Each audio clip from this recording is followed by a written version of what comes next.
girls who have stirred us passion within us, and heroes who have emboldened us with courage to mark the last day of this conference as a day on which we deliberate on various proposals that will transform our societies for good. We are here on this final day where we will be required to share plans, visions, and ideas on how we can co-create a South Africa where human rights and dignity of each person will be upheld. I would like to also say on this day, like those who have met before us, our time is one that is a great contest. It is a time of high stakes. It is a time where clear but most difficult decisions have got to be made. We meet at a time when inequality, unemployment, poverty manifest themselves through dehumanizing experiences that are experienced by many. I must say that one death of a farmer is one too many. It is us who must stand today and say one death of a farm worker is one too many. It is us who must say a death of a woman is a death of a nation. Say that we are here, and on this day we should be deliberate and say violence is violence irrespective of who the perpetrator is and irrespective of the victim of such acts of violence. Despite of the color of your skin, despite of gender, despite of where you come from, violence is violence and it must to an end. These anecdotes show that the essential divide that runs around the world and throughout history is once again thrown into stark relief. It is a divide between those who thirst for control, whose thirst for control dilutes them into thinking they are destined to rule over others. Colleagues, delegates, as I stand here, as I indicated that I feel that I have immense privilege of opening and welcoming you on this final day of Indaba. I must say, beloved, each of you who is present in this hall, you have got a history that you cherish, a culture and a heritage that is worth defending and celebrating. This is what gives us a singular potential strength to move forward and forge forward as a country that is united, which is aligned with the reason why this project, this particular initiative is here. We must today make wise decisions of making solid policy recommendations that will put the good of our people and our country first. The future belongs to the patriots.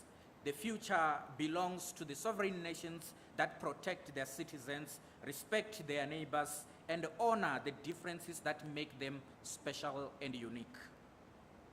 The future belongs to your children. The future belongs to our children. Decisions and recommendations that come out of this conference must be decisions that move our children into a better future. As I conclude, let me quote those who know better. Some of you will know them as Marxists. And one of those philosophers once said, while individuals could be potentially free, freedom could still be curtailed through economic equality.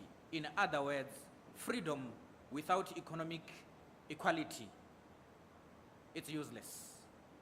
And the quest of social harmony requires that we confront some of these difficult questions. And we are saying, as has been said by the French Marxist philosopher Estienne Balaba, he said, the whole history of emancipation is not so much the history of the demanding of unknown rights as of the real struggle to enjoy rights which have already been declared. In other words, our struggle is not about the rights that are already declared. The rights for this country are very clear, the Constitution is very clear. But what we need is actualization of those rights in a daily experience of every South African and those who live in this beautiful country of ours. With these words, I welcome you. With these words, I'm saying, as we interact throughout this day, let us bear in mind that we are here to craft and chart the way forward for our children, for the future. And it is upon us to make those recommendations that will come out of the reports during the commissions that must usher the country forward into a future that we want. Thank you, Program Director. You're all welcome.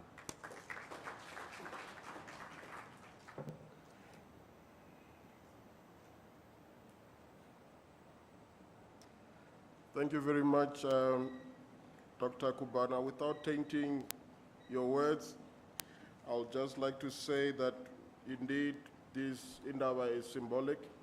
The collective inputs that have been presented here are a showcase of what is happening in other provinces as well. And we are hoping that whatever outcomes we get here will also then manifest throughout the other affected provinces as well. And indeed, it's true.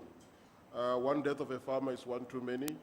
One death of a farm worker is one too many. We cannot overlook that. Without wasting further time, just for those who maybe were not here yesterday, or they had delegates here, sent here yesterday, we just want to have a refresher of what transpired yesterday. In a form of a recap. I'll then be calling upon Ms. Chikoma Bo, who's our legal officer, who will just freshen our minds so that we are ready as we move forward with the program. Ms. Mabo.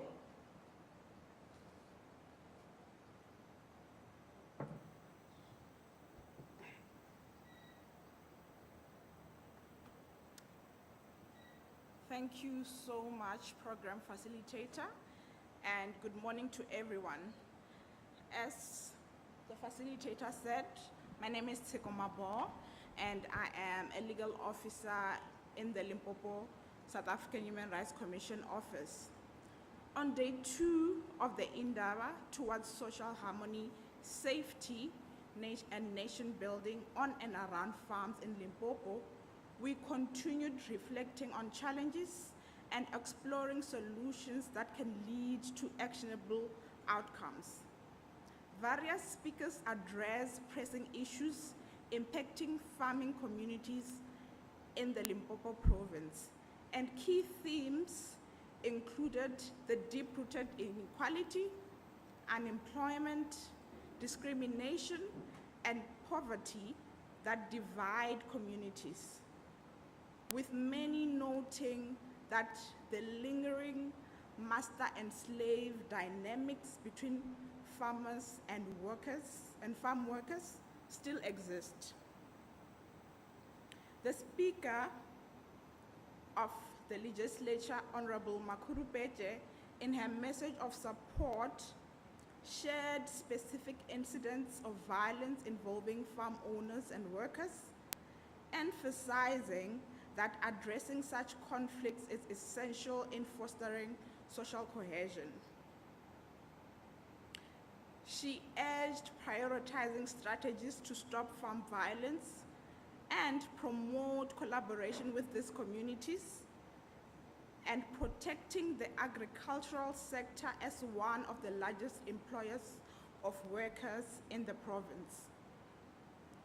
The chairperson of the South African Human Rights Commission in his remarks stressed that social cohesion cannot thrive amidst widespread of inequality and poverty. We also heard from the Ethical Foundation of Leadership Excellence, wherein it was relayed how violence partly stems from the way our democracy is structured, leaving communities struggling to define their roles in society, and how this has further deepened divisions and fueled conflicts in our communities. Concerns were raised by the FW de Klerk Foundation about inadequate policing in our communities and the slow pace of justice, which leaves farm-related violence often unresolved. The importance of respecting the Constitution and upholding the rule of law as a cornerstone of our democracy was encouraged. From the South African Council of Churches, Reverend Hafela emphasized the role of the church in shaping communities and tackling injustice. He pointed out that while laws exist to protect farming communities, they are not adequately enforced. The IEC highlighted the difficulties that they face in accessing some farms in order for farm workers to realize their right to vote, as some farm owners deny them access to their farms or provide unsuitable facilities which are often inaccessible to older persons and persons with disabilities. These facilities are said to have no water or ablution facilities, making it difficult for farm workers to exercise their political rights as enshrined in the Constitution. Commissioner Gungubele reaffirmed that undocumented migrants are protected by the Constitution. He raised concerns about the exploitation of farming communities, including long working hours, unfair wages, and limited access to healthcare services. Dr. Mafaza from the CRL Rights Commission shared the struggles of farming communities in accessing graves to practice their cultural rituals and the shortage of land for worship in urban areas. The protocol on graves was highlighted further, he further provided us with cases that were resolved by the CRL in ensuring that communities access areas where their forefathers' graves are located. We also heard from the CCMA on how farm workers often experience severe labor violations and are hired without any formal contracts or agreements. They are often paid in an informal manner, leaving them vulnerable to exploitation. Ms. J. Vessels, the president of the Regional Court in Limpopo, outlined efforts by the judiciary to make justice accessible to communities, such as allowing witnesses to testify remotely to save costs and reduce secondary victimization. She, however, acknowledged significant gaps in the access to justice, such as the absence of nearby courts in some regions. However, she encouraged farming communities to utilize institutions like the Legal Aid South Africa and law clinics to assist them in eviction matters, labor disputes, or any other matter that may need legal representation. Commissioner Kwinana highlighted the absence of legal framework specifically addressing the needs of persons with disabilities in farming communities. She emphasized the importance of prioritizing this vulnerable group. With regards to day 2, collaboration between stakeholders was a recurring theme throughout the day. The Honorable Speaker of the Legislature stated the willingness of the Limpopo Legislature to work with stakeholders in order to address issues of violence in farming communities. It was emphasized that Ubuntu should guide our interactions and values, further advocating for teaching good values to children and reducing exposure to violence in the media. Trade unions were encouraged to continue fighting for the rights of farm workers and to step in when farm workers' rights have been violated. Participants agreed that bridging the gap between farm owners and workers is essential in eliminating divisions and fostering mutual understanding, and that acts of violence on and around farms are not random, but part of a broader systematic issue that threatens the agricultural sector. As we progress into day 3 of the Indaba, it is evident that farming communities face inequality and widespread discrimination. It is clear that collaboration is essential to develop actionable plans that will advance social cohesion. Let us continue engaging with one another with the aim to conclude the Indaba with a clear and practical way forward to empower everyone here in enhancing social harmony, safety, and nation building on and around farms in Limpopo. Thank you very much.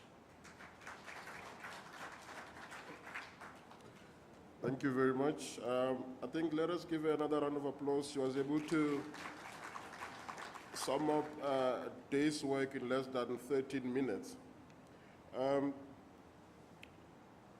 I just also wanted to give an indication that the thought-provoking discussions that we had yesterday and the questions received from the floor yesterday, we really enjoyed them.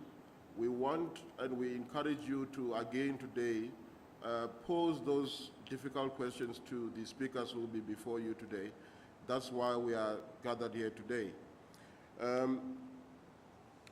Also, just to note, because I can see already there are communications sent to me about the presentations before I even forget. Those who have presentations that they want to share before they come to the front, Mr. Wisani Baloyi is the one who's raising his hand that side. You can send to him via email. He is available to coordinate that. And now, I am now tasked with a very difficult task, of which I have acknowledged to my seniors that I cannot handle. And I'm going to request the acting COO, Mr. Mukonyama, to assist with this one. I'm going to ask him to do the difficult task of bringing a full mountain to be able to fit on this podium. He surely can achieve that. Mr. Mukonyama, can you assist?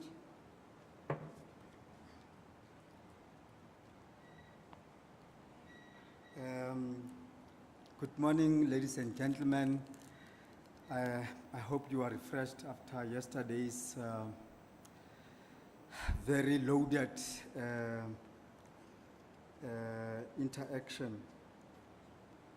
It's interesting, Program Director, you're still asking if I can assist. And I agreed yesterday, but I understand it is a big task. It's a task of introducing Kgoshi. To those who may not understand the language, Kgoshi means king.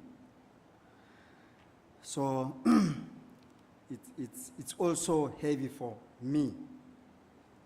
But before I get to that, I just want to touch on two important things, and some of you will have this for the rest of their lives. I've noticed since day one to this morning, when the national anthem is being sung, hey, we pose, right? There's only one way we are expected to stand when the national anthem is being sung. I've seen others have their hands like this. Some are having their hands to their chests, some to their back. That is not the right way. All of us, except the president, should stand with our hands down and straight. Only the president is expected to put his hand on his shoulder. So those who did not know, that's a lesson to take home. I'm introducing Kgoshi Malekane, Ramalekane, Kaskukuni.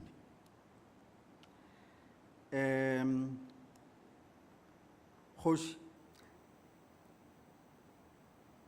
ka tlhompho ke tlo kgopela gore le mpatamele le tle le dule mo kgauswi, mara as ba tlo dula ka mo pele ke kgopela gore kaofela re emelle. May you all rise, please.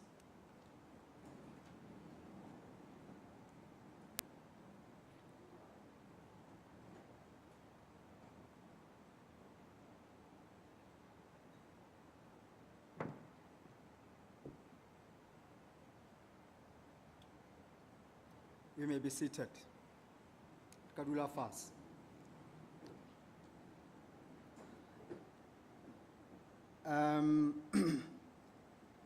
Since day one, we have had briefings in the morning in a holding room in the hotel,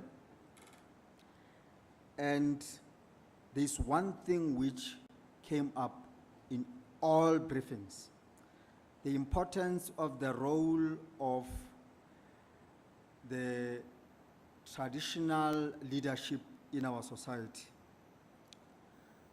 We are very honored and have been honored from day one to have in our midst Kgoshi Malekane. His full name's ke Nkwane Morgan Malekane. As ke indicatile batwa ha Malekane. Ho ka ba na ole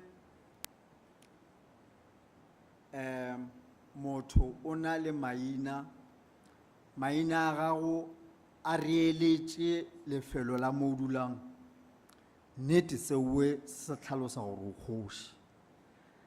It would be strange to meet Kgoshi Mukonyama ga Malekane, you know. So before us is Kgoshi Malekane ga Malekane, meaning in a village called Malekane or ga Malekane ka Sekhukhune. Bo Kgoshi Malekane e sale ba eba kgoši go tloga ka 1983. Ge nkare ba ise ba belegwe ka 1983 ba emelele ka mo e tla ba bantši. So Kgoši le tswa kgole ka bogoši.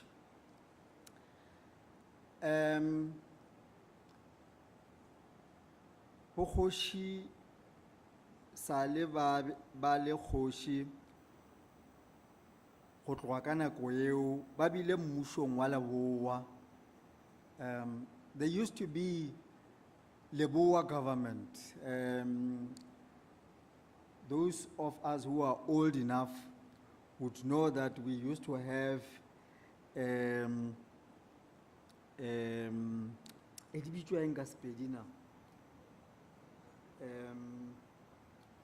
Erena le mebušo ya selegae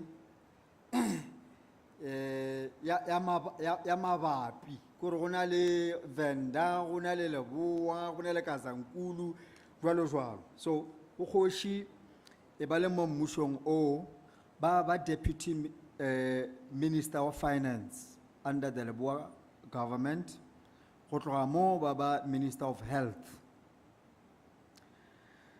Ba bile involved in CODESA 1 and CODESA 2. Ba fetša ba mo leadershiping ya Provincial House of Traditional Leaders in the province. Go tloga mowe ba forma a delegation to neighboring countries, including Botswana, Lesotho, le dinaga mabapi. Baba Secretary General ya Controlesa for 2 terms. Honualo ba member ya African Peer Review Mechanism. So se o ka re ka ba motlhala le go magoši a mangwe ga o no ba kgoši ya tšhane, go ba kgoši ba tšweletša bogoši ba gago ka go tšea dikarolo tše mmalwa tša pušo mo lefaseng. Go ba mo nageng go bile le item ye nngwe mo programeng ya rena e be e bolela ka the role ya leadership. Ke nagana re e ranne ke bo moruti Pataki ge bang a ke phoši. So ke nagana gore re kwešiša gore na role ya leadership e tlhalosa eng ka background e ke fileng ya Kgoši Malekane. Motho mongwe o botsitše moruti Pataki gore na jwale mare ge leadership e le absent, bothata keng ye has been present to date. Le jwalo, ba sa le kgoši ba Malekane. I am very honored to present to you Bo Kgoši Malekane. Kgoši Malekane, setjhaba ke sa- sebaka ke sa le.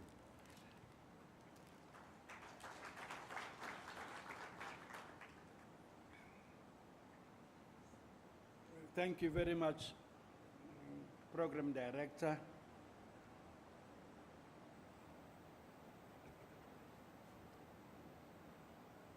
Reverend Chris Nissen, the Commissioner,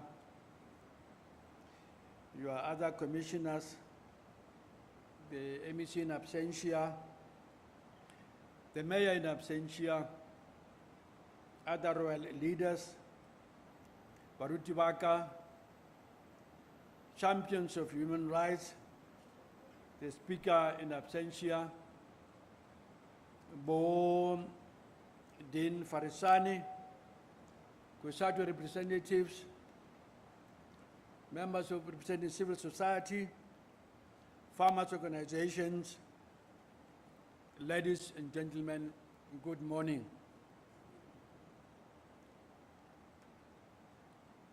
We are humbled at Contralesa for having got this invitation. Like I said on Tuesday when we started, I'm standing in for the president of the organization, Kgoši Mokoena, who is held up elsewhere. Chairperson of the session, let us admit from the onset that this dialogue, this Indaba, has been an eye-opener to most of us. We enjoyed the input delivered by professionals. Most of the speakers who came here before me are advocates, specialists in their own rights, legal experts, who, when they speak, one believes they know what they're talking about. It was not speech by people who don't know what they're talking about. It was people who were put in those positions because they are experts in their own fields. Indeed, Chairperson, history matters.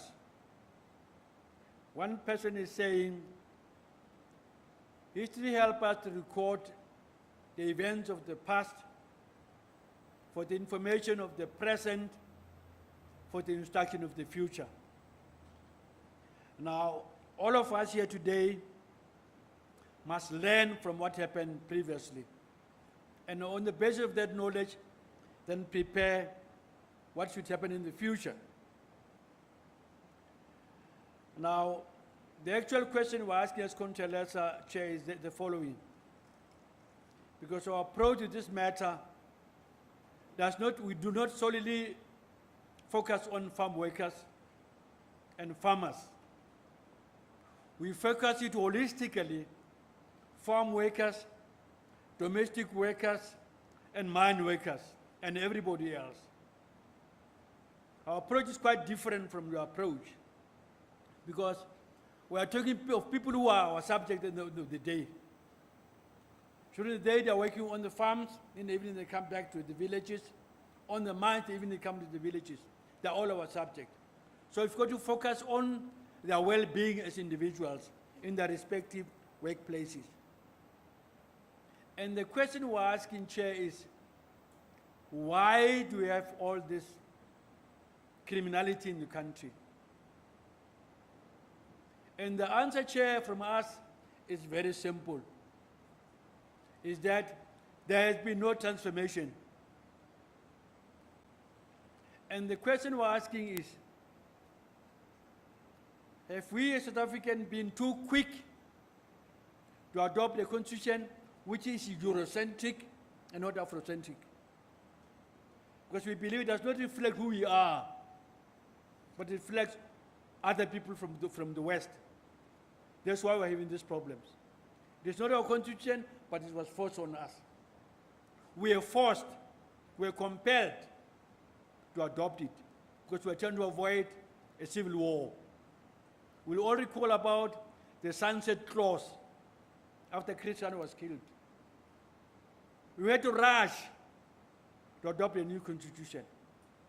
The question is, are we ready, or were we ready at that time to adopt the kind of constitution we've got today? The answer is no, we're not ready. And Chair, we'll cite a few examples. In the other capacity mentioned by Mr. Mukonyama here, during the local government election, I was deployed by the APRM to observe elections. And during my observations, I realized there were white people who came to the voting station with guns on their hips. And I had to ask myself, why guns during elections? And the simple answer was, there's no trust between us and the whites. Trust is gone, it's no more there. And I had to approach them. And I had to speak in Afrikaans for them to accept me. And they listened to me, and they took their guns back into the cars and came back. They cast their votes. The second example is, who of you here will give a lift to a black person after 9 in the evening? As blacks, we don't love ourselves. We don't respect one another. Because blacks is associated with thieving, with stealing, with criminality, wherever it goes. You will be scared to give a lift to your own brother because you are scared it's going to take your car. It's going to kill you and take your car. And when a black person starts to speak in English, Reverend, and he misspelled a word, we all laugh. But when a white person speaks our language and he misspells one word, we clap hands. But why? The question is, why are we doing that? And we say we don't love ourselves. If you look in our neighborhood, you compare suburbs in town, Polokwane, Pipiras, and everywhere else, and you go back in the deep rural areas, and you look at death sown all over. The nape, the pumpkin, the pampas. And the question is, who does this to himself? The following, pampas, and it's done by us blacks. And the question is why? Why are we doing that? So we don't love ourselves. We hate ourselves. I don't believe anybody else who can stand up and say, he has seen that in white suburbs. I'll give you 100 rand. It doesn't happen. It's not going to happen. Now, hence we are saying, this workshop, this Indaba, Reverend, is long overdue. It is done at a time when things have gone haywire. Things are bad.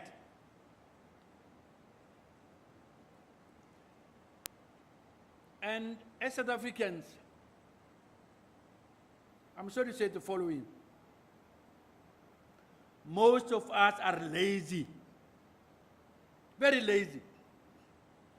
We are entitled, we've got an entitlement mentality.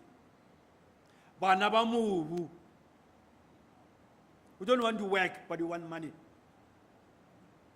And when we got it, what do we buy? Very expensive clothing, very expensive cars. Who are we fooling? Who are we impressing? Somebody has been saying, I'm going to say this in any way, the program director. Ratawa. Renojwala kudu. Rata tobalano. Why? Every weekend, everywhere when we go, whatever and so, why should be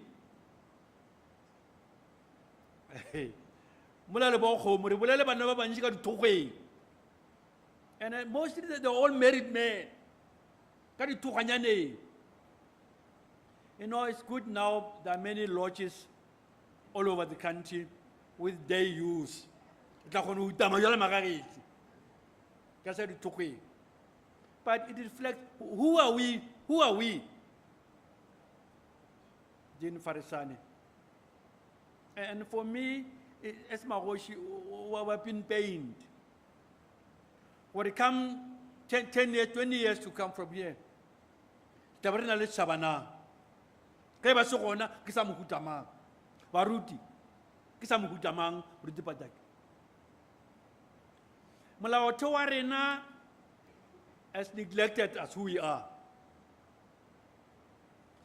The rights which we've got today, they are very good rights, but they came prematurely.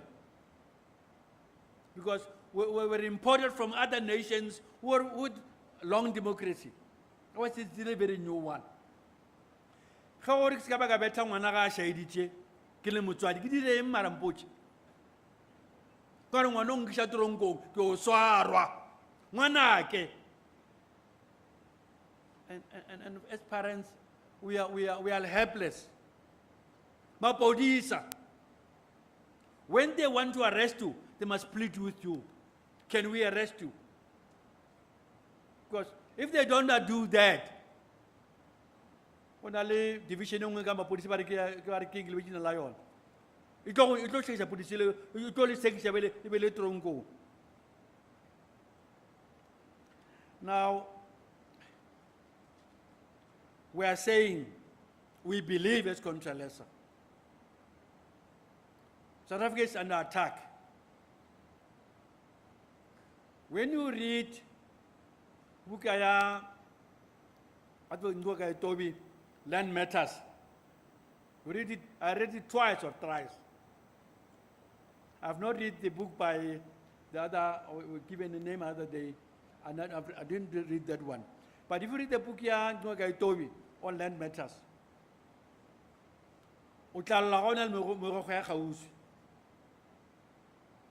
we are saying as Contralesa that when Africa was balkanized into these pieces of land, South Africa, Botswana, Lesotho, you name them, all the 54 states, it was for a purpose. And we are saying the West is attacking Africa, South Africa in particular. Let's do an analysis. Why our kids die poisoning in this pasta shop? Why is that happening? Is it incidental, accidental, or is it planned? Our view is somebody else somewhere is sponsoring it. And we are fighting amongst ourselves. Hence, I say it's Contralesa. Would we still have villages in 20 years to come? Who will be our president in 20 years to come? Will be a South African or a foreigner? Those issues pains us as Contralesa. What role is our media playing in these exercises? Who is feeding the media information they give to us? Our cell phones. What does our kids read and learn from the internet? We believe we cannot be an island. We are part of the global world. But some of the things happening in our country are disadvantaging us. Foreigners are food at work. Because we don't believe the Pakistan, Ethiopians, you name them, are doing this out of their own. It's been sponsored. Now, Chair, let's we're coming with the following proposals. We are saying there must be a robust campaign from all Chapter 9 institutions. And we want to applaud you, Reverend Udua Commission, for having done this wonderful job, for sponsoring for almost 4 days. We are grateful about that because it gives every participant enough time to share views and responses. Baruti Baka Balenkamo, including yourself, Muruti Nissen. Muruti Pataki, as a friend. If you open Deuteronomy chapter 28, go and read verse 41 going upwards. He said exactly what he was saying. 41 e re go tlotla batho ba go tswa ka ntle. Ba o sa tsebe go leleme la bona. Ya go leboga mma wa dumela. Ba tlo go palla go ba busha. Ba tlo go laola. Ba tlo go adima wona ka se ba di mesilo. It's not me. It's from the Bible. Now, as Maroshua said, we're getting a bit more confused. Who are we? Which Bible are we reading? Now, we're pleading as contra lesser. Or Maroshi are called and declared public office bearers. They are paid in terms of that act. And we are in this position for as long as we live. Now, having been in this position for the past 40 years or so, Your Reverend, we believe government is missing a point. Unfortunately, there are no politicians in this room now because I would have loved to be speaking to politicians. We are saying, why don't you utilize us? Because we are there in any way, paid by government. And we are not elected every 5 years. I'm in here for the past 40 years. For the past 40 years, I'm in this position. I'm sorry, I don't know how long I'm going to live anymore. But up to now, I'm 40 years in this position. And we're saying, what is wrong, Chairperson, in government empowering us, appointing us as inspectors on the mines, inspectors on the farms, inspectors of the spaza shops? We don't see any wrong in that. Those of Magos who can be trained, who are trainable, please train them. They are government officials in any way, public office bearers, like your politicians. We are saying form forums at district level, forums of villagers and farmers, forums of workers and farmers, where Magos should be involved at district level and deploy your commissioner to those firms. Form partnership, form mentorship with farmers' unions. They can mentor emerging black farmers.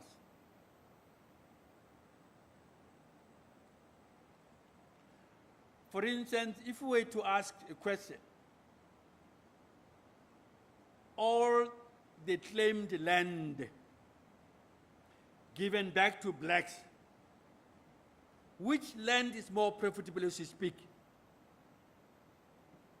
Which of those claimed land is profitable? The answer is zero.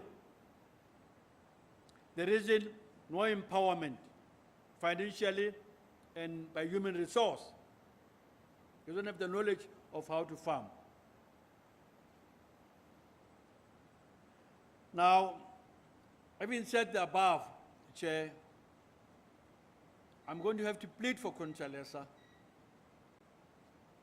Thanking you for the invitation. Having been part of this discussion, we are pleading as Conchalesa. My colleague Radisson had to leave this morning because the Premier is going to Skukune, is going to have to receive her.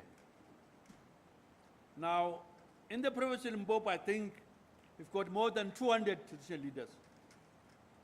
And I'm alone today. And I'm representing the national office. We are pleading with the provincial office of human rights to organize a similar workshop where we can take this engagement forward. But at the national level, Reverend, we are also requesting a meeting with the commissioner at that level so that all the non-provinces will benefit from this information. We support you and we always support you. And we are saying we are available, ready and capable to give you the necessary support. Pula! Pula!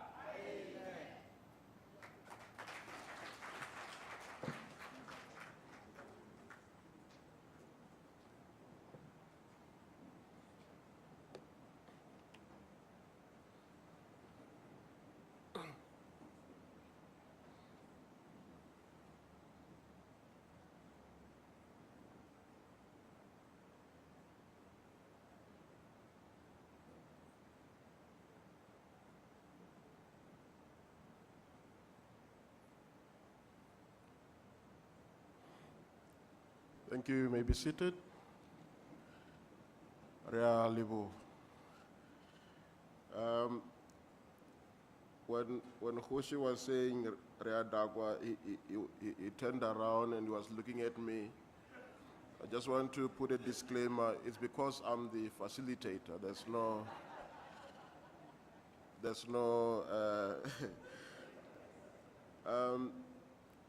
Mr. Mukonyama also shared with us something very, very important. But I just want to highlight the fact that we live and we learn. Many of us didn't know the structure when the national anthem is being sung. So we live and we learn, and we also learned yesterday, there was a colleague, I see the colleague is also there. He admitted, he said, he's hearing the word non-national for the first time. And by his indication, he was going to adopt it after Commissioner Gungubele also explained why he was referring to non-nationals instead of foreigners. I'm saying this because we're going to learn more things as well. There was a question posed yesterday on what happens if somebody's working for 3 bosses.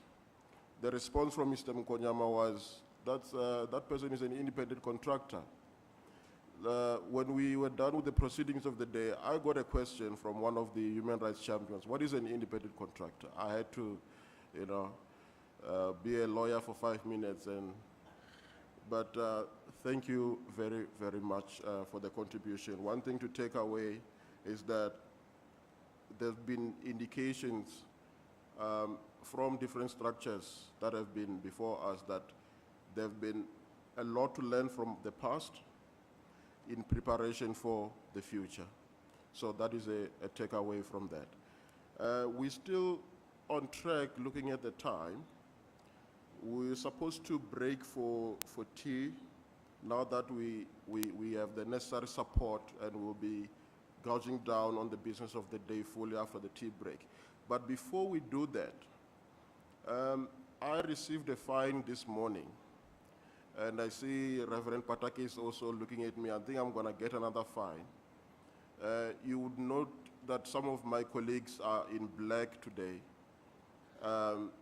I made that blunder, so I got a fine. So just 2 minutes to outline why certain colleagues are in black, so that we can also have everybody on board next time when we have gatherings like this. I'll just request my colleague, Memanke Setema, to just come up and just outline why some colleagues are in black. And then from there, we'll just take a 15-minute tea break. Then we'll resume after Mankese has outlined why we are supposed to be in black today. Thank you. Mewankese.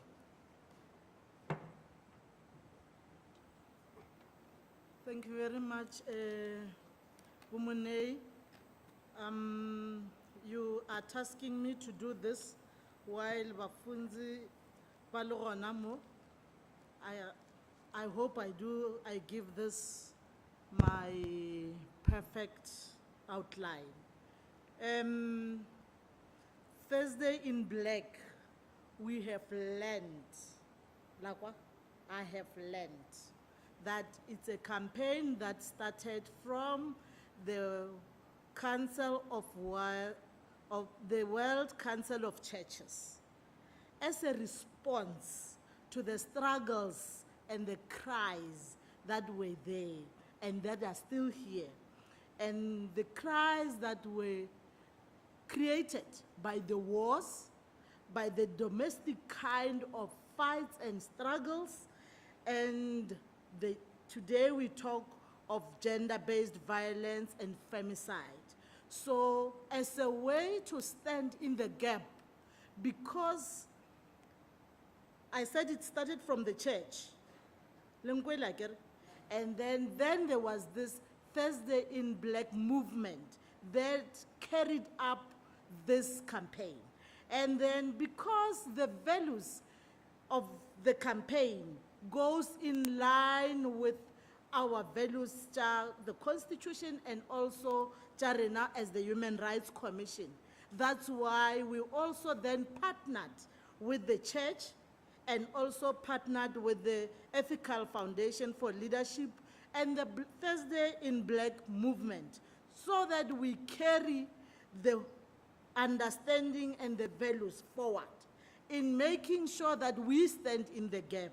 I know I'm not wearing very black, but I'm black, and it's black. Yeah, you can see.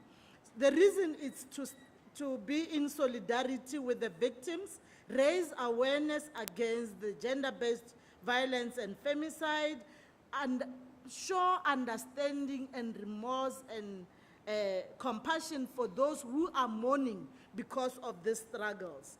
So that whenever we are wearing black, whoever is having the plight or is in the plight and what we are facing as a country and the world, we show up that right now we are not there, not in our names. That's why we are in black.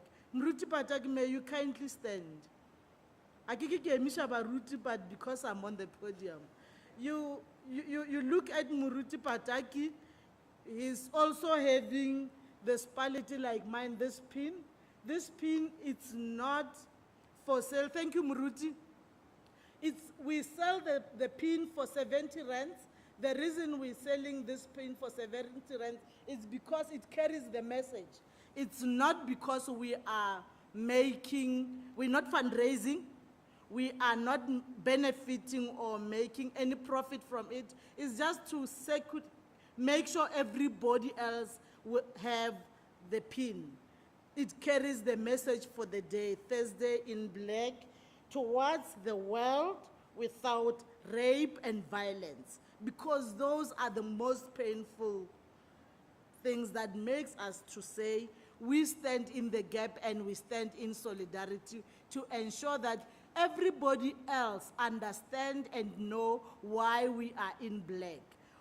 Every time you're wearing black and you pass, people will pause a bit and look at you. We catch an eye when we are in black. Bomabidula, kindly stand. He lost his pin, Muruti. He'll have to buy a new one. You can see even our provincial manager is supporting that. Commissioner Mkwinana knows that I already fined her because she said to us 2 weeks back when she was here, whenever you are not in black, you will have to then pay to make sure that those that cannot afford the pin are then able to buy the pin with the fine that you will be paying. So our first fine, it will be from Commissioner Kwinana today, Muruti. Hope all of you understand why we are in black, and I do have the pins for 70 rands, and there are those that will be getting those pins from the provincial manager. He's paying for them because he lost his. Thank you so much, facilitator. Thank you very much. Without wasting further time, let us break for tea. It's 9:50. If we can just be back 10:05, 15-minute break. There is tea and water prepared on our left side there. Thank you.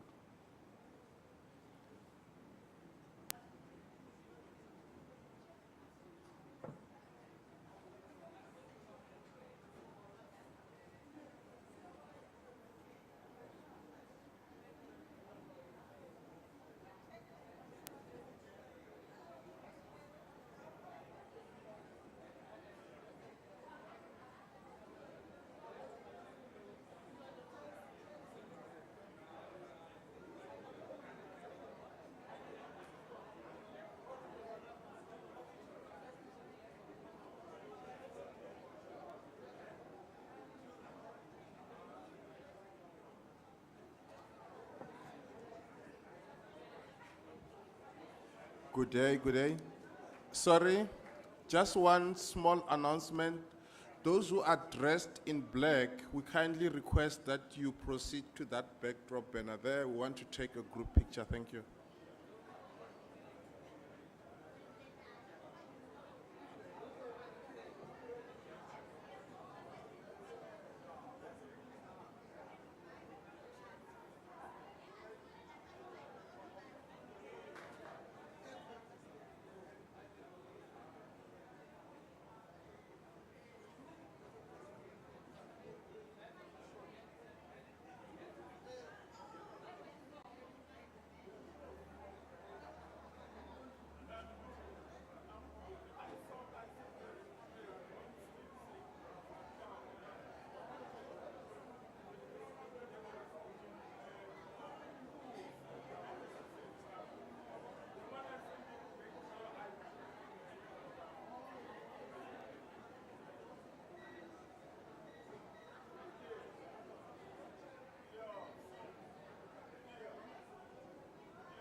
So I am the manager of an experimental farm within the university in the wing of agriculture.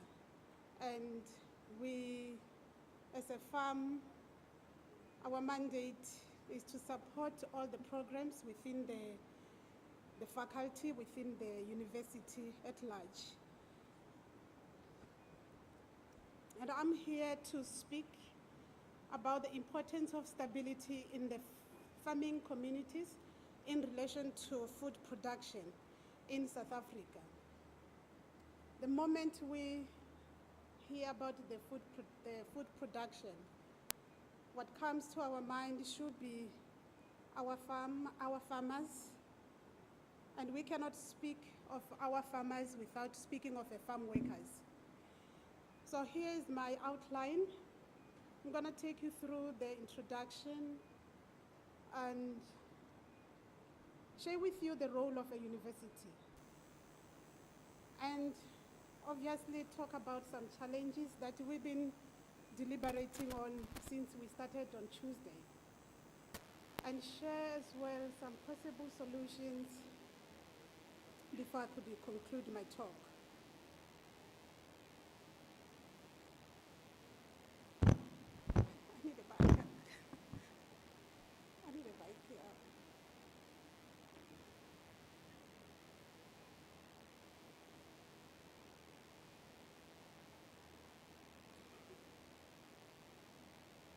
Okay. So while I'm waiting for Mike, I hear my voice is a bit low. When we talk about the food production, thank you so much. When we talk about the food production, what comes to our mind should be the role of the farmers and the farm workers included. And we should quickly think of a food security, which is a basic human right. A food security, as it is explained by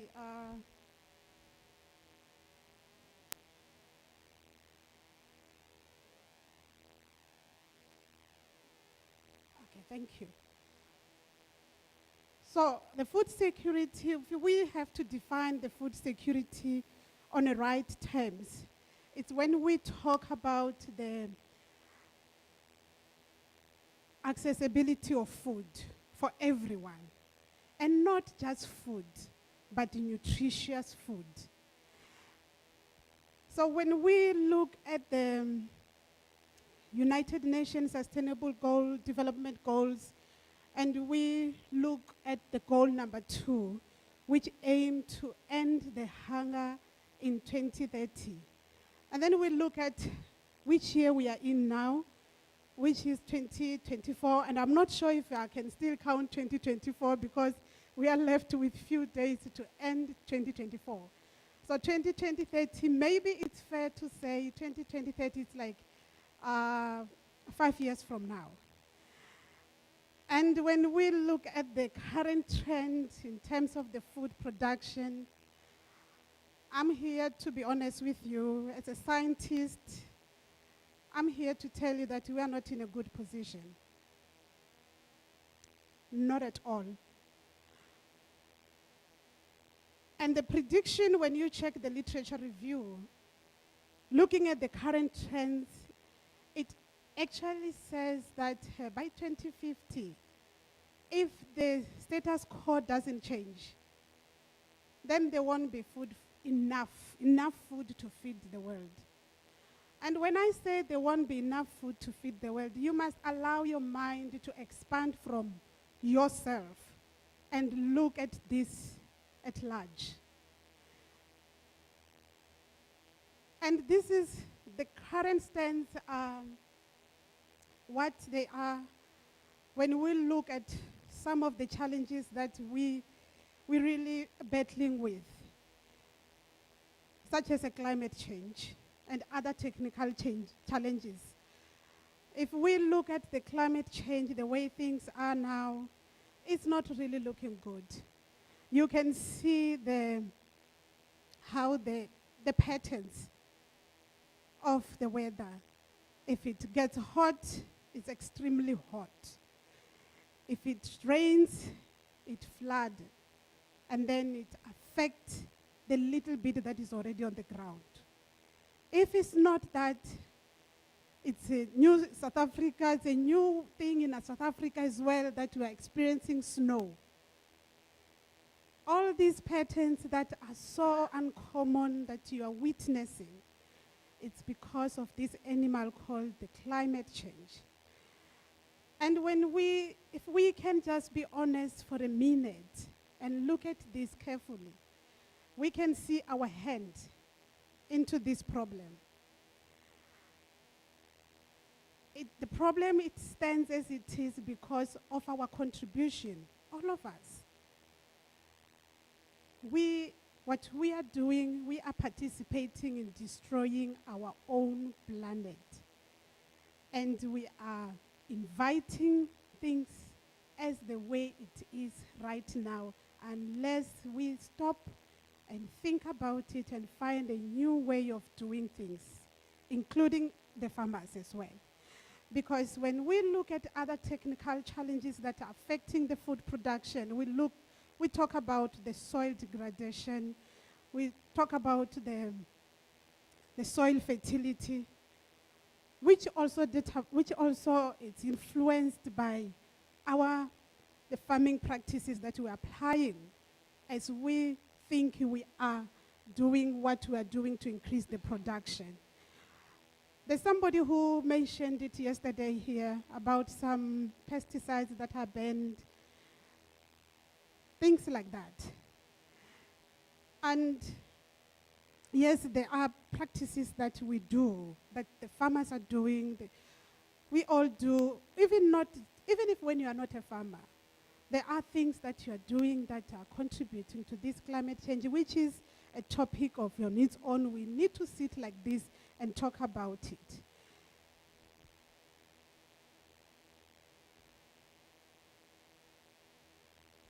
And while we are also faced with what I just alluded, we'll remember there was also a COVID pandemic which also worsened the situation. So we are really sitting on top of a serious, serious problem when it comes to food production. And the statistics, just even the sub-Saharan countries, in our country as well, where we are, it's quite sobering.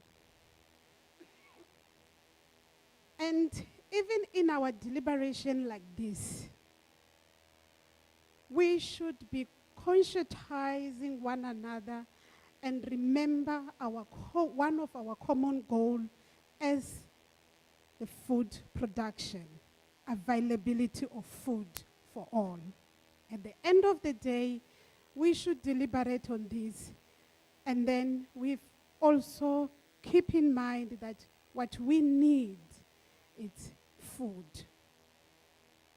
So it is very important for all the stakeholders that are here, and also that those that are not here, to look at this sector of agriculture and work together in a cohesive and harmonious manner. It's very, very important. I just want to share with you what the university is doing in relation to the food production or food security. What we have, we're trying to come up with the programs that are relevant, programs that speaks to our daily challenge.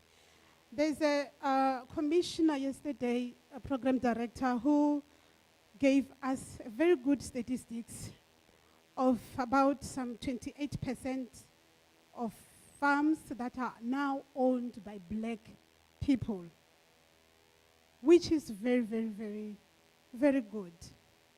However, not all those farmers, if we want to be honest so that we can be able to bring the solution, not all those 28% of farms are in production due to so many challenges, due to so many reasons as well. So what we are doing as a university, as a faculty, we are going out to those farmers so that we can do the skills transfer, so that we can address this problem. Only this year, 2024, you can see in those pictures, it's just few of the events that we had when we were empowering the farmers, our black farmers as well. Because we want to help them, we want them to understand the responsibility of being in the forefront of food production. So we're transferring these skills so that they can be able to understand that an agricultural land is meant for food production, not for any other things. And we are doing that so that we can be able to respond to those sustainable goals and find ourselves in a good position for ourselves and for the generation to come. If we set that tone, then we know that we are safe. Even when we are gone from this life, we know the people who are behind it, they would have learned and grabbed the whole point of food production. So we're going out to the farms, and then we teach them, and we show them, we learn from each other. I'm not saying they are not doing anything. I can actually acknowledge them and for the good work that they are doing. The fact that they are out there and they are doing some work, it means a lot. And it means they are doing something good. So we just have to step up and then give them the necessary skills and help them to be able to produce food. So as a university, we are very much committed. We are committed in realizing this goal of focusing on ending hunger and improve the nutrition. And at the same time, because of the problems such as climate change, we are also promoting a sustainable agriculture through the research. And then when we do the research, because if we do the research and we keep them on our files, on our desk, then it's useless. Then we need to take those skills and transfer them to the right people. So as a faculty, the event program director that transpired in an agricultural sector, it concerns us greatly. It does.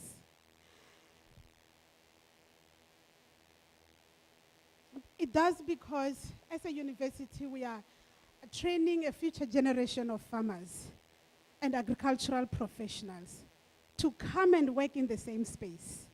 And it is very imperative that we contribute to create an equitable environment in which our students and our future professionals, they will be able to thrive. And it is very important for us to participate and address these challenges of social cohesion. So, and we realize this, that when we do our community outreach, that if we don't go out, if we don't come here and participate and go out and level the ground, our students will find the difficulties in joining this sector in future. If we don't talk about the instability and the conflict, if we ignore and bury our heads in the sand, it's not going to help them. It's not going to help us as well. We will get our salary and go home, then what? What will happen to our students, to the future generation? What will happen to them? So in discussing these challenges, we should never ever forget about the historical injustice that happened to our people. So even when we go out there and we speak to the farmers, we always keep this in mind. As one of the commissioners was telling us and making us sing the other day, that history matters. It's true. It matters. If we don't understand where we are coming from and what transpired, we might not get a direction of where we want to go. So the issue of the land being now taken back to the rightful owners, we need to be honest about it. And we should understand that it really caused a great deal of anger and resentment that need to be addressed without hiding it. We just have to address it. The conflict, the instability that's happening in our farms within our land. Most of those attacks, most of those the inequalities, it's because there are group of people who are so angry because of the processes that had to be done. And the violence that we are all worried about, some of them, it's because of some unfair dismissal that our workers, the farm workers, are faced out there. And the ill treatment that is happening. So we need to address this. We need to talk about this. Because that, somehow, that is the core, that is where the problem is. We need to face this. We need to have an honest discussion around it. So this dialogue is very relevant, Program Director, very much relevant. And we cannot also shy away that the agriculture sector, it is one of the largest sectors that is contributing so much into our economy, into the economy of our country. And it's reducing a lot of employment rate. So we cannot neglect these sectors. And we cannot keep quiet when things are happening. We need to sit like this, and then we need to have an honest discussion and discuss these inequalities, where the farm workers, the food that we just ate, that it is a responsibility of those farm workers that are harvesting those food to supply to the millions of South Africans, and yet those are the same people sometimes who goes to bed hungry and that are malnourished. Yet they see the food, they are working on that food, but they cannot afford it. And it's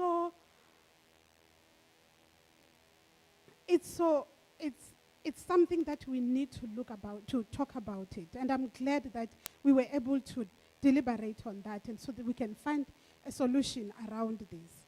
And we need to look at the situation that our farmers are in. We see this, we experience this when we go out to do the outreach.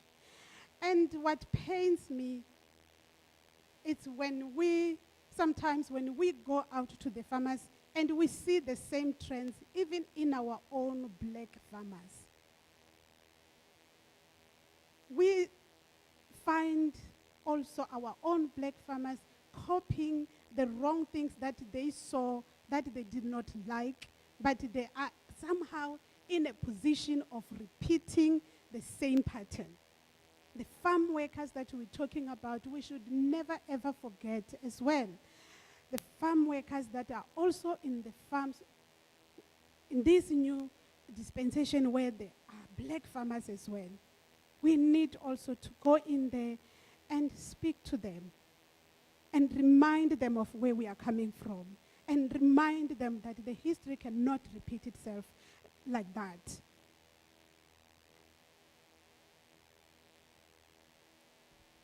So it's very important, like I said, to address this crucial crucial challenges, important challenges that are affecting our people. And if we can sit down and talk about it, we will be contributing to a social cohesion. And we need to speak so loud about promoting a fair labor practices. I was so happy when I listened to the people from the Department of Labor talking about this. And at the same time, we also need to speak to protect as well the rights of all the farmers when we look at the farm workers as well. We need also to look at them and support them so that we can have production on our farms.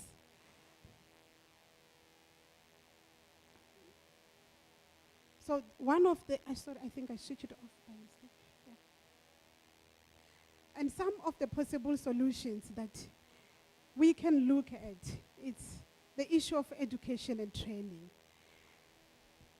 which as a university we have already started, where since our mandate as an institution of higher learning is to train and to transfer skills. So like I said at the beginning, we have to keep on training our farmers, and also not just to train our farmers as well. For the farm workers, they need to understand also their position. They need to understand their rights as farm workers.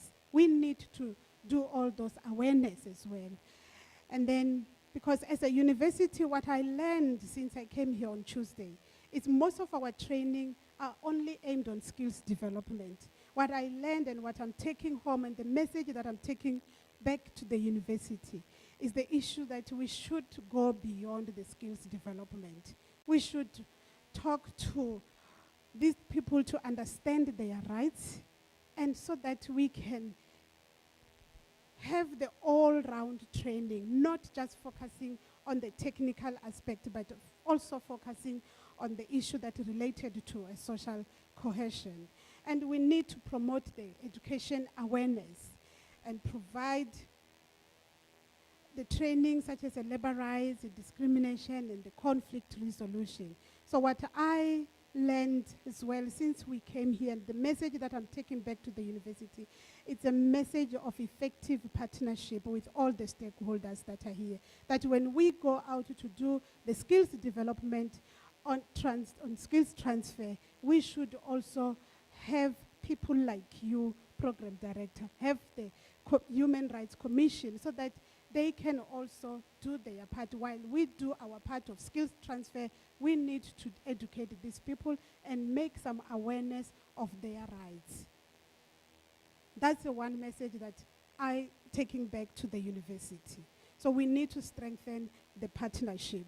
So in conclusion, what is needed still is some honest and robust dialogue to continue, so that until we get to the point where we know this is really a new South Africa. We are not living on those era. We are now in a new era. Everyone should be respected in their own rights, including the farm workers. And what we need as well is, after the deliberation like this, we need to have an implementation with an accountability and a time frame maybe, so that all these things that we deliberate on, we should see it happening. We should know who's going to do what, when, and to who. So, but as long as we have started like this, I believe we are on the right track. And there's no way we will lose. We are winning this battle as much as we have won some other big battles, even this one. At the end of the day, we are going to win, and we're going to have food, because you cannot have people who are not happy working and giving everything they have when they are not happy and when they are not recognized. So we need to have the implementation on everything that we discussed today. And I thank you so much for the opportunity, Program Director.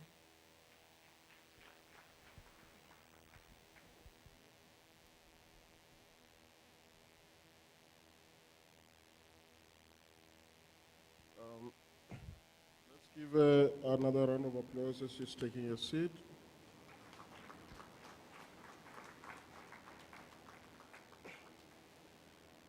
Which one am I using? Ms. Kutama scared me a bit. She indicated that from the academic and scientist perspective, there's a prediction that by 2050, there won't be enough food to feed the world. And that is based on other factors like climate change and other technical factors. So now, when you feature in the challenges that have brought us here now, it then becomes even more scary. She also alluded to the fact that the farming or agricultural sector is not the only marginalized sector that we should care or pay attention to. There are other sectors as well that contribute, that may contribute to solving the challenges that we're talking about. And without wasting further time, we are time conscious today because we want to reserve time for discussions later on. That's where we need everybody on board. So I would like to call from Coxstar, Ms. R.I. Makamu, the Deputy Director General. The HOD, Dr. M.M. Malahlela, she's committed elsewhere. We did receive communication from the office, but Ms. Makamu is available to take a position.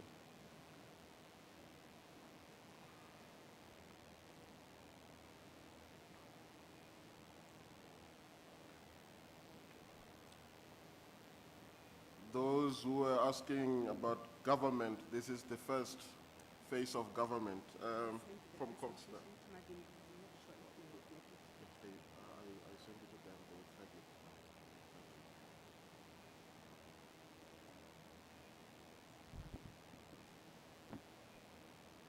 Good morning. Ke thome ka go tšea sebaka se ke ka boikokobetšo ke dumediše magoši a rena ba ba nang le rena ka mo. Ke dumediše baetapele ka moka ba rena, the commissioners and the fellow delegates.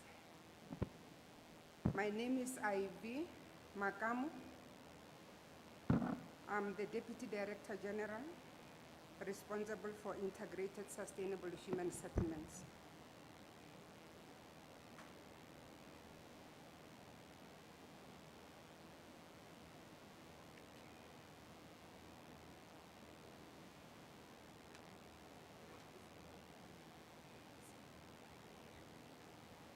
Okay, thank you very much, Program Director, for the opportunity given to me, but also to really convey my appreciation for this kind of initiative from the Human Rights Commission, and also the appreciation for the information which was shared with us this morning, because some of us, we only came today. Without any waste of time, we are the Department of Coxstar.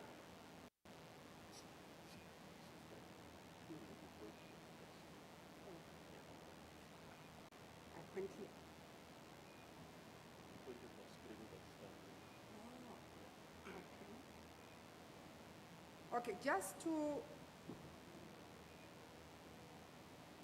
as a way of introduction, I just want to indicate that our department, the Cooperative Governance, Human Settlement, Cooperative Governance, Human Settlement and Traditional Affairs, it's a 3-in-1. It's one of the departments which has 3 mandates in it. So it was really our pleasure when we received this kind of invitation to come and share with the committee and other entities in terms of our contribution that we are making to the farming communities. My presentation outline is just to talk to you about the role played by the Coxstar, but also the issue around the farm worker housing program and the challenges that we do have, but those challenges are not insurmountable. And also we'll then talk about the recommendation is what as the department we are looking at in terms of making sure that we are moving with speed. This slide, we just want to share with you our vision. Our vision is integrated sustainable human settlements. If we look, in our vision, you can see that you see the traditional affairs, you see the cooperative governance. So our mission is to be effective agent of change that delivers quality services to citizens of Limpopo by providing the developmental local governance, but also by supporting the municipalities and traditional leaders, institutions, and optimally deliver integrated, sustainable human settlements. So this is all about the department.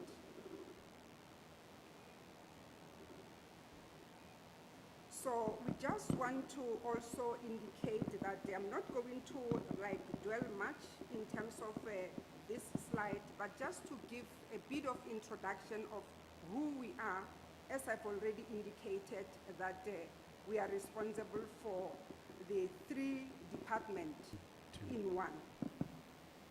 In terms of the cooperative governance,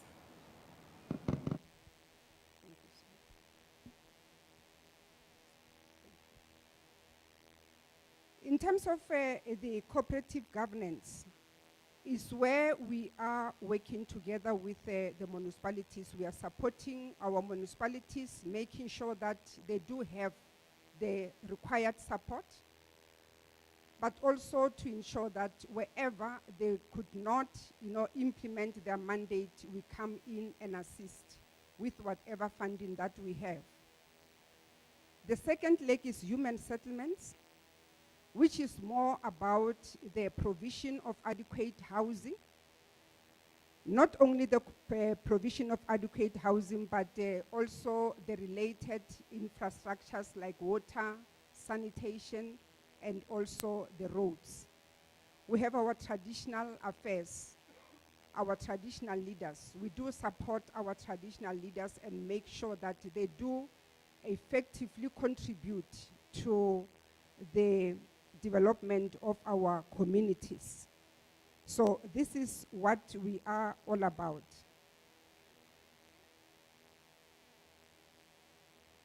So in terms of, just to summarize, to say that how as the department are we contributing to improving the lives of our farming communities. We are saying that the department is primarily focusing in an urban and peri-urban development, which were indirectly contributing to improving the farm dwellings through several initiatives. I've already alluded to the issue of the human settlement to say that they were investing in rural infrastructure, such as roads, water, and electricity, to enhance the living conditions of the farm dwellers.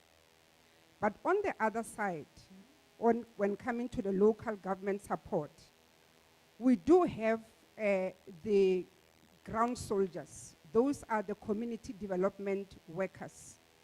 This community development program is there to ensure that they empower rural communities to improve their quality of life. Empowering them is to ensure that whatever gaps in terms of the service delivery is down there, they collate that information, inform our planning.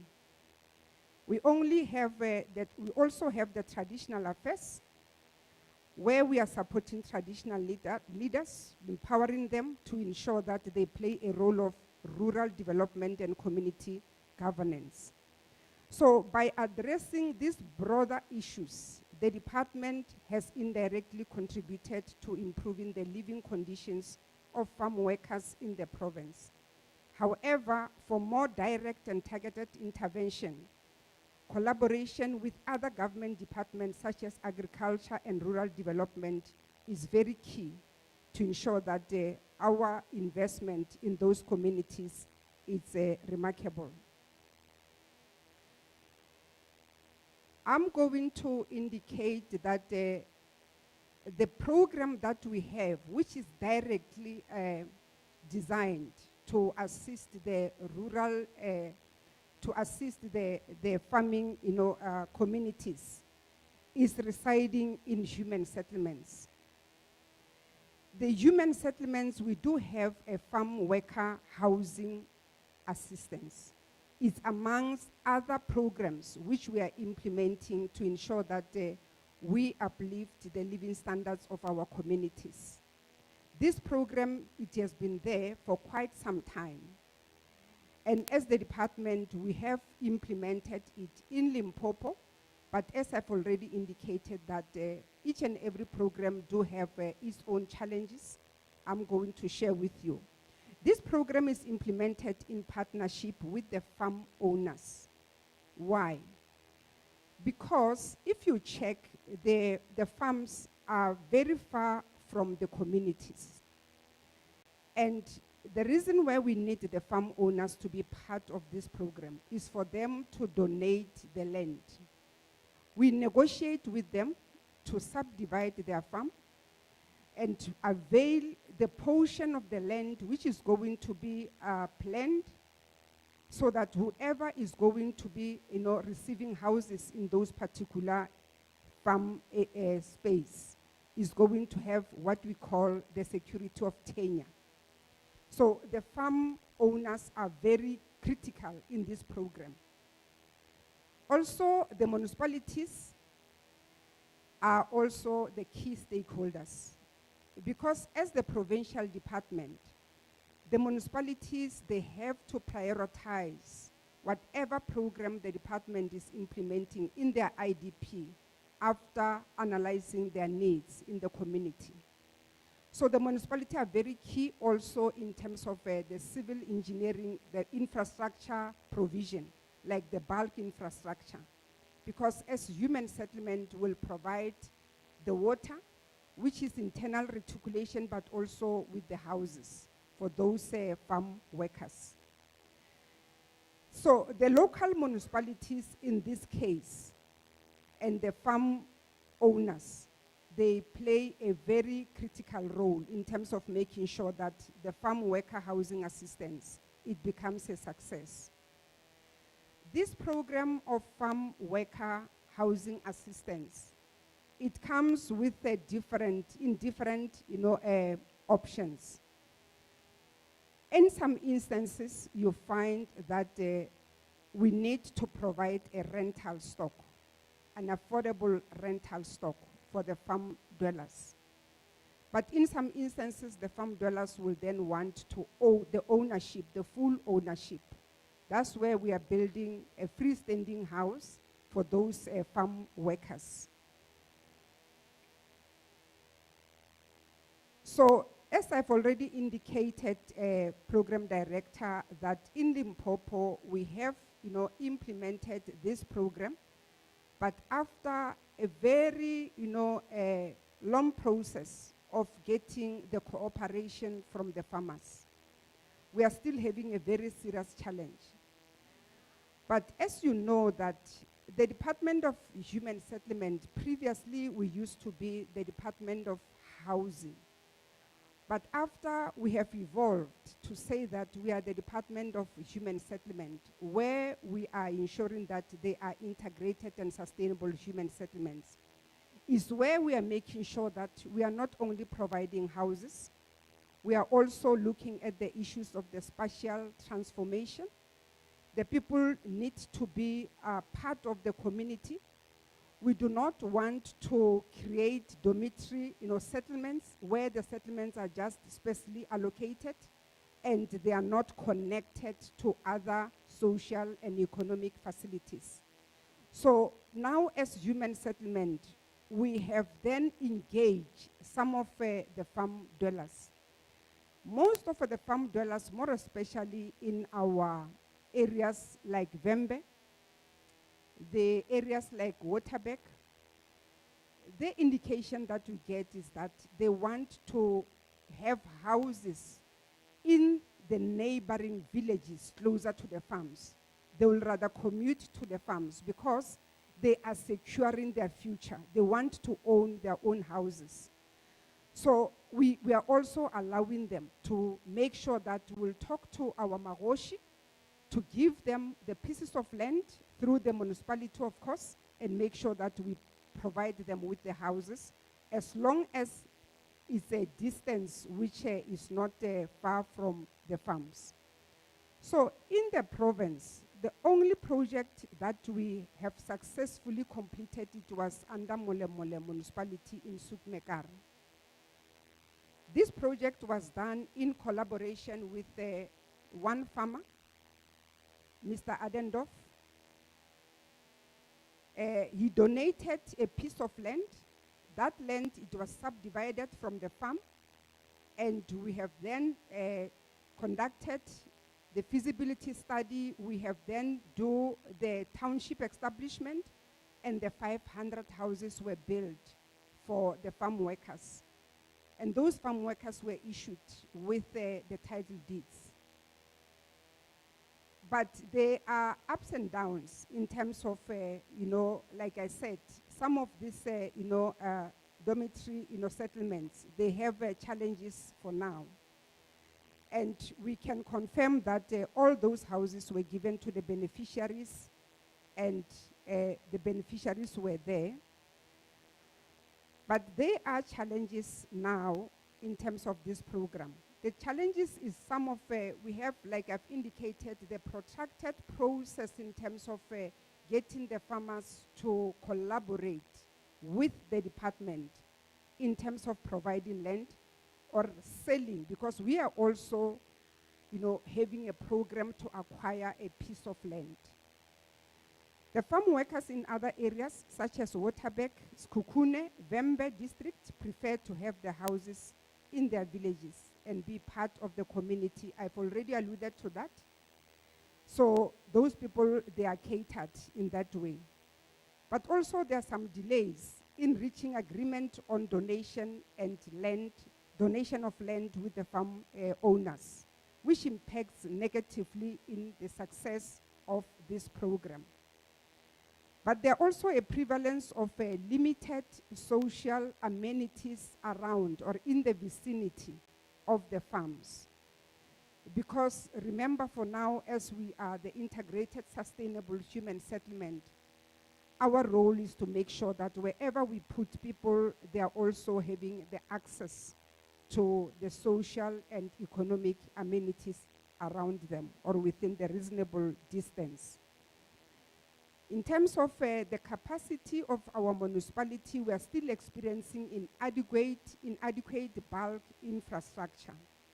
So that's one element that when we build houses, whoever we are giving houses, whether it's a farm worker or any other citizen of the South Africa, we must make sure that they do have sanitation, they also have water. We have the other challenge, as I've already indicated, that after the farmer agreed to donate a piece of land, we then need to do what you call the township establishment. We change the use of that particular portion from farming to the residential. And this process also is a very lengthy process which can take around 24 months, 18 to 24 months to be concluded before we can, build the houses. Program director, with all the challenges which we have indicated, I want to indicate that the challenges, like I said, they are not insurmountable.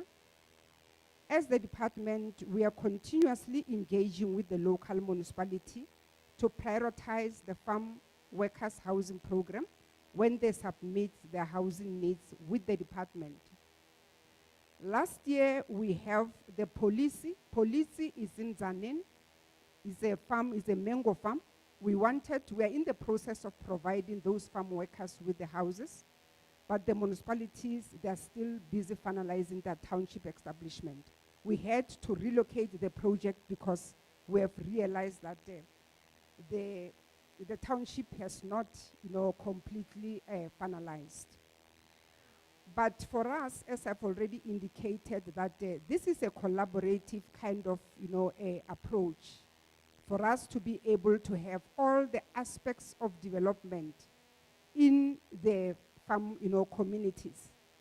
We are planning to strengthen the stakeholder engagement by hosting a farm worker housing summit in order to foster collaboration between farmers and other key stakeholders so that they can understand what Coxstar is having and where can they be able to then join hands with us and make sure that we provide a sustainable, integrated human settlements. I think in conclusion, Chair, I just want to indicate that as the department, like I've indicated, that my presentation was mainly looking at housing. But as the department, from the component of cooperative governance and also the traditional affairs, the work that we are doing with our traditional leaders and the work that we are doing with the municipalities, they are directly contributing to the issue of uplifting the lives of the people, including the farm dwellers.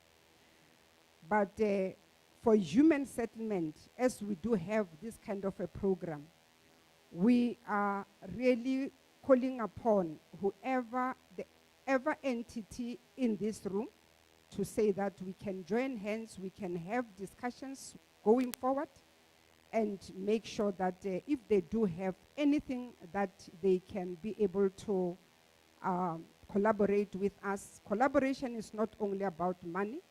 We can also, we are also inviting the information, the knowledge, expertise, everything that it can be able to assist the department to be able to penetrate the key stakeholders and make them understand that this is the key, program that we need to, implement it in the province.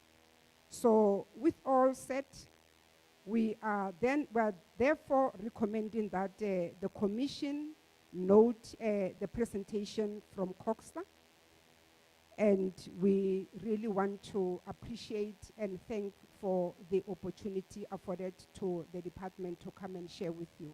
Thank you, Program Director.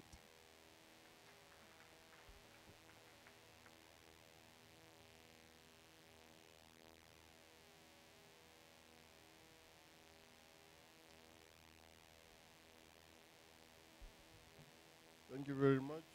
Let's give her another round of applause. That was the DDG, Ms. Makamu.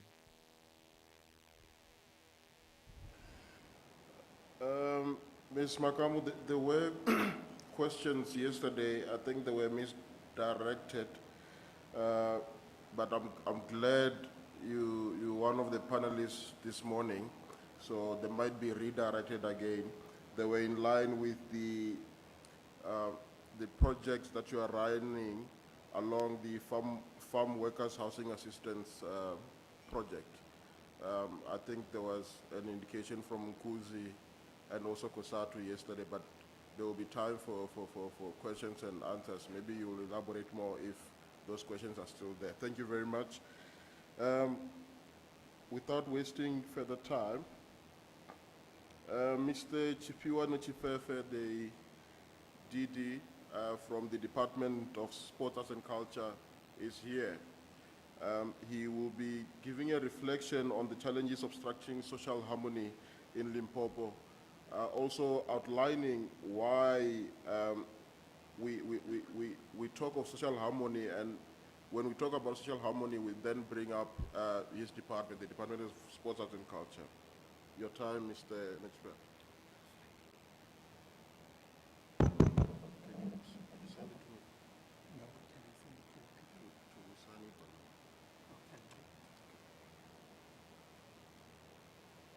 You can proceed. You can send it.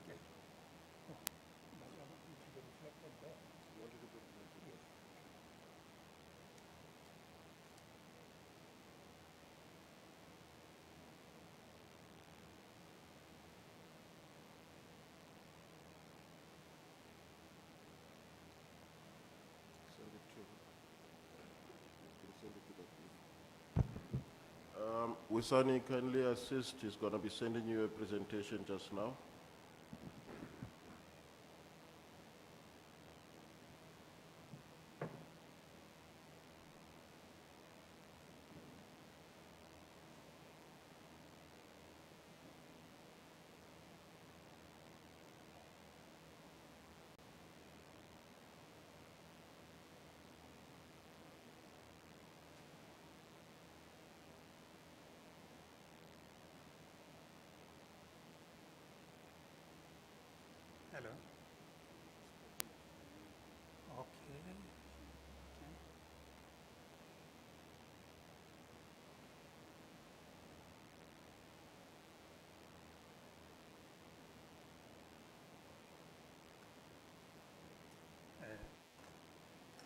Thank you, Program Director.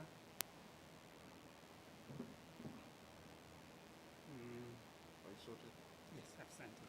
Okay, the provincial manager wants to have a word first about the HOD not being available. If you can apply.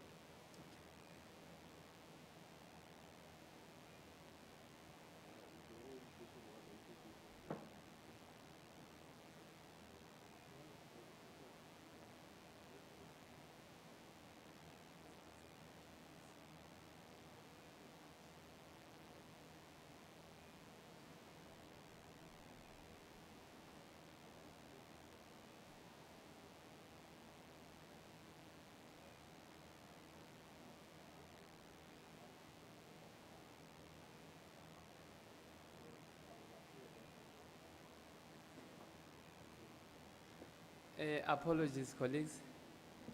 In the program, you can see that the person who was supposed to do the presentation is the HOD. So we deliberately, as a commission, invited the HOD, not anyone from the department. So there should be questions as to why the HOD is not here, because that is what creates problems, because we are going to develop a report, and the views that will be in the report will be the views of the department, and we have noticed a culture of HOD distancing themselves from what has been said in the gathering called by the Human Rights Commission.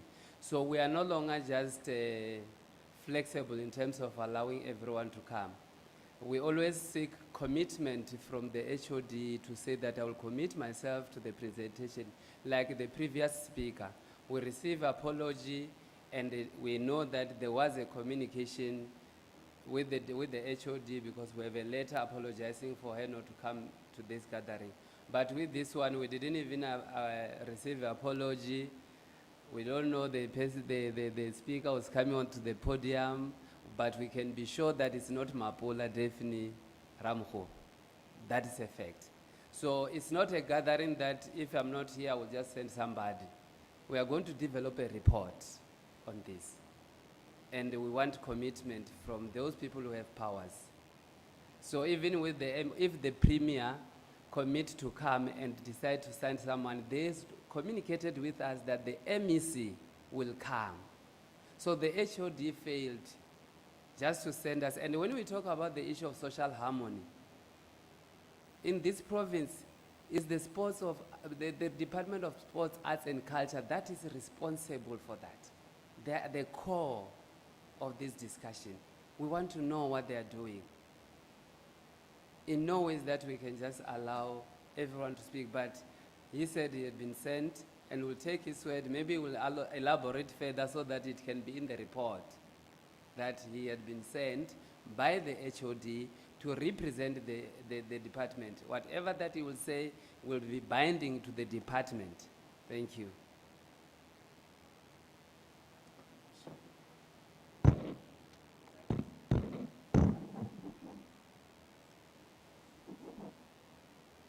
The Macheron.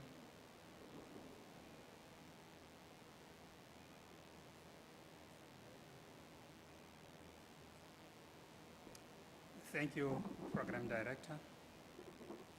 Ndo Olivua. Mahosi ashu.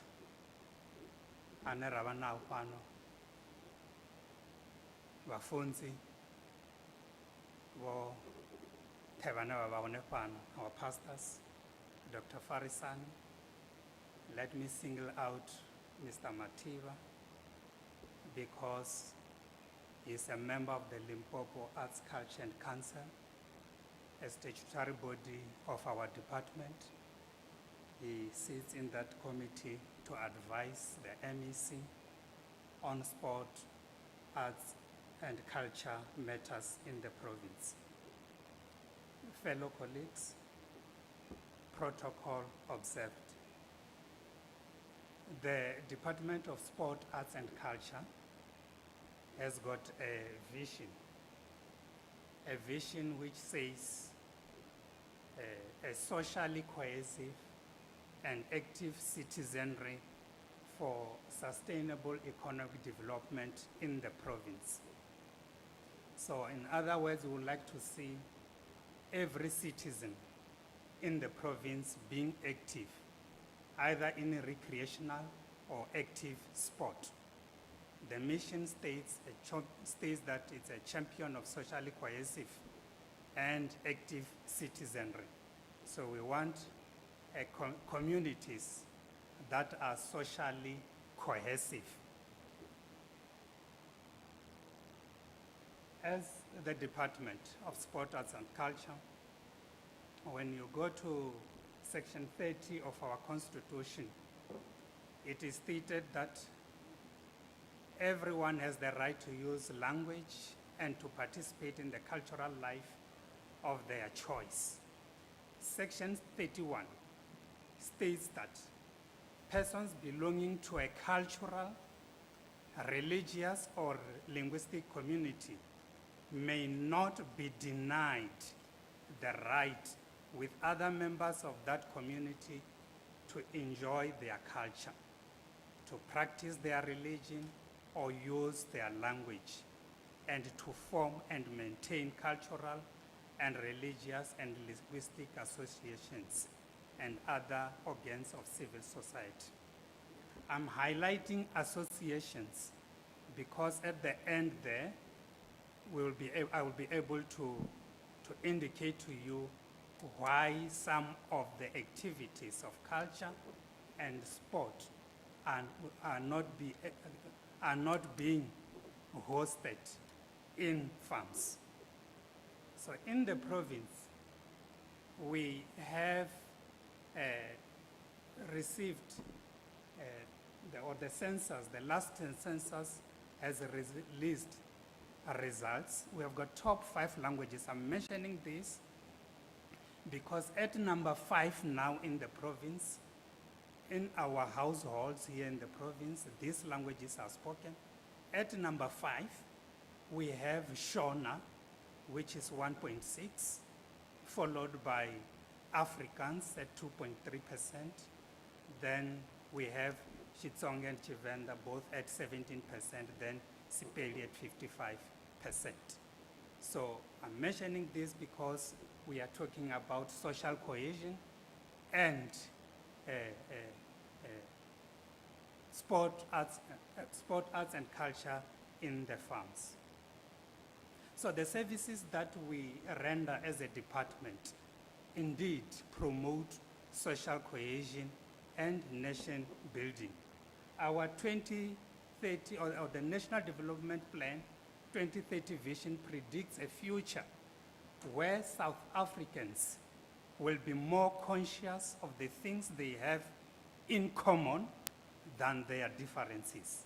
That's the vision of the National Development Plan, that by 2030, we should be talking more of things that make us cohesive or that unite us, or not, and not that make us differ.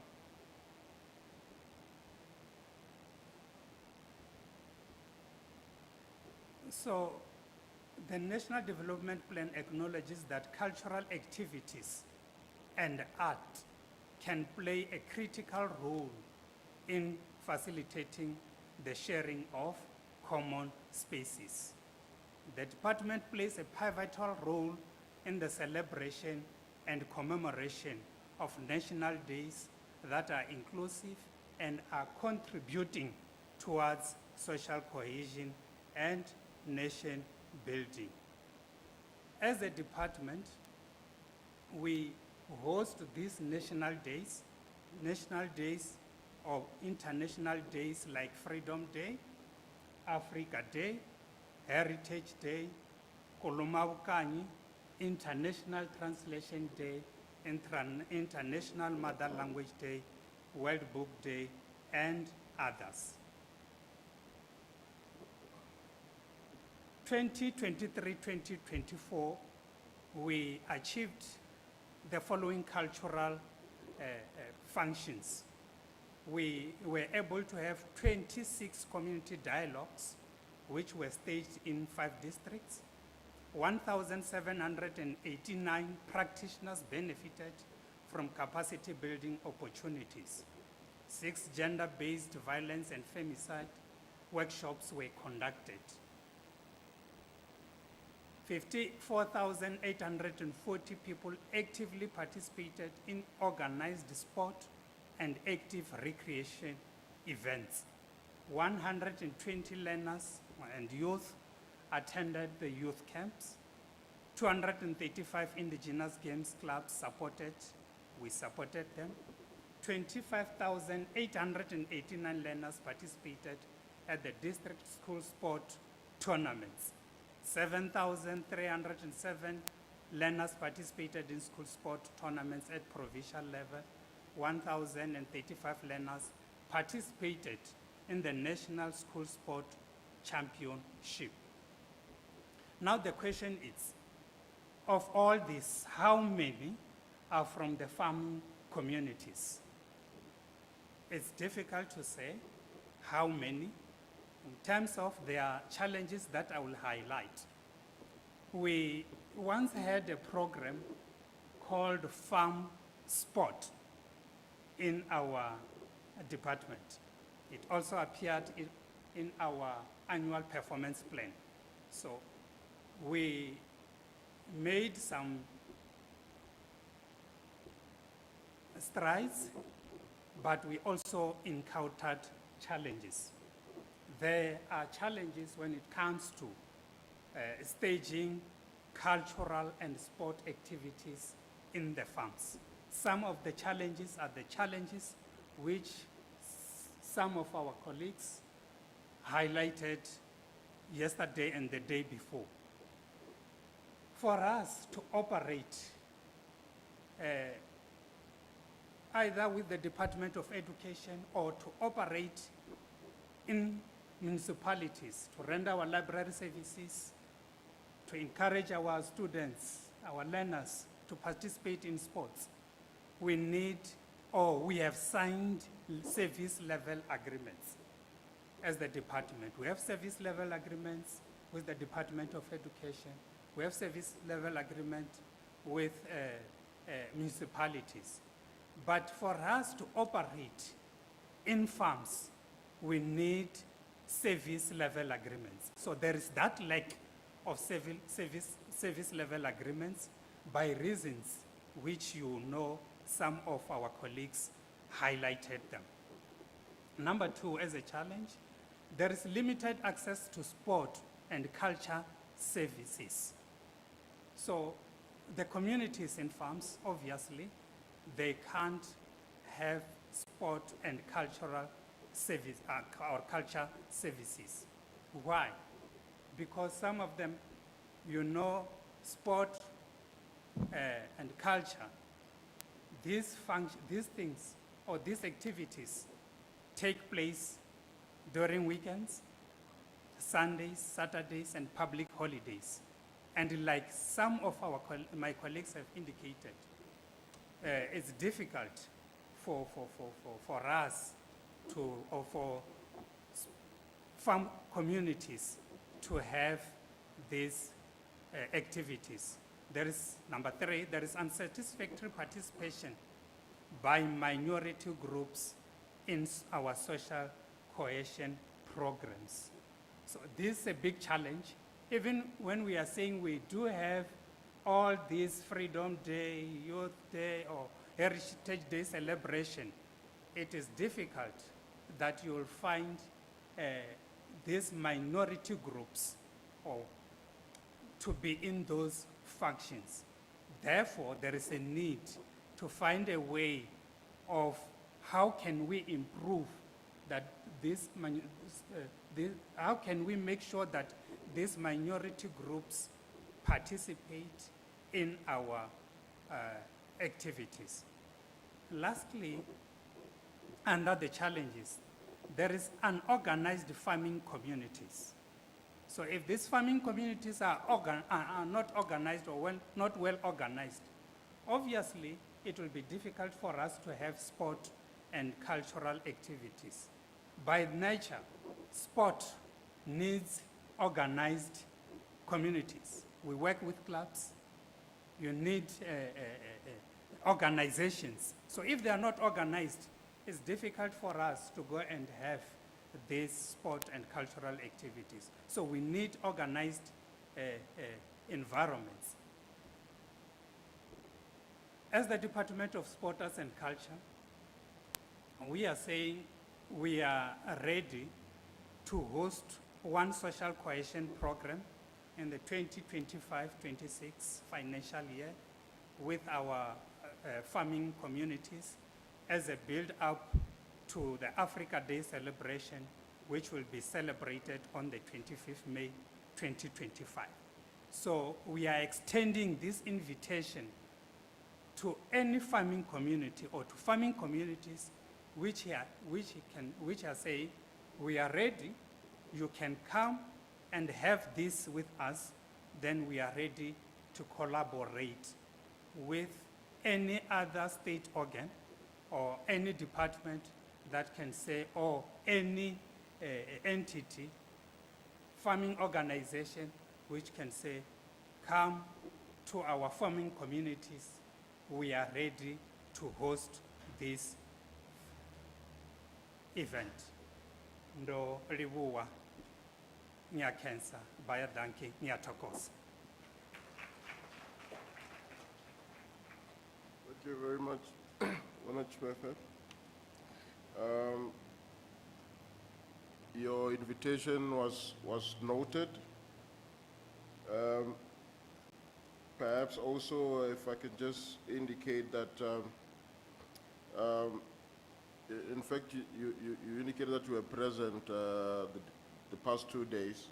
There were questions on NDPs leveled on the floor, so that they might come up. So be ready for that discussion, panel discussion after the last presentation. Moving further along, Mr. Telemapoto from the Department of Agriculture, Land Reform and Rural Development is here. He wants to give us a reflection on the progress regarding the land claims in Limpopo. Mr. Mapoto, the floor is yours. Let us give him a round of applause as he's ascending to the podium.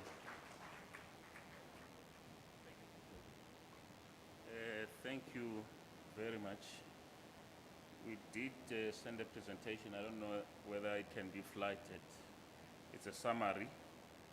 I'm from the Commission on Restitution of Land Rights. My name is Tele Mapoto.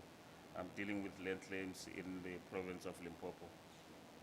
It's going to be a high-level summary.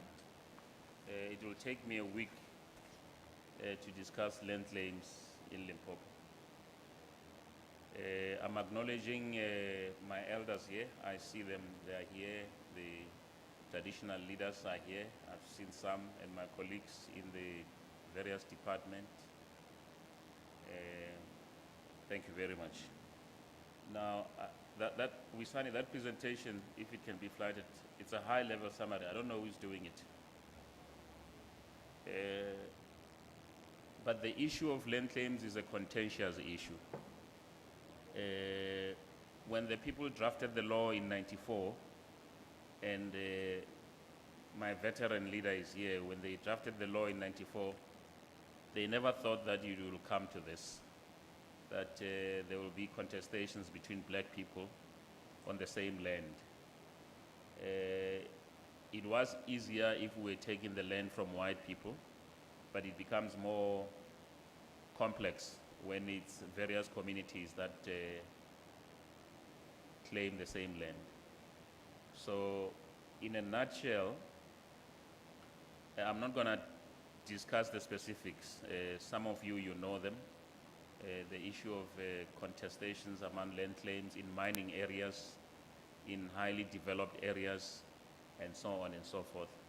I'm going to just reflect on the statistics over the last 30 years where we are. And on the 2nd of December, just for information, we will be celebrating 30 years. Not celebrating, it's a commemoration of the Restitution Act in Freedom Park in Pretoria. The law was enacted in 1994. The first parliament enacted the law. Now,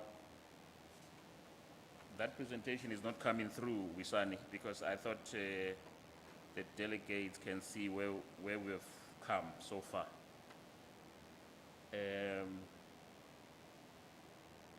Just to give you a summary of the claims that were settled in the provinces so that you can have an idea, since inception of restitution is that in Mopani, the government, the state has paid 3 billion since the inception of restitution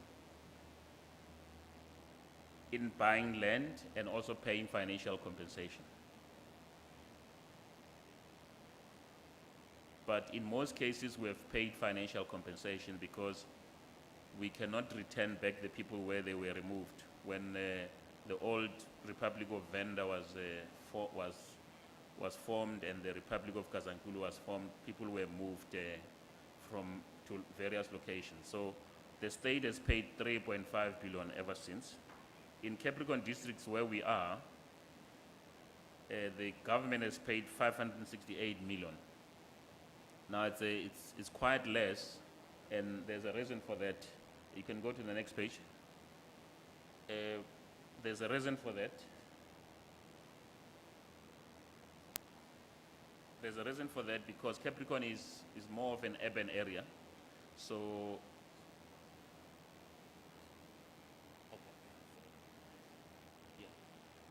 Capricorn is more of an urban area, and most of the claims are mainly financial compensation around Polokwane and around. So that's why the state has paid less. Acquisition of land around Capricorn is a bit less, as opposed to the more rural, highly developed Mopani area with their agricultural farms and so on. In Waterberg, the state has paid 1.6 billion in Waterberg. Mainly game farms that we've acquired since the inception of the program. In Sekhukhune, the state has paid 452 million. The reason why we have not spent a lot of money in Sekhukhune is that in Sekhukhune, the land is highly, highly contentious. And within a radius of about 50 kilometers or less, there's another traditional leader having jurisdiction on the land. And there's a lot of proclamations which were done around the 60s and the 70s during the former homelands. So it's not easy to resolve the claims administratively in Sekhukhune. That's why if you look at the money, Sekhukhune is the least district that the state has spent money. The reason is purely because the issue of land in Sekhukhune is highly contentious. There are various traditional leaders assigned to multiple jurisdictions of land. You find that 3 traditional leaders have got jurisdiction on one same land, and so on. And there's no private land in Sekhukhune, by the way. If there is, it's very few. So there's a history in Sekhukhune which the restitution process cannot solve it, because it's based on consensus. The restitution program is not expropriation, it's based on consensus. Let me give you a typical example in Sekhukhune. Hampatlele, they stayed there for centuries. And there's Ramatabata. Ramatabata is an induna of the Rampatleles, and they've stayed with them for years. Now, the Matabatas have lodged a claim to say we want to have separate development and determination. The claim is successful. They want title deed. We go to the Mpatlele Traditional Authority. The Traditional Authority does not agree. Now it's an example, but obviously there are many around Sekhukhune. Hence you see the money is less, and it will continue to be less because there is no agreement in terms of agreeing to restoration of land. And there are no white people in Sekhukhune, by the way. it's all black people. There are no white people. There's no white person who's refusing the land. I know some of my elders are here. We have meetings with them every day. So it's us. It has to be unlocked by the government somehow, not through the restitution progress, because we may not be able to unlock that. Most of the cases are being referred to court. And you know, courts are unpredictable. Vembe, we have spent 3 billion in acquiring the most highly developed, productive land in Vembe. Now, if you look at the structure of where did the money of restitution went, you will see that it went to Mopani and Vembe. Combined, the state has spent approximately 7 billion. The reason for that is most of the land was in private hands, and they were willing to sell the land in Mopani and Vembe. Around Ratombo there, around the highly productive Livubu. So, and Mopani with its huge tract of conservation land and so on. Now, that's the sketch. That's what we're doing. Now I want to show you another picture, Chair, so that I'm trying to be high level. Now that shows the hectares transferred. If you look at the claims settled, we had about 7,000 claims. We have settled 6,000 claims. The hectares that were transferred to people who lost land because of dispossessions, it's about 975,065 hectares. The land cost is 4 billion.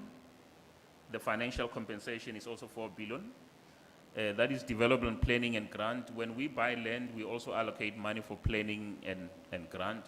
Total award is about 9 billion. We have about 1,176 claims outstanding out of the 7,000 claims. Now, this 1,176 claims is not as easy as the number that you see, because one claim, let me give you an example, Chibula. There's a claim in Chibula in Vembe. It's one claim, but they've got more than 600 portions that we still have to process. 600 portions of land. Now, that's a big feat. It's not only them, there are others also, where it's one claim, but it's many portions, because the land was subdivided over years. So it's not longer one undivided land, it's about 700 portions of land. That's how complex it is. Now, there were new claims that were lodged in 2014-15. We're not dealing with them at the moment. There's an interdict. When the time comes, the commissioner will deal with them. It's about 18,000 that we'll still have to deal with. So the biggest problem that we have, it's not money. We don't have a problem of money. We have a problem of, especially when it comes to land, we've got a problem of communities contesting the same land. That's the biggest problem. You might find that one member of the left community joined the one on the right. Because he knows the origins of this community uses him to establish the right on the land on the other side. So you find this people who are related, who know each other's side, but then they take sides and it becomes difficult to settle the land. Now, that's the biggest problem. The biggest problem is not white landowners, because when they don't want to sell, we refer the matter to court. So the issue is, from my perspective, is amongst the contestations amongst the land, traditional leaders not willing to give up the land, obviously for their own reasons, as I've given the example of Mpatlele and Matabata, and many other examples. And once we have bought the land, then there's new challenges once we bought the land. Because then there's a development there's a promise of resources and so on, and you find that there are differing groups and factions on the same land, vying for the resources on the land. That's what makes up much of the time that we spend in trying to resolve the problems amongst our people once the land has been restored. Before the land is restored, they seem to be very unified and organized. But once you hand over the land, you begin to see divisions within the communities. And I hope that others who are here, who are willing to help us to navigate that challenges, can raise their hands so that we can call them when we go to these meetings. Where these problems arises, they manifest themselves after we've transferred the land. Before the land, they seem unified. Their desire is the land. Once we transfer, then you hear all these stories about what was not done properly or what was omitted and so on, and many other issues that never arose when you were processing the land. Lately, we are experiencing the fact that most claimants are opting for money instead of land. And it's their option. They realize that maybe they should get money and so on. But that's the trend that we pick up as we move along. Most of the claimants, they prefer to opt for money. And even in our statistics in the last 2-3 years, the people who have opted for money has sharply gone up as opposed to the land acquisition part. It may be as a result of the many factors. Maybe landowners are not willing to sell, or people are not willing to release the land. And therefore we have to refer to court, and the claimants see the financial compensation as a more easier and quicker way to resolve their problems. So from my side, I don't want to bore you with the technical issues. This is a high-level presentations, about 1,176 claims that are remaining. Others are in court, obviously, that we cannot resolve. We are struggling with this process together with our civil society to really find out ways to resolve the challenges and give land where the land is able to be given back and give financial compensation where we should. It is interesting to know that we are also part of government, and in Musina, for example, at the special economic zone, we are involved in making sure that where there are land claims, we sort them out so that the economic zone can be implemented. The people of the Musina, they know about that. In the Antonville farm there, it's a state land. We're trying to make sure that we unlock that. At that towards special economic zone, we're also trying to make sure that the development happens while we're also dealing with the issue of claims. The Mall of the North, where you shop all the time, there is a claim there, but we are allowed for the development. Obviously no one can be 100% happy.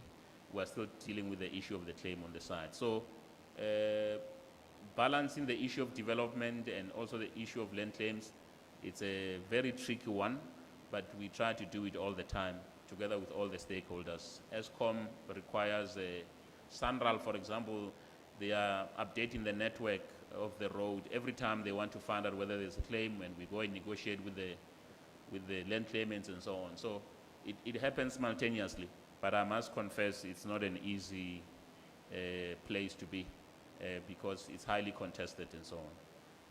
Chairperson, I want to take this opportunity to thank you all, and I think we will send you the more detailed presentation. I think Wisani, they have it. This was just a high level, but thank you very much for your invitation. Thank you.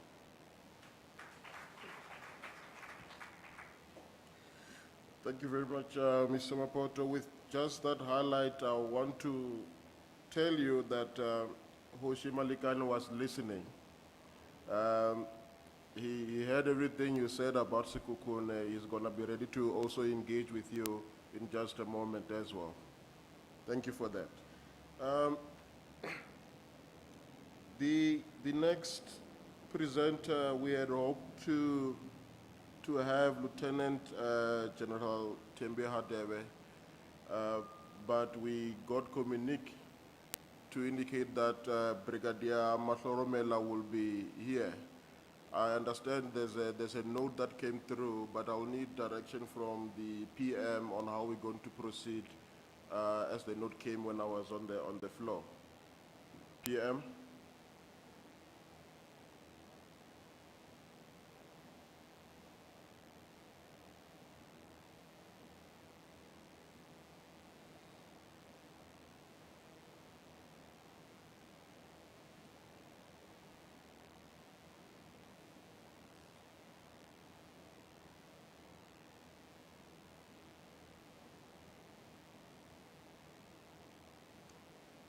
PM? Did you get my story?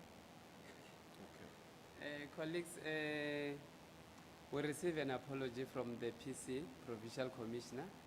She's in Pretoria attending the meeting, I think preparing to meet with the minister tomorrow.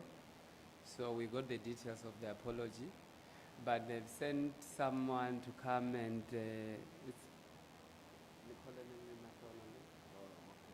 Makube. So we are hoping that that the representative of SAPS might arrive at any time. They are taking this guy. Is he here? Sorry. Oh, is he here? Sorry. So the SAPS, you will understand that we have a very good working relationship with them.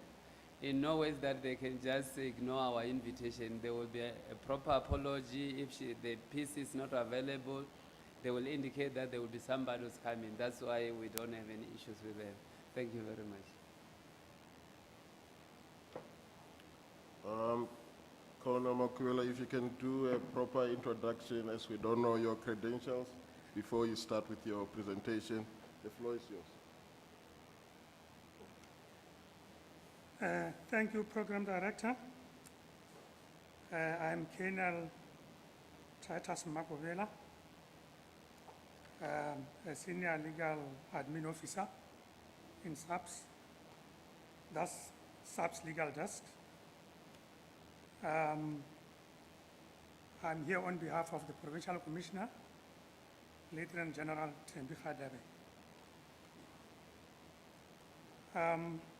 Let me start by greeting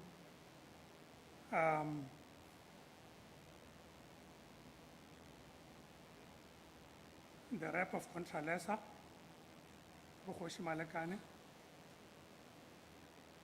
and then HODs and reps of government departments who are here, faith-based organizations, Abu Ref Pataki and other pastors that are here, and then tertiary institutions that are here, trade union reps that are here, NGOs, and all protocol observed.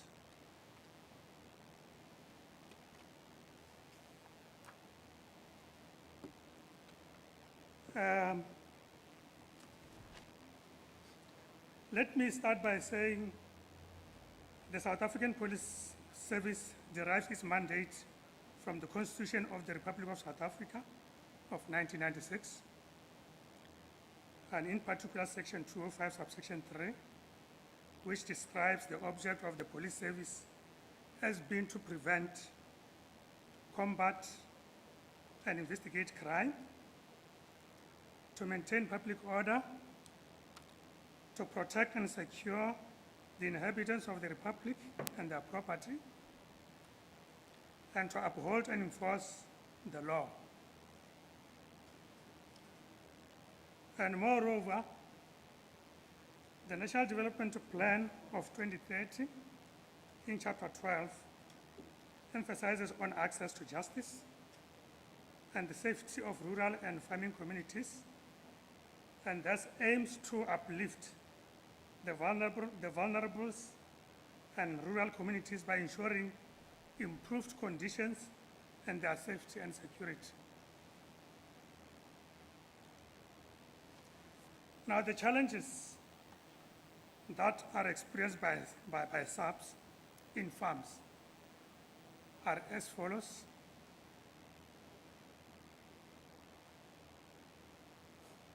We have got things like illegal hunting. Those are crimes that we experience more often. Stock theft,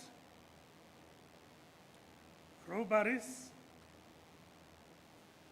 and these robberies happen to both farm owners, farm employees, and farm dwellers. Assault cases, which are isolated incidents, farm attacks, which affect both farm owners, farm dwellers, and farm employees. But these are also isolated incidents. We don't experience them often. They come once in a while. And then we also experience, employment of undocumented persons in farms.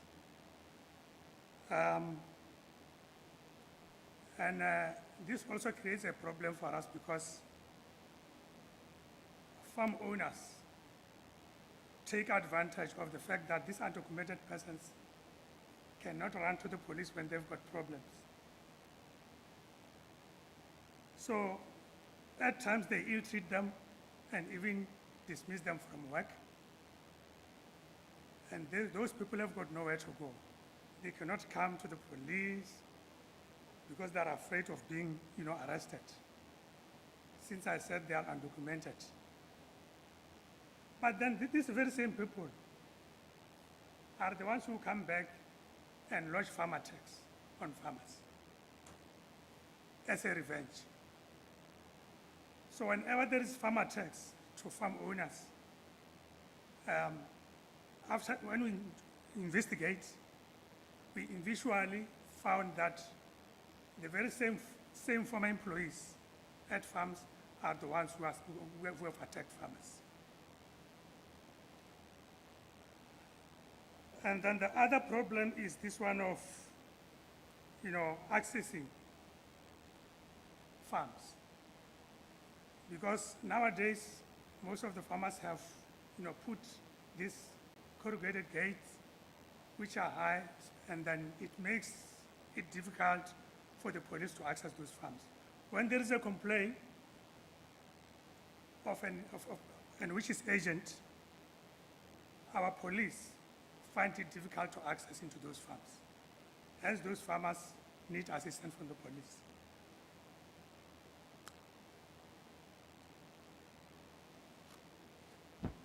And then measures that are taken to address these challenges.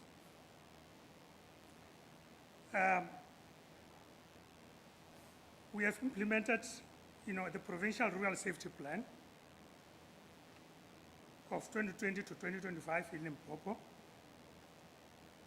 So this rural safety plan is meant to address problems that we experience in farms. And it provides for the appointment of the rural safety coordinator by each and every police station. In other words, each police station must appoint a rural safety coordinator who will look at farms that are falling under that particular police stations. So this rural safety coordinator will have a profile of the farm, which includes employees in the farm as well as the dwellers, and will be the one who attends to all problems in that farm. Will visit the farms, communicate with the farmers, communicate with employees, as well as the farm dwellers, and hear their problems, and see what solutions can we come up with to assist them. So that is an attempt by SAPS to address problems in farms. And then we also, patrol farms day and night, just to show visibility of the police. And during those patrols, we communicate. We don't just patrols. We also communicate with farmers. We communicate with farm employees as well as farm dwellers. We investigate cases that are reported in farms. And then we also arrest perpetrators of those crimes. And then we even make sure that those perpetrators see their day in court. We also, we further conduct awareness campaigns which are meant to address both farmers and farm employees. But then here again, we are experiencing a problem because farmers don't allow employees to attend to those campaigns.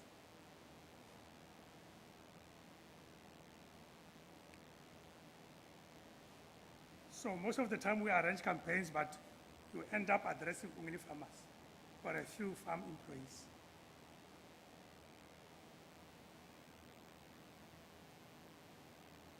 So we involve farming communities through rural safety forums.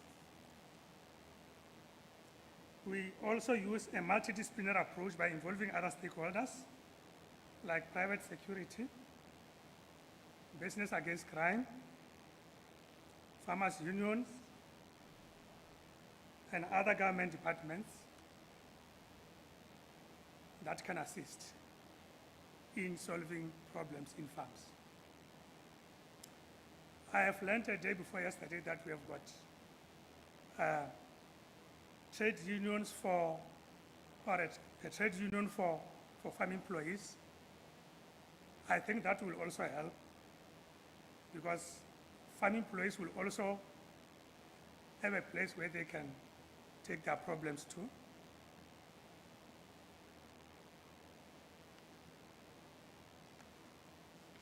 And then in conclusion,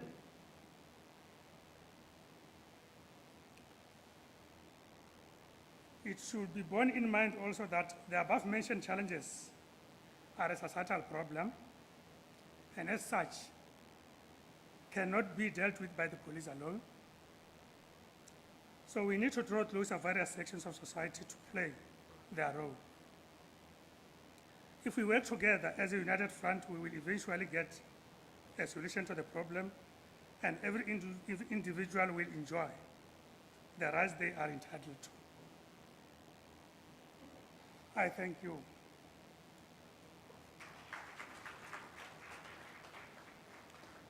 Thank you very much, Colonel Makuvele. I think everybody here now is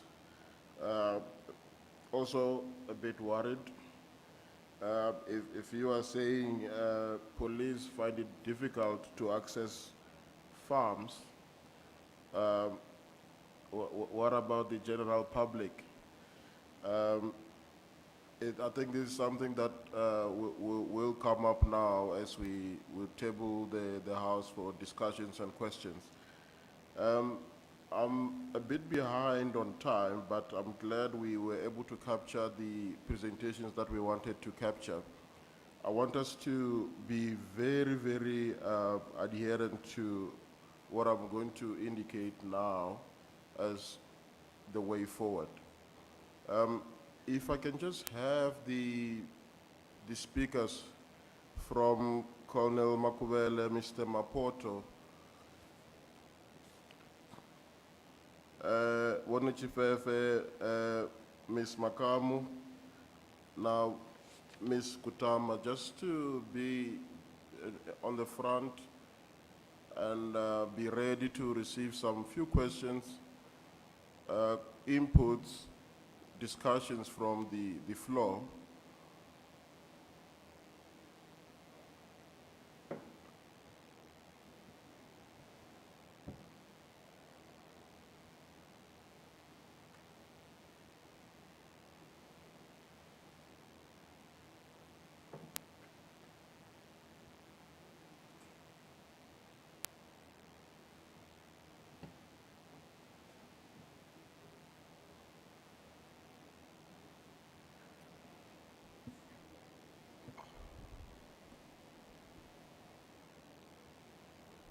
We have a blue and red mic. Already I'm seeing 3 hands up. In fact, I'm seeing more than 5 hands. So this is what I suggest we do, right? Let us take 5 questions first. First round of questions, the speakers will be taking notes. Are we ready this side?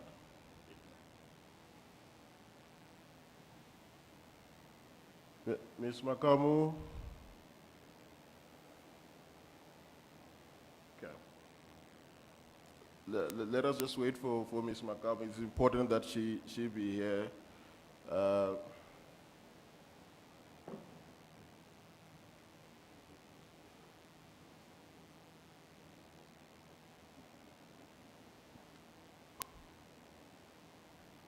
When we posing these questions, let us be direct. I know we're gonna express ourselves even greater if we just be direct with our questions. I noticed the hand, the first hand was from Kuzi, but out of respect, Memang Kuzi, I also noticed Hoshi's hand is up. Can you allow him first, and then we can come that side. First 5 questions, we put a hold, and then we take other questions.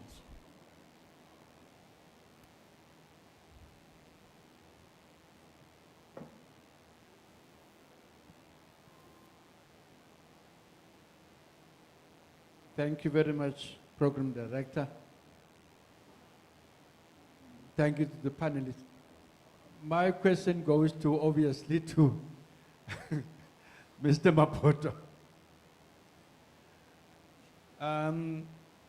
Dade Mapoto, I don't want to, I agree with you, we've got a big problem. We are landlocked. Now, you're saying there are 1,176 outstanding claims. Now, I'm going to put you on the spot here. How long do you think it's going to take your department to settle the 1,176? Secondly, yesterday there was a commission which spoke about I think it's about the 3 methods or versions through which people can access land. Can you just elaborate a little bit on those? It's restitution claim, and I can't remember the other 2. If they're still operative and available for members to make. I'm saying this because if we go back to Sekhukhune land, we will be losing most of our subjects to other areas because we are landlocked, there's no more space available for settlement. And we want your assistance there. It's very, very serious and very bad. Thank you.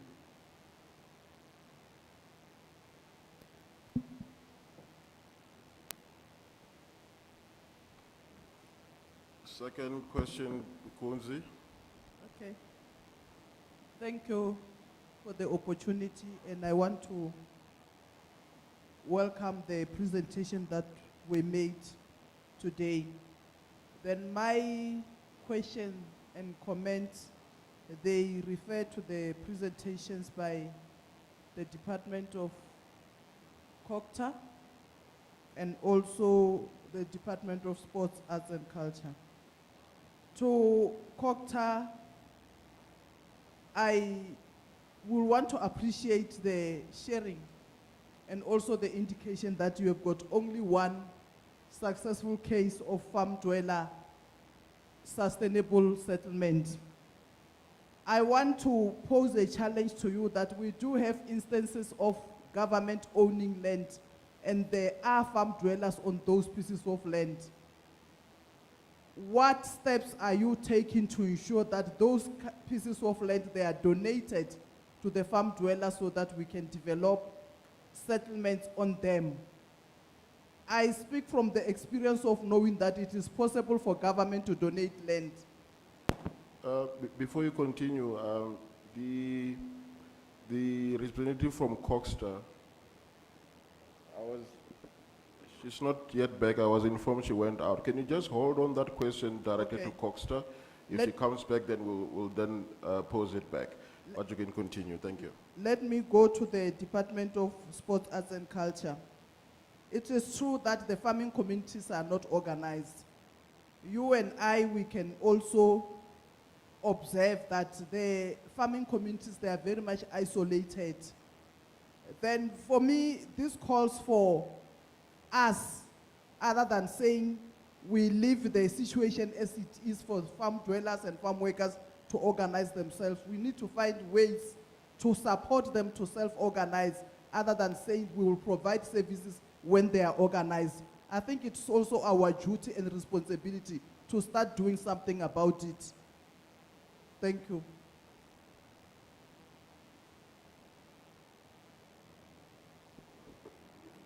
The next hand. Thank you. Ndi Kwadeboa. Nga dzina ndi Frederick Ndou, ndi bva Hafau. Ndi na mbudziso hafha, ke na le potšišo mo ke tlo thoma ka go iša go ba sepodising. Gore ge ba re ba palla ko tsena mo dipolaseng, mo e le gore re a tseba gore bontši ba tsona di ne ditsela tša mmušo or a public road. Na potso ya ka ke gore ke eng se e be se tlhotlholetša gore ba ownang dipolasi tšeo ba etse di boom gate on a public road?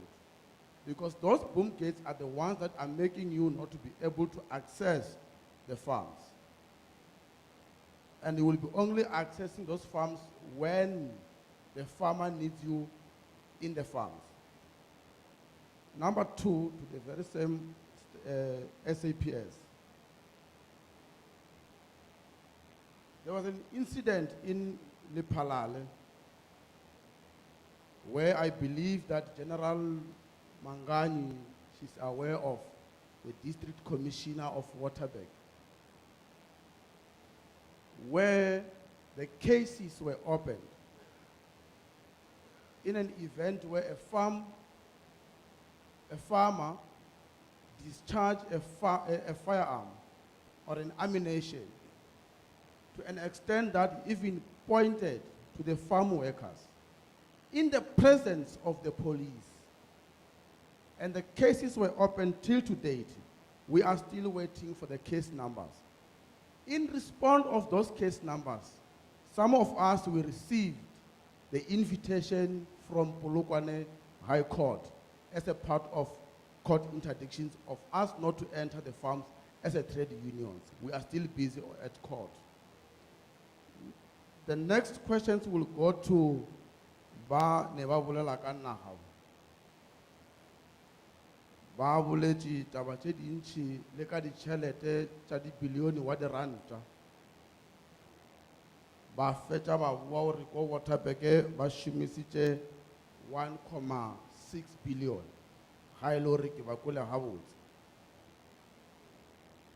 E be mohlomongwe re nyaka go no tseba mo go lena mo re le ba union gore kwa tulong ya Lephalale re ne baduli ba bantši ba ba dulang ko dipolaseng or in an area of a farm dwellers, such as Timbuktu, such as Marapong and Mamojela Park.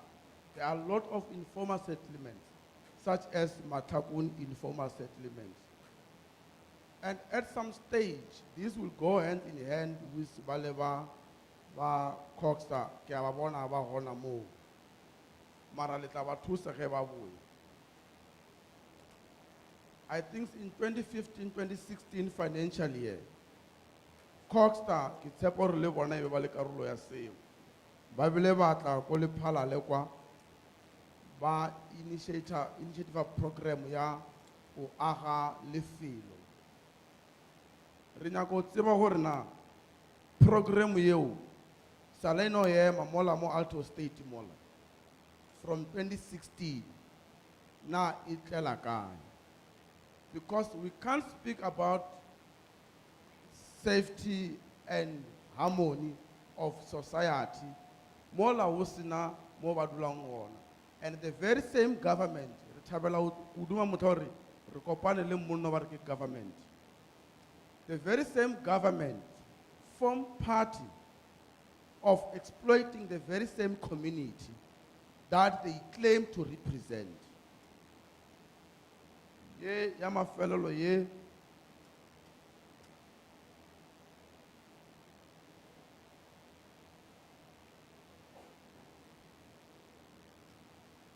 ko gore go ba lefase ba e ba ka kgona ba re direle breakdown ya water bag ya this 1.6 billion because re ba kwile e ba bolela ka bo Bembe ba bolela ka bo Sekhukhune mara in water bag re no go ba 1.6 billion because we are facing a challenge when we went back to our municipalities.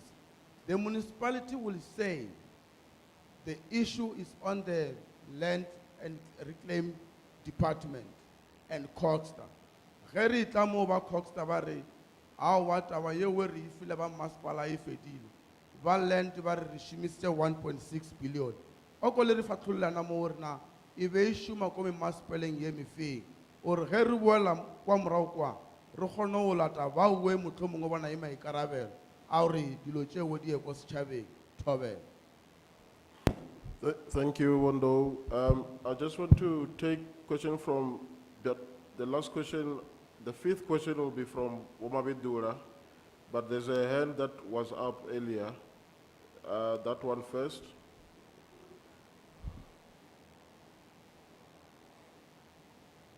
Okay, good afternoon, everyone. My name is Martha Pelotobejani.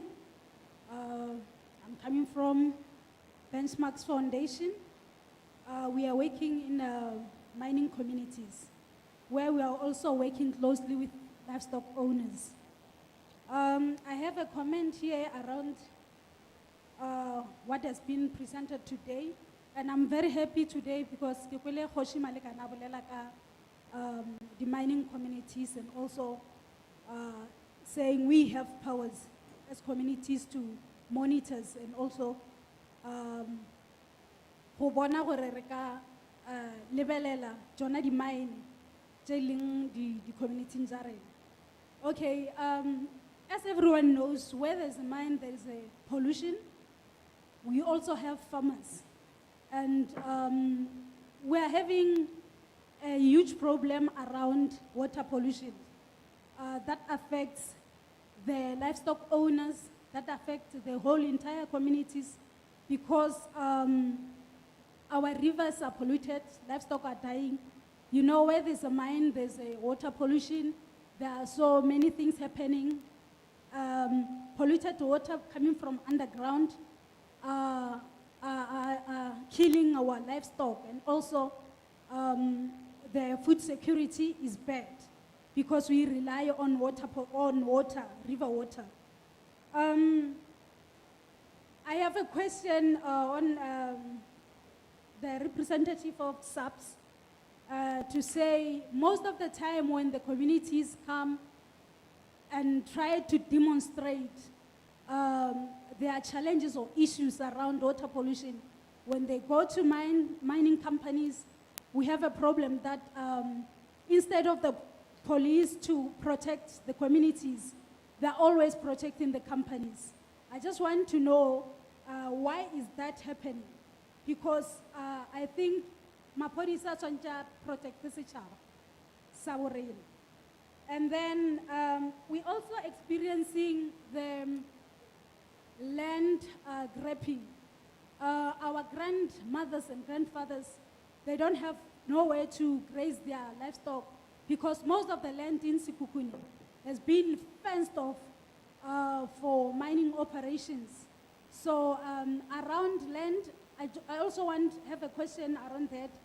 For now, because our parents or grandparents, they've been like, mashimo a bona a tšeiwa, and for peanuts. What is it that the department can help, maybe to protect that, or maybe to negotiate something, because they are given some peanuts for plowing fields. We no longer have our plowing fields. And I think also to Human Rights Commission, I say, we need you on the ground. We need you on the ground to come and protect our human rights. Thank you. Thank you very much. Wamabidura, can you, just before he speaks, colleagues, I am kindly requesting, let us be direct with questions. The reason for that is I'm on limited grounds. I'm gonna charge the commission now money because time is essential. Please let us be direct. Well, Wamabidura will pose his question direct, and then what we're going to do, I'm just gonna, by indication of hands, after Wamabidura, by indication of hands, I just want to head count how many potential questions I'm still gonna get, then I'll make a decision after that. Wamabidura, quickly. Thank you. Thank you very much, Program Director or Facilitator. I've got many questions. I think I have questions for everyone, but I will choose to do only 3. The first question goes to the Department of Sports, Arts and Culture. I heard you saying that the farming communities are not organized, and you are requesting them to indicate if they want you to come and maybe organize events in their farming area or in their area. But my advice to you is that those farming communities, sometimes we have to search for them.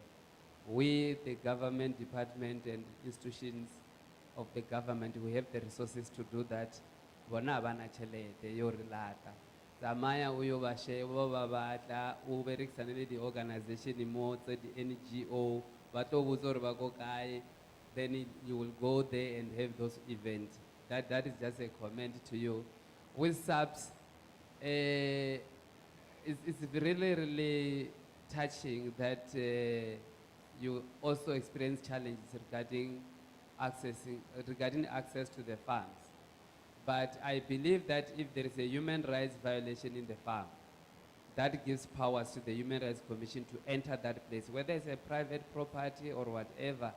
But if there is a farm, there is human rights violation, I will urge you to contact us so that we can work together. We will be the ones to give instruction that we are getting in here, or break here, we want to get in there. We will be responsible. The Act allows us to do that. So we don't need court order to do that. As long as there is a human rights violation inside, we will get in there by force. So, but your role will just be to protect us, to make sure that we don't get shot. But anyway, the last question goes to, this is a touching one. Mr. Mapoto, you remember maybe we have met several times regarding progress. I think your question was relevant. We asked that question some 3 years back. I think Mr. Mapoto will agree with me. My biggest worry is that your list of 1,170 something claim is still the same today, 3 years later. And when we met 3 years back, you indicated that the finalization of the claim will be in 2035. And we express our concern that majority of people who have evidence about this land claim will be gone by then.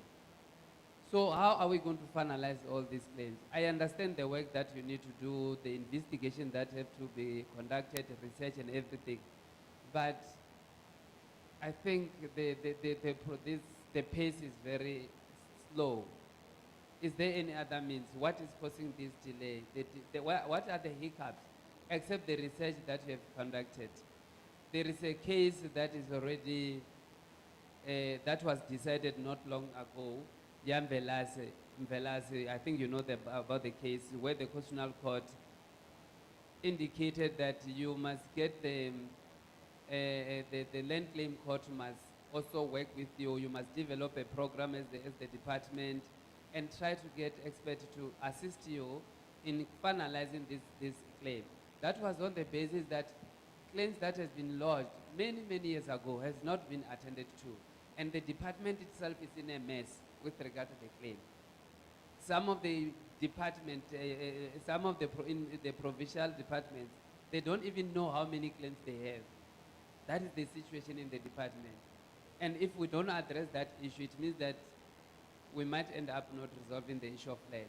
And some of the abuse that we hear when people get shot, killed, and all those things are as a result of the issue of dispossession of land is still affecting us today. So when can we, what are the hiccups? Because when you have this situation, you must also identify the challenges. What are the challenges? Thank you. If Mohamedou is not being direct, then the other colleagues. Okay, just by indication of hands, I'm seeing 1, 2, 3, 4, 5, 6, 7, 8, 9, 10. I'm not going to count Nkunzi again because it's a supplementary. So 10 hands. 11. Okay. Are you going to be able to take 11 more questions then answer when they're done? So 15 questions. I know you're taking notes. Okay. Okay. They're saying you can bring the questions on, but before, I just want to give Nkuzi an opportunity to supplement because they couldn't pose the question to Coxstar as Coxstar was still attending to something outside. So Nkuzi, then we do the 11 hands that were up. Then they will do. Okay, I see. I'm gonna be penalized. 12. There is Moruti. Already was about to stand up. So 12, ending with Moruti here. Nkuzi, mic to that side, please. She wants to supplement her questions, her earlier questions. Okay. Ke a leboga. And thank you, Memakamu, for availing yourself to share with us the presentation on the departmental program for human settlement on farms. My question is, you have spoken about land donations which are also contributing to the speed at which you can implement sustainable human settlement for the benefit of farm dwellers and farm workers. And it's also embarrassing that for the past 30 years, you only implemented one successful case, Yakwa Apakastena, Sukmeikar. Then I happen to know about the thing. While we do have so many land parcels which are owned by government, including parastatals. One is the land parcel around Mokezi station. There are people who are residing there, informal dwellers. The land is even being encroached by a ZZ2. And for those people, it is a clear need that they need to be upgraded. And we don't see land donation coming forth from the government. What is it that is stopping you from donating land as government for the benefit of the farm dwellers? And that is not the only land. We also have got some land around the Waterberg area, especially Radisson, where farm dwellers are already on the land, but it's taking forever for government to consider donating such piece of land for sustainable human settlement. Then the other question is pertaining to the land which already government, the Department of Agriculture, Land Reform and Rural Development, has purchased some pieces of land, some is more than 10 years ago, but we see no development happening. on those pieces of land, wouldn't be that the hanging fruit for the department to start developing that for the benefit of the farm dwellers whom the land was procured for? Then I think the last one is we have seen, especially in the blowback area, where farm dwellers have been, benefiting from the government buying land for them. There's a tendency of municipalities demanding the transfer of the title for such pieces of land into the name of the municipality in exchange of services. Is that proper or legal? Please come in and help the farm dwellers and farm workers in need. We gladly welcome the move for a farm workers or farm dwellers housing summit. Please share the date. We will organize and ensure that we are fully participating in such an event, and also contact us for some of the farm dwellers and farm workers we work with. Thank you. Thank you very much. The next question, if you see me raising my hand, you quickly summarize your question and we move to the next one. I'm just pleading for the sake of time. Thank you very much. Let's be direct. Thank you. Thank you very much, Program Director Mkwadwa, MF. Yeah, my first two questions will be directed to Ms. Utama. In respect of stability, the impact of stability on food production.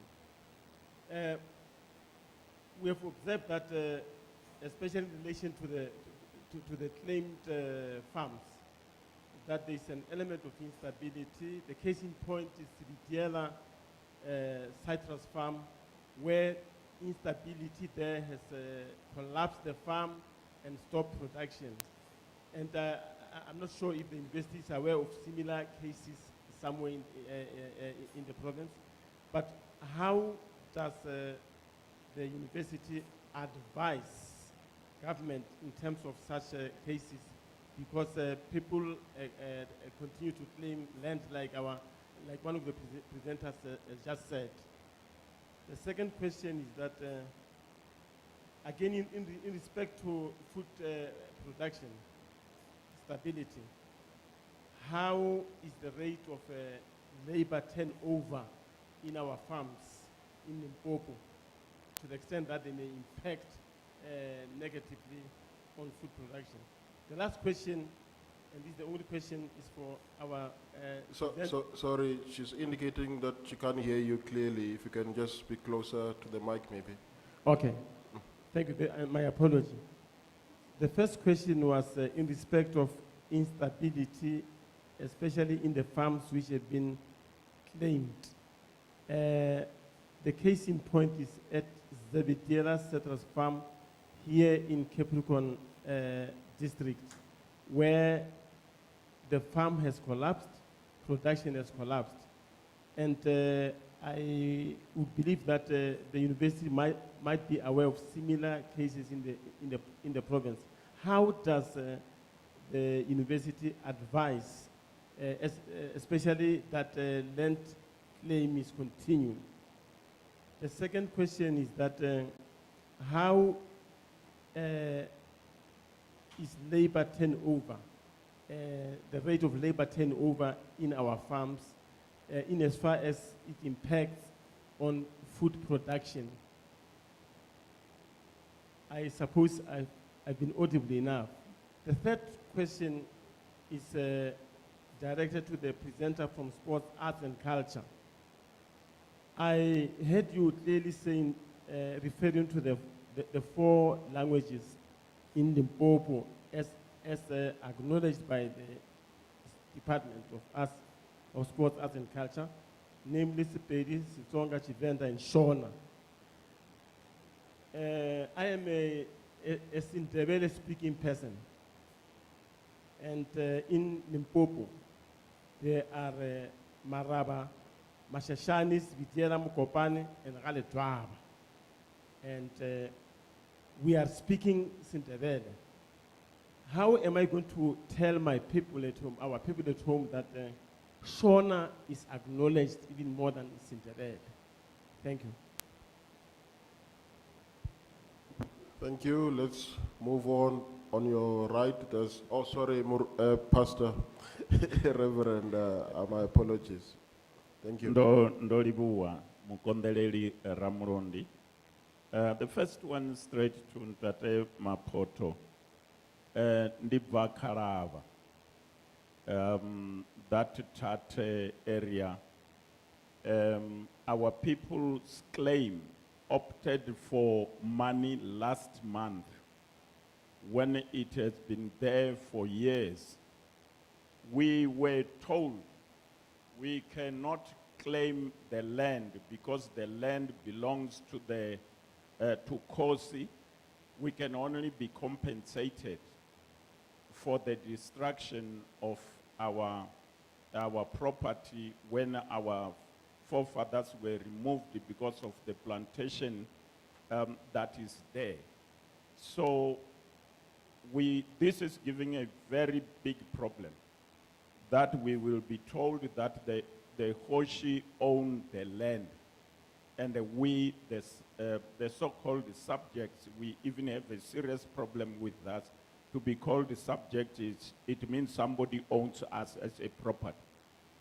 So that issue is very critical, that we are told we can't claim the land, and we have been affected seriously.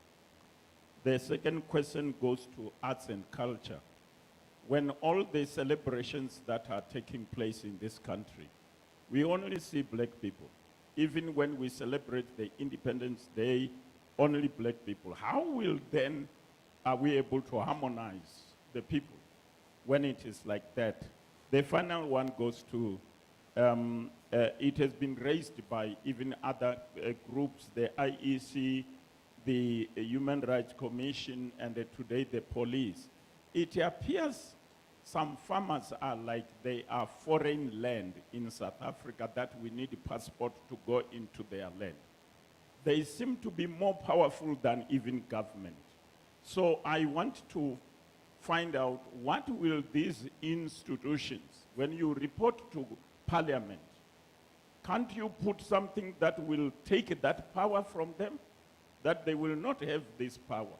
You can't just go there in Parliament and report that we are unable to do because these people do not allow us. We feel unsafe in our own land if this is happening again. Thank you. Thank you very much. Let's move on to another question. Good up. I've acknowledged that 2 people have spoken. 10 we are waiting 10. I don't know who. My question. Who can stand up first? Ruti Pataki, you are up. You can proceed. Thank you. My question is to the police. Is there any intentional or deliberate program that the SAPS are running to disarm this country of people in particular who own unlicensed firearms? Very direct. Thank you, Reverend. Okay. Next. Thank you, Program Director. My name is Amos Khafela Muruti, Amos Khafela, from Medical Community and Chaplains, and I'm a human rights champion. My question directed to Mrs. Utama.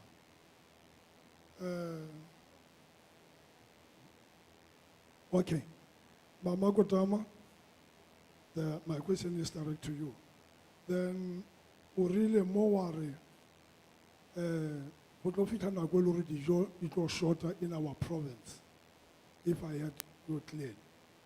Then, my question is, do you have a strategy plan maybe to avoid such accidents? Maybe why I'm saying that. Because Renale Mawoshi, Honale Nagaisa Shumin, can't you make a plan maybe to train people for farming?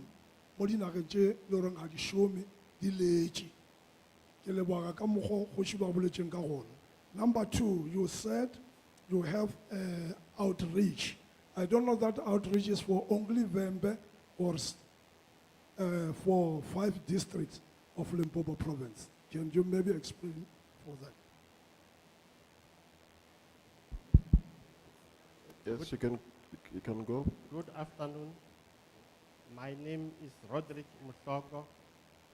I come from Urisik in Zanini. My question is directed to Mrs. Makam with regard to your township establishment in the farms. I've noticed that in some areas, farm schools have been dislocated to the villages. For example, your Litaba estate and this side. But then if you establish farm townships, what is going to happen to the children who are supposed to be learning in the farm? Also, I also think it will deny opportunities for the children to have education on farming skills that they can use to do farming and be educated on farming. The second question is directed to Sports, Arts and Culture. I didn't know the name of the presenter. It's about your contribution. You said there is unsatisfactory participation by minority groups. I want to check if there is any plan by the department to deal with this challenge. Thank you very much. Thank you. Next person. Perhaps before we get to the next person, just can I have another mic closer to Reverend Pataki? I don't want him to be misquoted. SAPS say they didn't understand your question. So when we're done with this side, please just realign that question. Thank you. Good afternoon. Yeah, this is human rights champion, Pat Molepo, and I'm from the Community Law Center, Kamoseshe Wakamo. My question is directed to Mr. Mapoto. Mr. Mapoto, let me start by quoting a book written by... Let's be direct, Mr. Mlepo. I'm coming there. A book written by Advocate Noka Itobi, HC, titled The Land is Ours. Ntatuma Poto, land in South Africa is stolen property. And Mrs. Hadebe, I'll be opening a case very soon in that regard. When I'm saying land in South Africa is stolen property, I refer in particular to land claims. Land claims, when people they claim the land, their land, most are given money instead of land. And I do not know, Chairperson, who is taking that decision that our communities, when they claim their land back, they must be given their money. They must be told that they must take money because there are some properties, immovable properties, which have been built there. The last question, Chairperson, will be pertaining to Section 25 of our Constitution. Don't you think, Mr. Mapoto, that it is the right time now that that section must be amended with immediate effect? Thank you very much. All right, thank you very much. My name is Matumi from Maokwe Farm under Mogororwane Community Property Association. Only one question and recommendation, that's it. The question is for sport, arts and culture. You are busy talking about social cohesion and nation building. How do you think you are going to be successful in that if you are busy marginalizing the farms community? It is highly impossible. Because your programs are very much clear. You are having sports officers, sport promotion officers. They can even go wherever you like, given the resources. But you are saying you are unable to visit those people because of some of the technicalities. Now, that's why I'm saying, how can you achieve that goal if that's what you are doing? Now, my recommendation for all of you who have presented, because I listened to you attentively, realize this and is subject to correction. It seems as if you are in a federal system of government, the manner in which you are presenting, whereas you are in a unitary state. You are working in silos. Please try to make sure that you work with other departments or other sectors of the government. In other ways, you are going to solve all those problems or challenges that we are talking about. Thank you. Thank you. Can we get the remaining 3 hands, and then with just looking at the time, I know we're still going to be having time for discussions. If there are discussions, not questions, I think let us reserve that for our time that we're going to have after lunch. 3 last hands, then we get responses from our panelists. Thank you. Thanks, Mr. Chair. My name is Jacob Matakanye. Chair, my first question, but in a recommendation form, is go to Mrs. Kutama from Venda University. When I was listening to her presentation, the university, they are doing well. They are training black farmers, which Babonora only potential about train. I'm from Musina municipality. When you talk about, we are proudly talking about black farmers. If somebody comes here, I want to look at black farmers. You say South Africa, really, you are empowering black people. I'm from Musina municipality. I think Mrs. Kutama should agree with me that when you said we talk about black farmers, they would like small portions that are saying it's a black farmers. In under Musina municipality. There is a lot of small group of people farming that side long before. One farm, you look at a one white man, only make about 100, and they call those things farms. We are undermining the capacity of our people. And the outside, we are saying blacks have farms. It's not true. They've got small portion. What would you think apartheid? That's not a farm. But even today, we're still saying, nah, we don't have that. Let's be honest. I want to recommend with University of Venda, because we are doing this good job, can you recommend to the government, those are the people who are talking about are there now, that represent government, talk to the government to release farms for black people. Thanks very much. The second question goes to Mr. Mapoto. Mr. Mapoto, in your last slide, only the new claimant, 2014. And then it seems that at least someone, I don't know who, we look at court, and it meant that at least our progress. That only one individual. Our government now is being stopped. Things have stopped. Only individual. All in channel services saving. Stop progress. And we are doing nothing through. And we are a government. And a certain fella go complain, but we are now about kwani. Last day, go to the SAPS.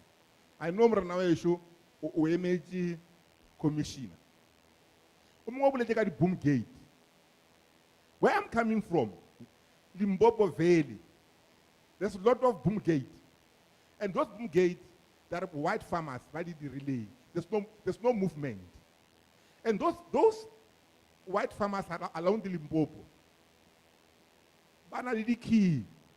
Chao tsena ka mo nokeng. Ba bulela batho e banyaka. Ona le crime e tswelang ko neana. Ba utswa dikolo ba bola batho. Dikolo di tshela Montshiare di ya Zimbabwe. We've got police, we've got soldiers there. But we are not protected. Whereas here, they said, I don't go plastic. As a government, sometimes less. Thank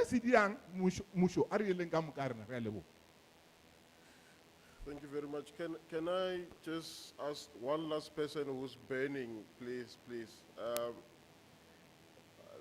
For the sake of time, colleagues, I want us to also get an opportunity to break into commissions. Most of the things that we are discussing now, we'll be able to even expand on them and have collaborative effort in discussing. But if we take this opportunity and we want to address everything now, we might not get responses that we want from our panelists. Can we just agree we'll get the last person who's burning?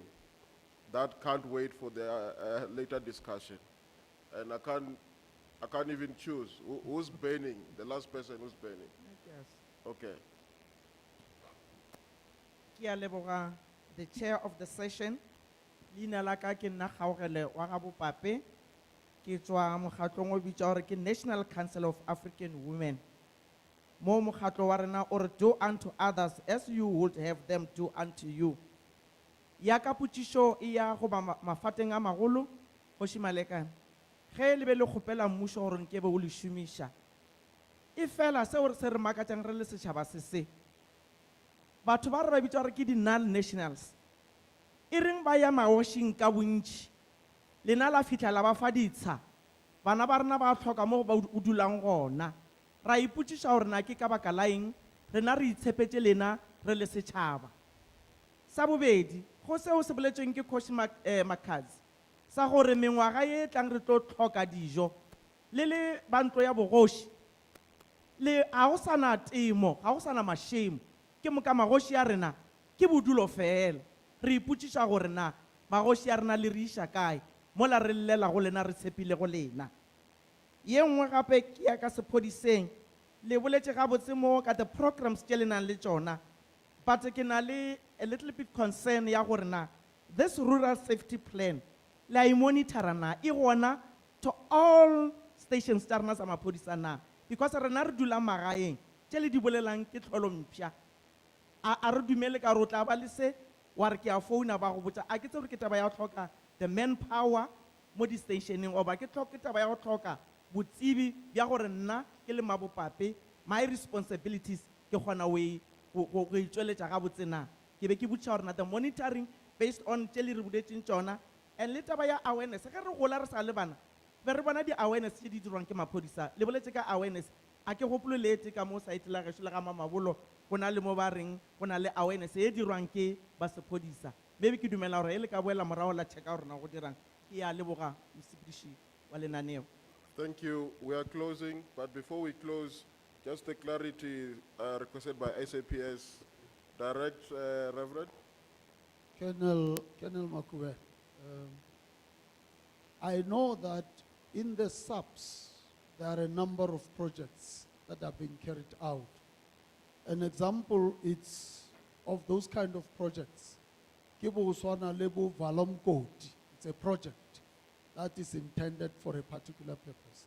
And my question was, given the fact that South Africa is generally overarmed, particularly with unlicensed firearms, is there a project such as Valom Code whose concentration it's only on disarming South Africans of unlicensed firearms?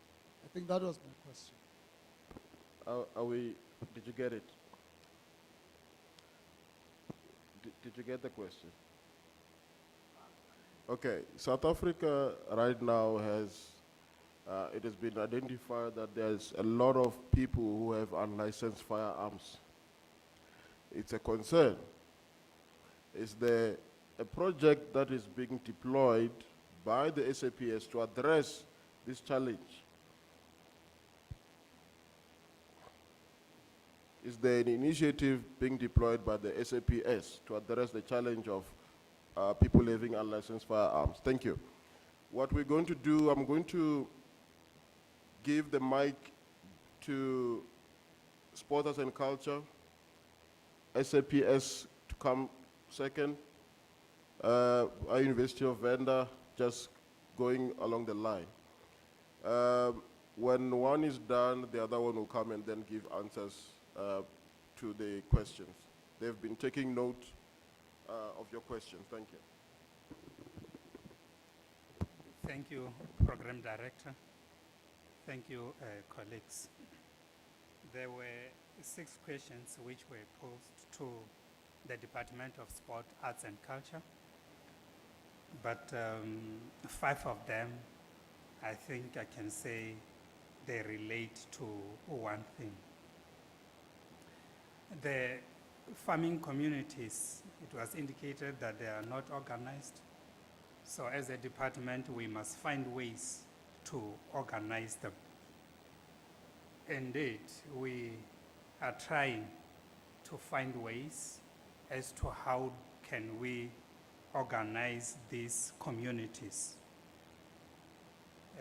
The farm or the farming community, it relates to the farmers and also farm workers. So there has to be interaction, good interaction between the farmers and the farm workers also. So like we are saying, we need to improve participation by this entire community. It also relates to the comment which was raised that the farm communities, the farmers, or the farm workers, I think this one was relating to farm workers, they do not have resources. As government, we have resources. Yes, we have resources.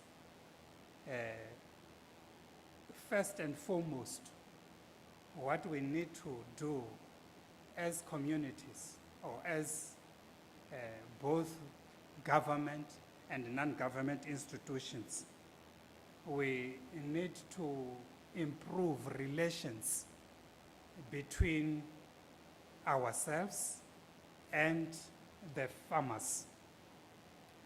The day before yesterday, I think it was the day before yesterday, if not yesterday, Bafunzi said there are 2 services or 3 services in another church.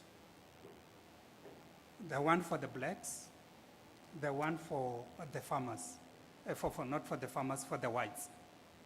So what the challenges that we are experiencing are the challenges that are being experienced by all of us. Here is a gathering that was organized by Human Rights Commission. Then you find that there is only, it is dominated by one particular race. I was happy on Wednesday when I saw some of our colleagues from farming organizations, and I said, during lunch, I'm going to network.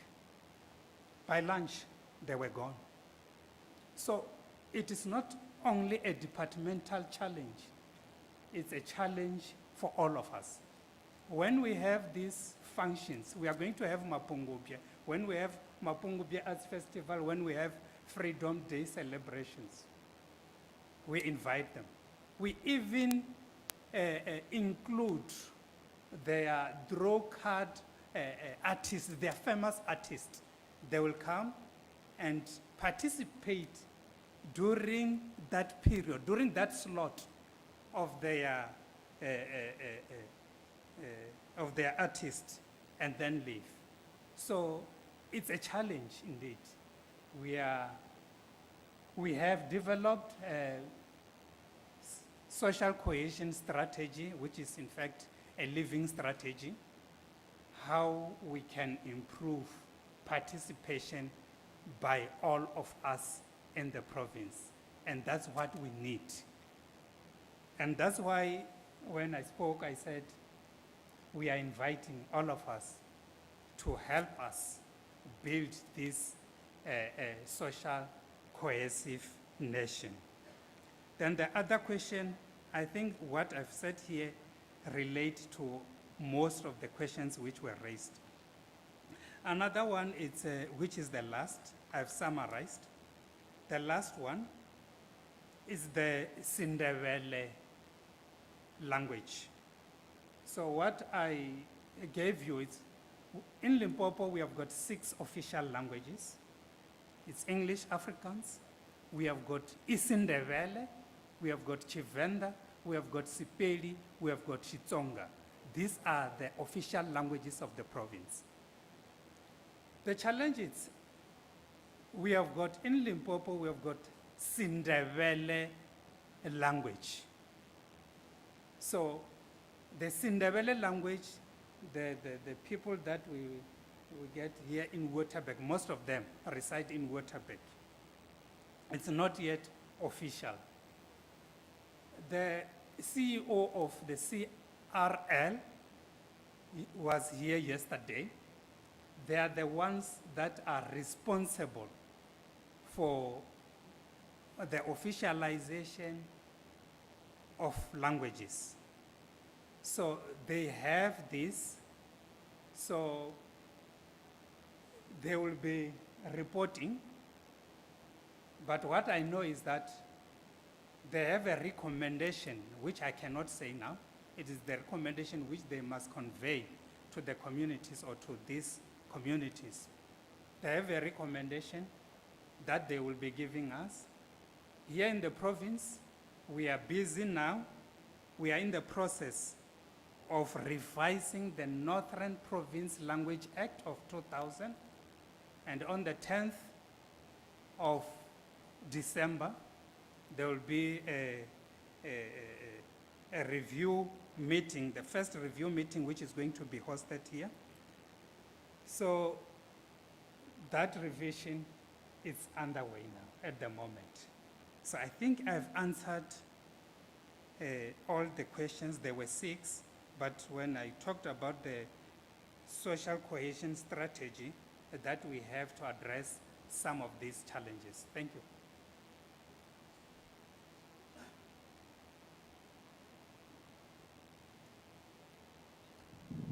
Thank you, Program Director. There were 4 questions which were based on access to farms. So the first question was, what encouraged the erection of boom gates? The reason given there is for security. Security. They say they are doing that for security, and of which we don't object because of the incidence of attacks on farms. But then, like I've indicated, we have appointed, or we are making sure that every police station has got the rural safety coordinator who will coordinate with farmers.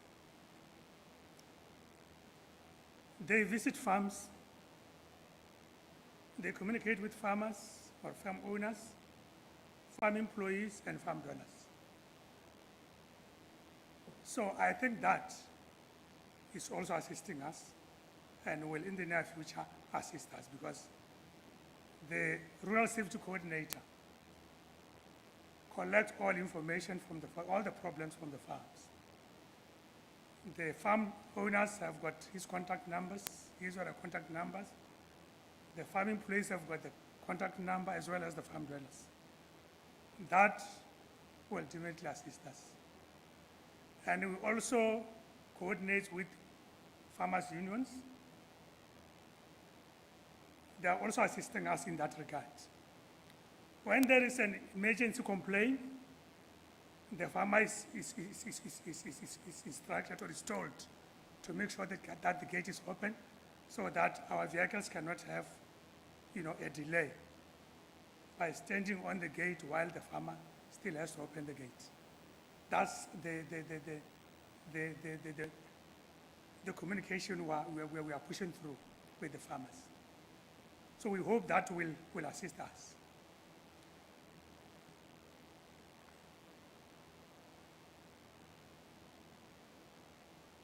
And then the same question came, no, it was not a question anyway, it was a comment from the Human Rights Commission. That was just a comment. And then the issue of boom gates, like I've indicated, they are being created for security reasons. And then one question was, can we take it up with the government to assist in this matter?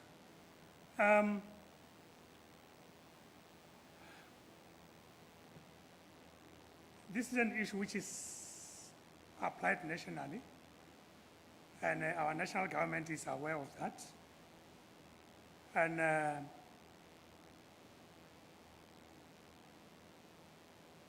I believe it is receiving attention. Because our POCC is aware of it, and it is being communicated to the national POCC, and then it is able to reach the government. So in Limpopo, we are addressing it through the coordinators that we have, through the farmers' unions, and through the coordination that we have with other stakeholders.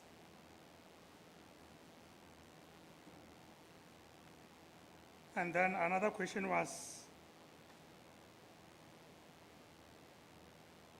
with regard to a case in Lephalale, or cases in Lephalale, which were opened.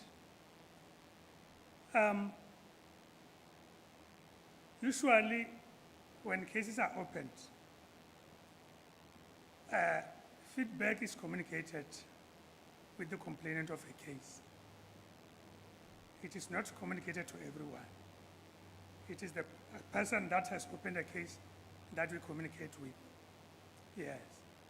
And with regard to this one, if complainants did not receive feedback, then we will have to meet. You provide me with case numbers so that we can make follow-up with it.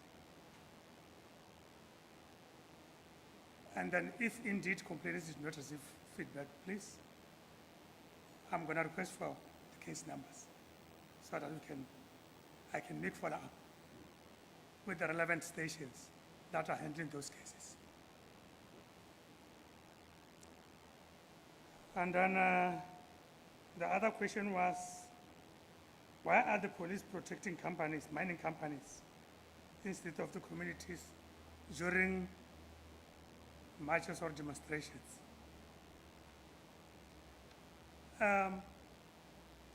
You see, marches and demonstrations are regulated by the Gatherings Act. And the Gatherings Act makes provisions that those who organize marches or demonstrations must give a notice to the municipality. They must give a notice to the municipality about their march or their intended march. And then the municipality will convene a Section 4 meeting.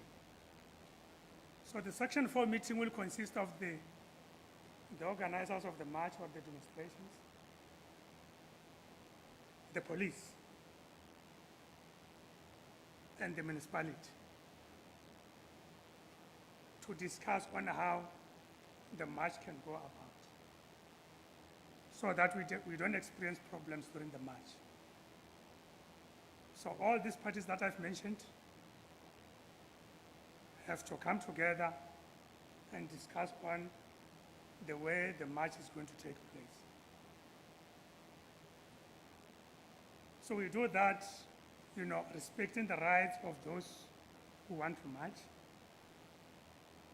and also the rights of those who are not forming part of the march, so that their rights are also not affected.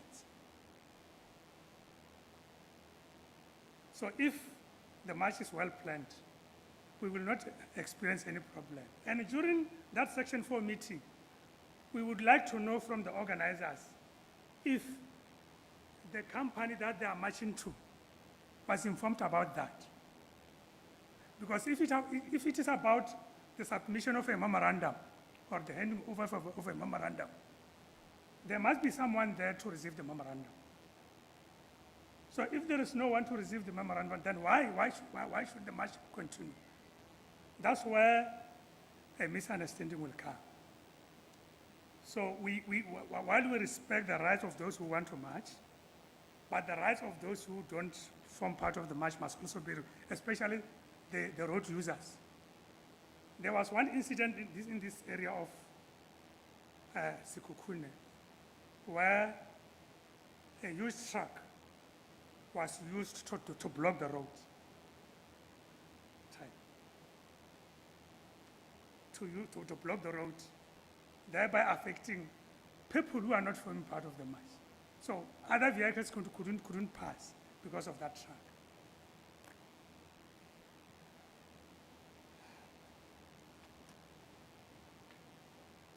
Then there was a question about the firearm, unlicensed firearms that are roaming around.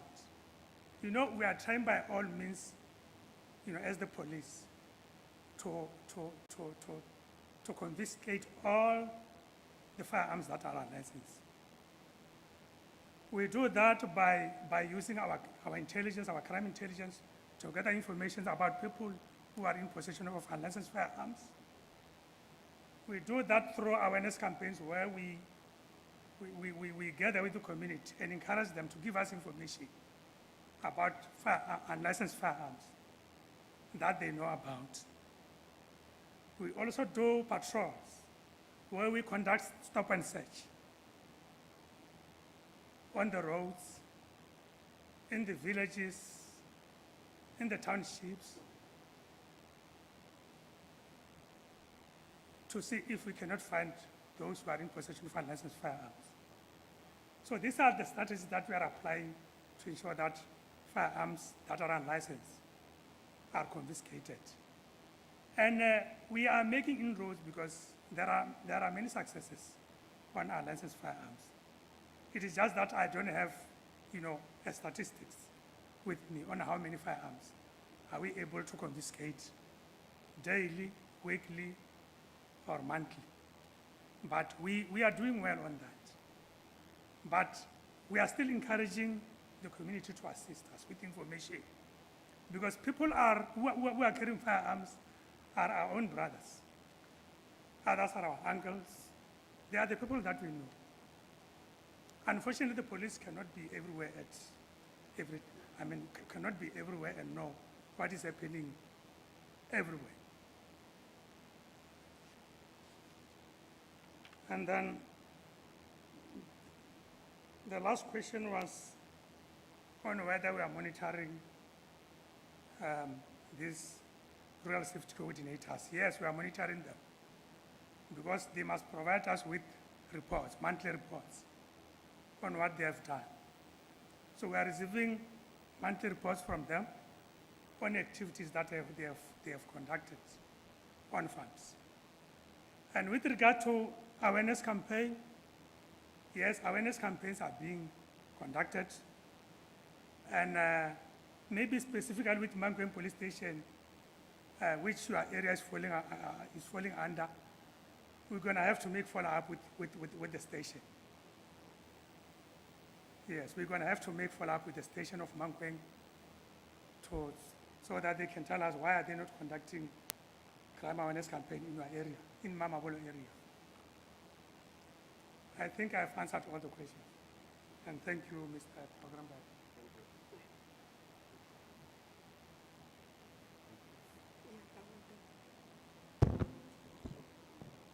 Thank you so much. I've grouped the questions that were directed to me so that I don't take a lot of time because most of the questions were related. I'll start with the one that was saying what is the university doing and what advices can they give. I will explain how actually we do it at the university.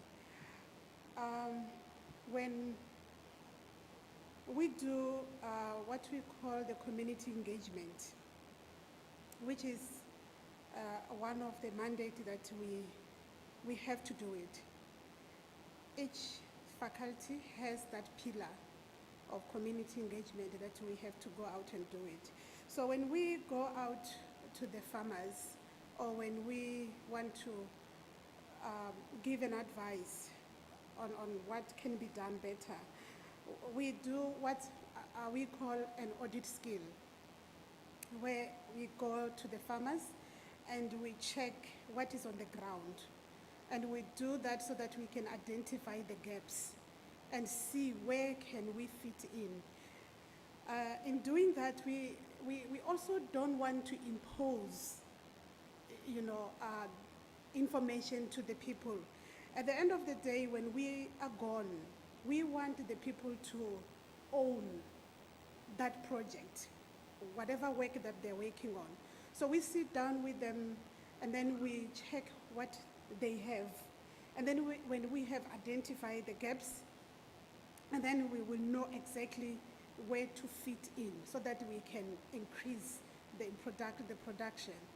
So in terms of, maybe when we want to be specific, say for example, I think you mentioned the issue of a pest, unless if I did not get it right. But what is good about the university is it's not a one-man show. We are a pool of experts. And in a faculty, we've got all the departments that you can think of. So I'm an agronomist, and I work there will be a soil scientist as well on the other side we are busy with the soil condition, trying to rehabilitate the soil, what can we do to improve the soil fertility. Then the agronomist will come in when we plant. Then the entomologists, the pathologists come to look at the disease when the crops have grown and to look at the pest infestation. So we are the pool of experts. And then we work as a team, and then we go all out, and then we do that. And all that information will come when we do also the audit skill, and then we then go back to the farmers, and then we write a comprehensive report, and then we then advise the farmers accordingly. And there wasn't a question of the availability of land to increase the food production from Hoshi or from traditional leaders. Yes. There are quite a lot of challenges as well on that. And sometimes it's not like, I'm speaking this from what we have experienced on the ground when we're working with farmers. Sometimes it's not like our leaders don't want to give the land for farming. You find that there's also the expectation from them in terms of for the land that is available. Are we really prioritizing it for farming or for the development or for settlement? One other challenge that I think is there is the issue of the population rate. There are many people, and you find you also want to have a piece of land that covers your children. And doing that, I'm giving you the reality that is on the ground. On doing that, you've got 5 kids. You all want them to have a stand of their own. And then we do that, and then we also touch the land that is meant for production. There is a development as well that it's happening even in the villages these days. Malls are being built. There's a lot of things happening. So some of those things, they touch as well to the land that is supposed to be reserved for farming. And then there was also a question of, sorry, while I'm still on that land, there was also a question from that side that says, yes, we are saying the black people are having access to the land, but we're referring to the small land. And I think also one of the challenges that is there is it's not like our black farmers, they have no capacity to expand. They do, in some of them, they do have a capacity to expand.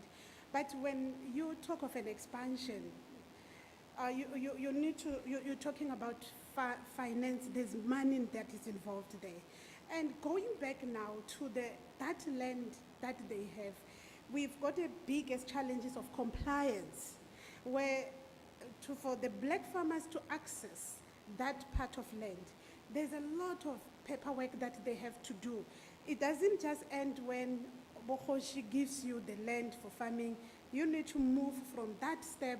You find that you're getting from that local chief. You still have to go to the tribal authority.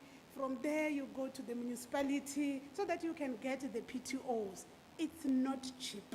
And that process, I don't know which department maybe can look at that just to make sure that, our people have full access to this land, even if when they don't have money, because it's quite an expensive process. I've seen it with the farmers that we work with. So there is that also challenge that our people are facing. So if they don't have all that paperwork, they're not going to be, they won't qualify for the funding, because at the end of the day, you need that PTO, permission to occupy. And to get that from the municipality, you need to go through all those steps, which requires you to have money to do that. It's not cheap. I've seen that. And then the other issue, there was also a question of an outreach. How does the university, how are we doing this outreach? Are we focused only on a specific area? No, we're not. What we do, we work with the different municipalities. Yes, it becomes a challenge as well, also maybe in terms of funds, availability of funds when we have to go out. But what we do, we encourage our farmers to register with the Department of Agriculture Extension Services. So when we go to the municipality, we don't go direct to the farmers. We go to the extension officers from the Department of Agriculture. They've got the database of the farmers that are registered. Then we go there, and then we then work through the extension workers, and then we access our farmers. We do have projects that we do in another district, not just in Ibembe, but we do cover a bigger area through the Department of Agriculture, because as a university, we even have a memorandum of understanding with the Department of Agriculture, Limpopo, where we are able to assist farmers from all over the district within the province. I think I covered all my questions. I'll try to be quick. Yes, I'll try to be as quick as possible. Look, the claims will take long. I mean, if we are still dealing with claims that were lodged around 95, it's 30 years later. The claims will take long, not only in the province, but across the country. Yeah, and the reason why they take long is because the system it's a negotiated system. It's not expropriation. We don't force anyone. So it's a negotiated thing. So if a landowner refuses to sell, we take him to court. We can't take the land by force. If the contesting parties do not meet eye to eye, we can try to mediate, but if they can't meet eye to eye, there's nothing we can do. So it's a give and take. it's not an issue that we are solely responsible for. The claimants and the part have to come in and agree. We agree if they agree. So it does take time because of that. It's not an arbitrary process. It's not an arbitrary process. So it's going to take time. There are three legs of land reform. It's restitution, it's land redistribution, and it's land tenure. So land redistribution is when I heard Nkuzi talking about a department buying land. It might be redistribution. So the redistribution buys land.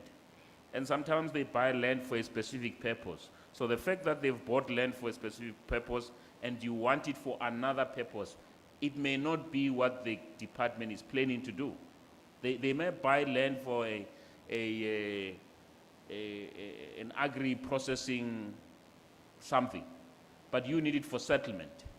Therefore, the department can't buy land for agri-processing and then later they change and make it for settlement. So there is specifics as to why land is being bought.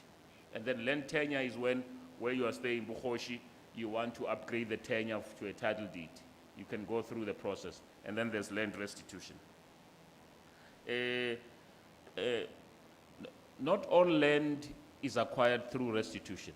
So if there's a problem at Marapong, at Lapalale, it may not be a restitution issue because they've not claimed land. It might be a need for land. And the land may be owned by the municipality, not necessarily the national government. Sometimes it's owned by public works. So the issue of land at a national level is quite complex because there are various owners of the land. It's a single state, but vested in various departments. So the people who are asking the questions may have to knock at the municipal door, knock at the department door to find out how the land can be released. I understand there's a land need in Sekhukhune. There is a land need, not only in Sekhukhune, there's a land need everywhere. But maybe Sekhukhune is a bit more complex. Yeah, there's a land need anyway. And every day, government releases land, public works releases land, and so on. So it has to be dealt with at a holistic level. Maybe the Human Rights Commission might help in coordinating that issue of land need at a higher level. Delays, well, the system is inherently, it's a process-based system. So you have to go process by process. You can't jump the processes. You have to do certain things. You have to value the land. It takes long. You have to negotiate. Some people refuse to take the offer. Some do take the offer. So it has its inherent delays. We try our best. From 7,000 in about 29 years to 1,000, considering that some of them are more complex than others. It's not a good turnaround time, but that's the system.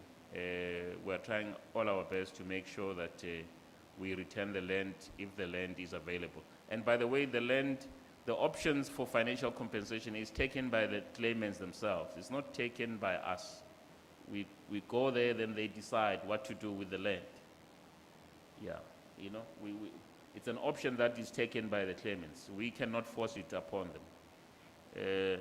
So you must understand that even though you want people to take land, it is their right to choose financial compensation. And if they decide that, the law allows them to do that. The other issue was, I heard about the Zibidela citrus farm. Yeah, it collapsed. There was a lot of problems there. I'm sure it's documented. I don't want to get into it. Yeah, it's one of those issues that happens. Section 25, I don't have a view of a Section 25. I'm a technocrat. I apply the law. I don't have a view about it. I'm happy the Mkoraras are here and they've not even asked me a single question, so I'm happy. So you are happy. Thank you. The new claims, South Africa is a democratic state. So if someone went to court and convinced court that, look, these people must first finalize the 1998 claims before they start with the new ones because they're going to cause confusion, because there will be multiple claims and so on, and the court agreed, we're abiding by that. And then our national office will decide when to approach court to lift the interdict. That's the situation as it is. I've tried to be very quick.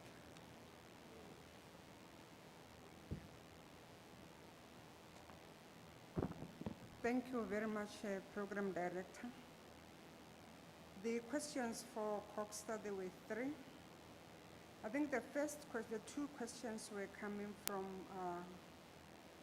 the same person, and my apology, I haven't captured the entities coming from. The question was around the issue of the difficulties in getting the land donation for the farm workers, whereas they are state land. They even gave an example of Mwekezi ZZ3, ZZ2.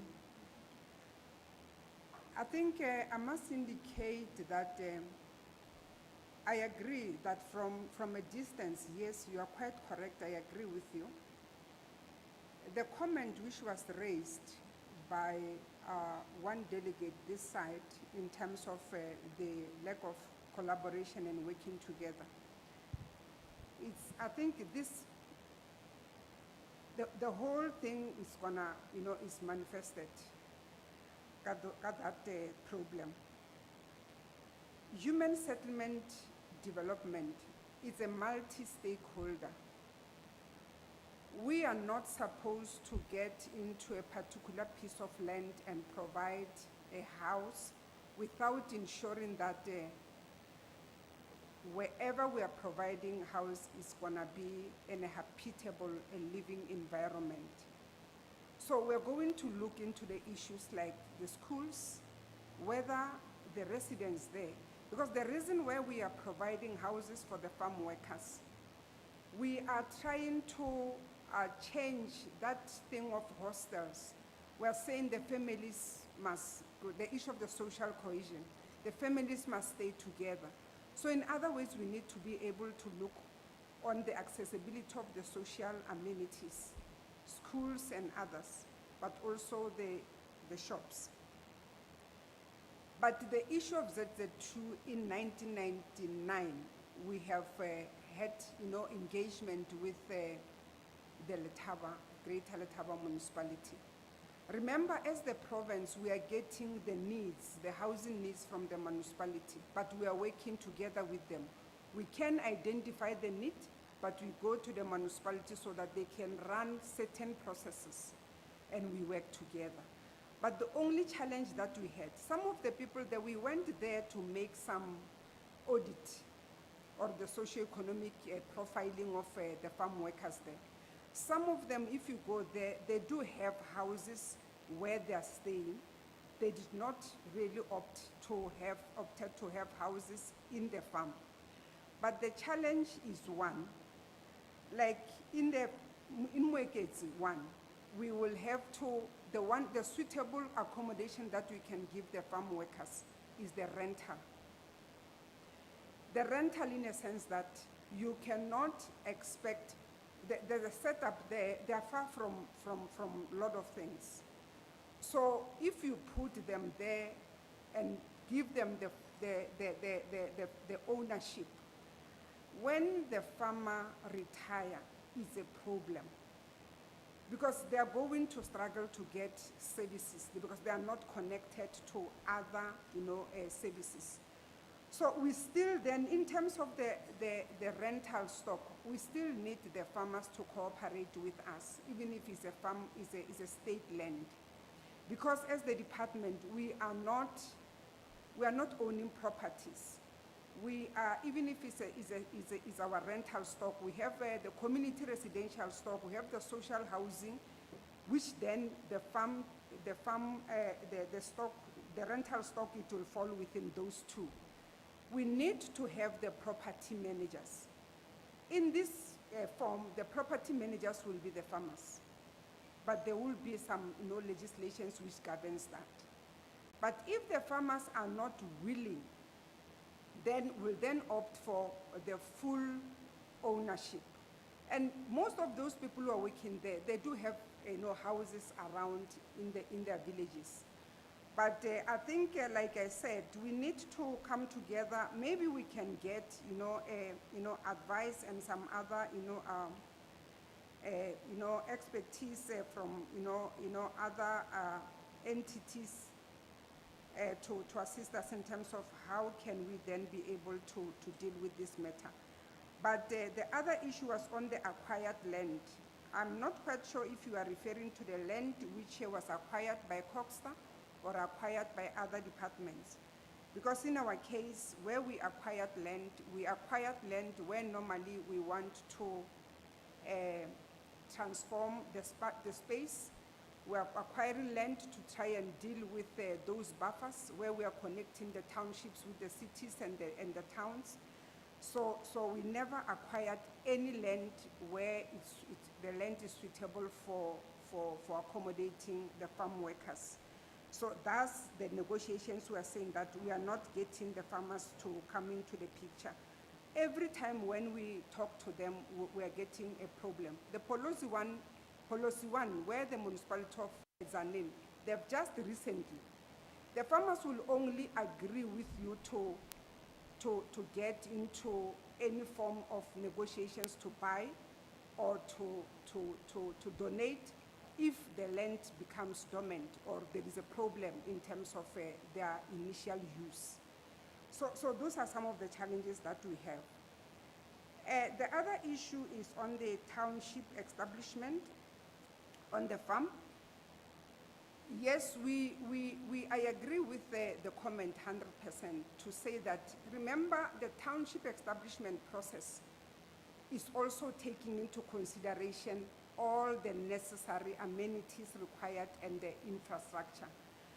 The Municipal Land Management Act Management Committee will never even approve the application for the township establishment if you are not demonstrating that there will be schools, there will be churches, there will be infrastructure and other development aspects to connect to that, to complement the housing program. So on that one, if you check the one that we have done, the one year Sukmeka, they are closer to those things. And there is no way in which you can have a township establishment which is bigger, which then it allows you in terms of the red book when you plan to say you can even allow those things to be in there. It will normally be a very small piece of land for the farm workers. So then we need to find a way of making sure that there are existing amenities, or you advise the otherwise to say that it's not going to be viable settlement for those people. Chair, I think I've covered all, but I still call upon whoever has a better plan to engage with us so that we can be able to see how can we then get the farm residents housing program correct. Thanks. 30 seconds. There's one that I missed. My colleague reminded me, Tatevondo. Someone raised it here. Yeah. You see, the problem of Tatevondo is that the chief Chivas does not want to surrender the land, and the land is under his jurisdiction. In that case, our processes tells us that you either go to court or we give you alternative remedy. We are not forcing you. We're not forcing anyone. We're saying in that case where the chief is not willing to give up the land because he's got a proclamation in his favor, either we go to court or we give you financial compensation or alternative land. That's the process. We're not forcing anyone. That's the law. So the matter will go to court. As we are now, the matter will be heard in court, the issue of Tadevond. Thank you. Thank you very much. I know I am guilty of many things. Can we allow our panelists to take their seats? If we can just give them a round of applause, please. Thank you very much. Without wasting any further time, we have to break for lunch. Before that happens, Mr. Mabidula will just give a short brief, a small assignment that I was trying to push time for to accommodate. Mr. Mabidula, please.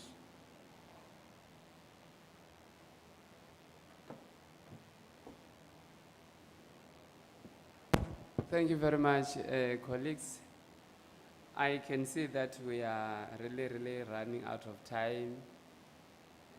I was asking myself if it will be possible for us to break into commission after lunch and still have a good discussion or time to discuss the issues.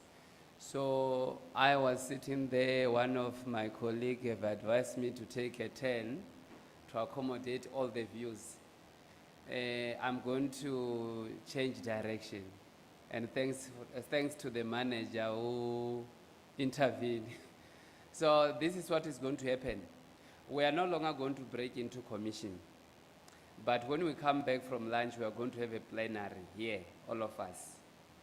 We will have 3 questions that we'll have to start discussing, and then have a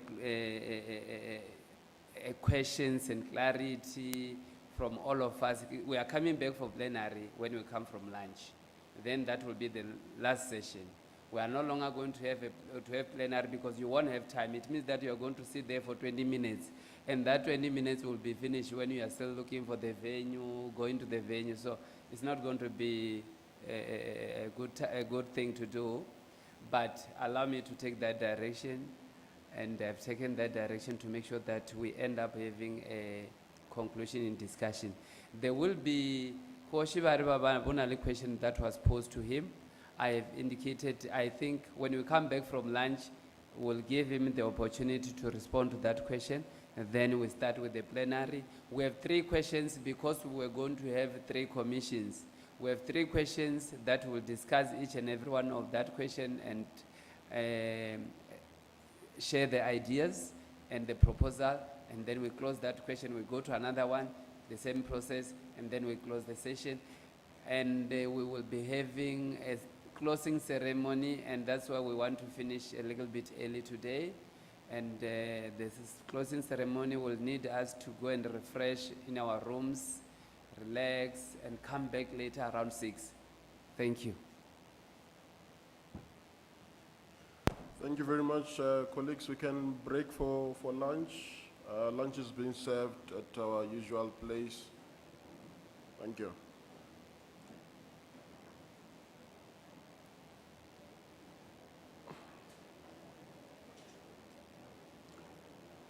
It is 13:35. If we can be back.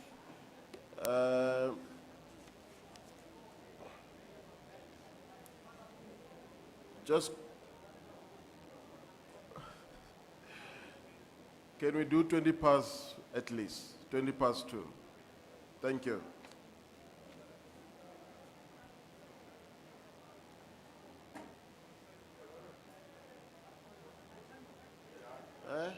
20 past 2.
when councillors are elected, where MPLs and MPs are elected, there's normally training for 2 to 3 weeks about the new constitution.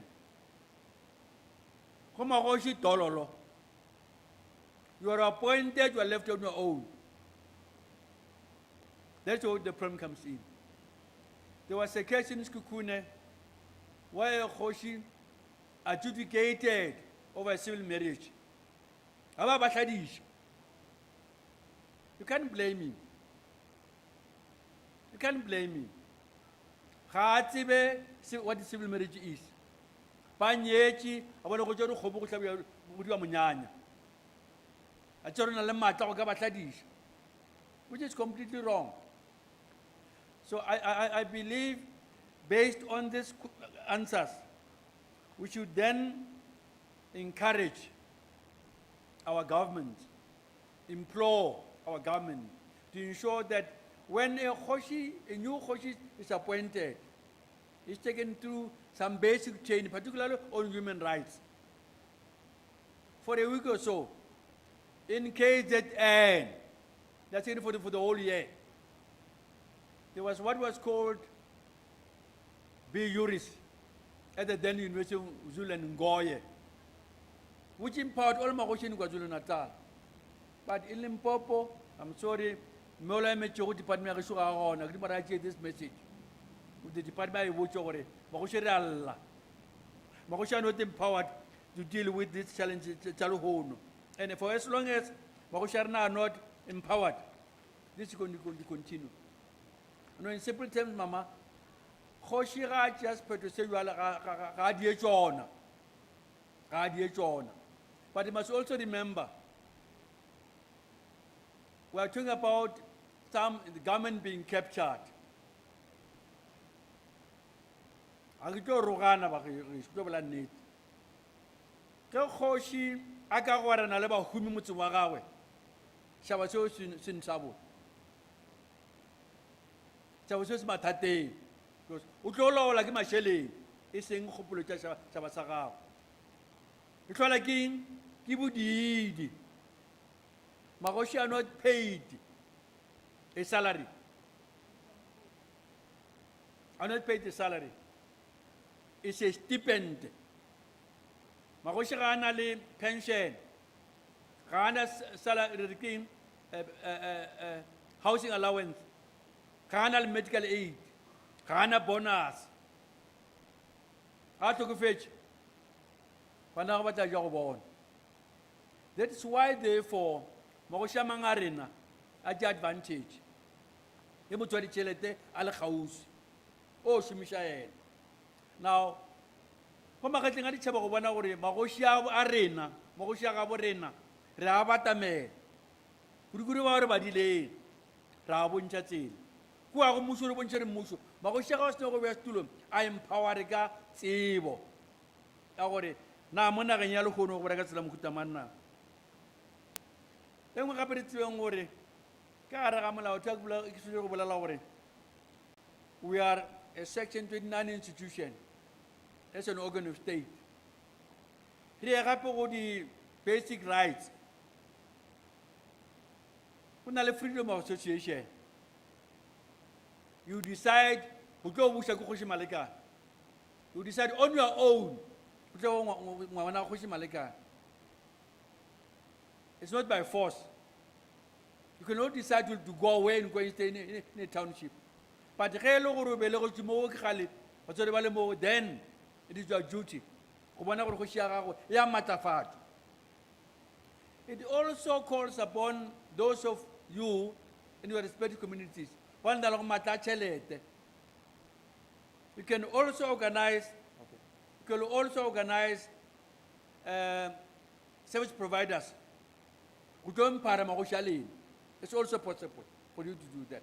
Ma'am, I was trying to answer that question. I think I did what I can under this committee. Thank you very much. Thank you very much, Ndabezitha. We are starting with our plenary session. It's 25 minutes to 3 o'clock, and by 3 o'clock we must be out of here. When you ask the question, or you answer the question and give the suggestion, if you feel I did not give you enough time because I will stop you, kindly write it down. You can email to Munei, or you can just write it on the notepads that you have and share it with me. Hope I'm very clear. The first question is, what are the main factors that affect the relationships between farm owners, farm workers, labor tenants, and farm dwellers? How do you think the issues can be resolved? What are the main factors that affect the relationships between farm owners, farm workers, and labor tenants and farm dwellers? And how do you think the issues can be resolved? This is the first question that I'm giving to you. And the other person may choose to answer this one. Do you think South Africa has efficient legal framework that can be used to address violence and challenges in farming communities? Do you think South Africa has efficient legal framework that can be used to address violence and challenges in farming communities? If so, what have been the stumbling blocks for the past 30 years in addressing those challenges? If you think so, what have been the stumbling blocks for the past 30 years in addressing those challenges? And the last person, or the last question is, what interventions can the government implement to resolve the challenges in farming communities to build social harmony and safety on and around farms? What interventions can the government implement to resolve the challenges in farming communities to build social harmony and safety on and around farms? When you put up your hand, so you want to respond to this, tell me which question are you answering. Kindly so. I've got the first hand. Can I take the second one? Can I?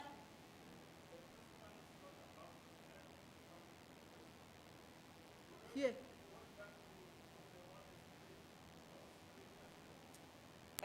Bumunei, the request is to put these questions on the screen. Kindly cooperate with those who can do this faster. It's being attended to Muruti Realebur.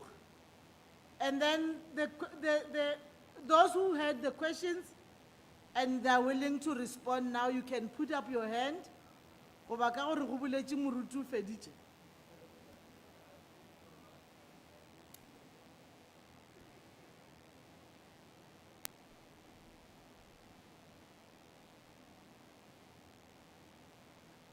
For those who had, I'm waiting for the hands, but if you are waiting for the questions to be reflected on the screen, we are doing so. But my first person over that side, do we have the second one?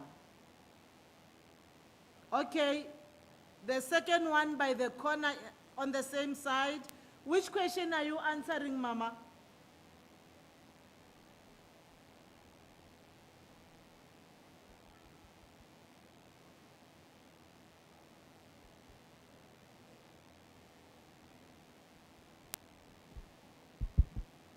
Thank you. I think it's the first question regarding the relationship between the farmers and the farm workers. What are the main factors that affect the relationships between farm owners, farm workers, labor tenants, and farm dwellers? And how do you think the issues can be resolved? Yes. From the discussions since the day before yesterday, I've picked up that the issue is about the farm owners having the upper hand, more like an advantaged position than the farm workers. And I think resolving that issue is, I also heard the speaker that spoke about the unavailability of the farm workers during the awareness sessions.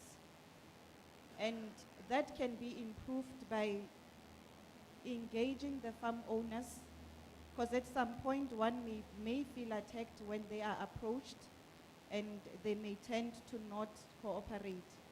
Create an environment, a safe environment for the farm owners to not have that fear of being targeted, but to have that understanding that you are approaching them to create a safe space for their workers, and create that also in an environment for the farm workers to feel that should they speak out, they will not be victimized, because possibilities you only attend to them once, and who is left with them through the entire time. So they need to also understand that them voicing out, they will not be left alone to now being continued victimized by the farm owners. They will still continue to receive protection from the commission or from any other forum, either the Department of Labor, but make them understand and feel involved and engaged, that in your absence or anybody who will be protecting them at that time will always protect them no matter what. Thank you. May I kindly check your name and the institution that you are from? My name is Kumutwa Matsaung. I'm the director of the Limpopo Provincial Office of the Legal Practice Council. Thank you.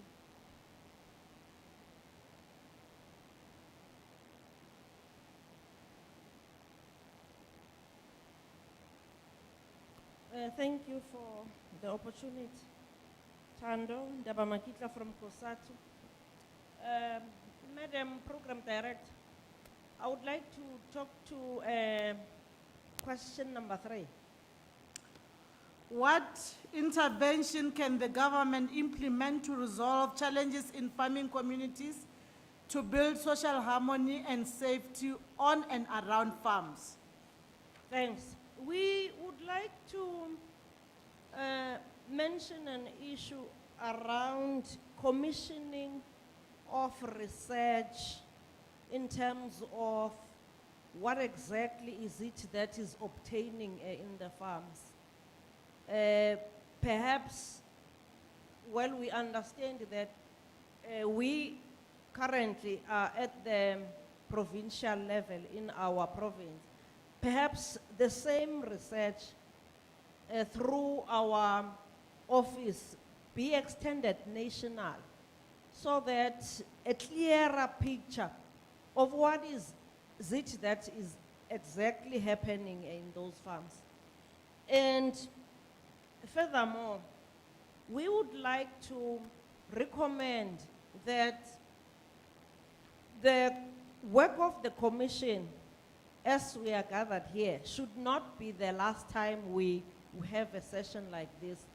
Perhaps financial muscles, that this be a recurring kind of an activity, recurring maybe annually, so that ultimately, even those that are viewing the work of the commission with a suspicion, perhaps they might begin to look at the work of the commission differently. And I would have loved to make other inputs on the other questions, but maybe let me afford others a chance. I might come back later. Thanks. Thank you very much, Metando from Kosatu. Do we have another hand?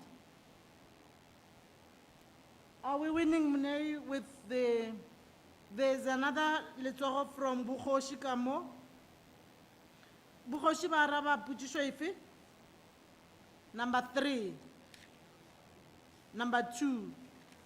Do you think South Africa has efficient legal framework that can be used to address violence and challenges in farming communities? If so, what have been the stumbling blocks for the past 30 years in addressing those challenges?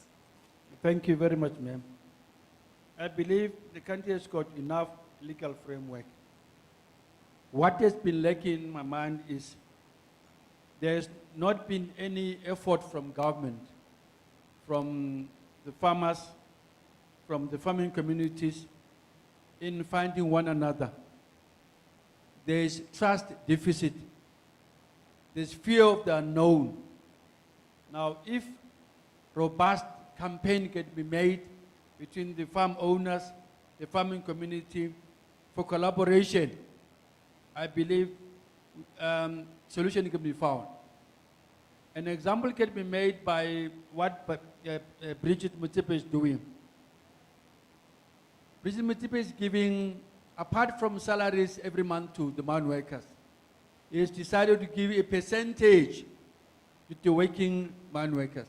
So I believe in the farming community, including both your workers, your tenants, and everybody else, if they can be given a percentage of the farm on the produce so that they become co-owners, not 100%, but at least they will be known this farm belongs to us, because besides our salaries, we will also be getting a particular percentage. Thank you. Thank you very much, Khoshi. Can we have another round of answers? Oh, Muruti. Na batlang kgaola kerekeng lena. Muruti, can I take your hand? Yes. I understand when somebody wants to start mining, there is a requirement on how are you going to benefit the community. So I think to solve this problem, when we need to do, I'm trying to respond to number 3. We need to do away with, emphasizing farms to be private places, whereas you are employing the public. And then there must be a requirement that must be shown by a farmer. What will be there for the benefits of farm workers? This relates to where the farm workers will stay and how they will implement labor laws that are required to be followed, so that no farmer will employ people if they have not yet met the requirements that are done. And this should be monitored from time to time, because the farmer will have committed oneself that this will take place. I thank you. Thank you very much, Muruti. Can I see if I'm leaving anyone behind? Can I take the next round of answers? I've spotted 2 hands already. Mulepo, and then Melibipi there, I think it's you. I'm sure Luziche, yes. And then the other hand, Kwa Francina. Says Tando, I recognize her now. Recognize and then I'll come back to you. Can we take it from Mulepo first? Oh, the microphone is next to Malibipi. I will talk to number 2, which talks about the sufficiency of legal framework. Yes, indeed, there is sufficient legal framework. What has to happen is enforcement, which is also backed by resources, because many a time, those who are tasked with the responsibility to implement those legislations, they complain about resources, that most of the laws implementation is not backed by budgets which are sufficient. Danko, Bomolepo. Okay, Francina, continue there, because you have a mic next to you. Okay, I'm going to answer question 3. Continue. Okay, for me, what needs to be done is that we need to start to have programs in farming areas, so that we can be able to have that social harmony, address the inequality that we have between the farm owners and farm dwellers, promote mental health and well-being because they are human beings. And then the other part is also to balance the services. If we have SAPS in towns, let there be SAPS offices in farm areas. Some they have buildings of municipality or buildings of mines. Let them be utilized to have the satellites of all these departments so that the services can be received nearby, because we mustn't exclude them, and then also address issues of water, sanitation, all those social needs to them. And for me, it will be a starting point of social harmony. Thank you.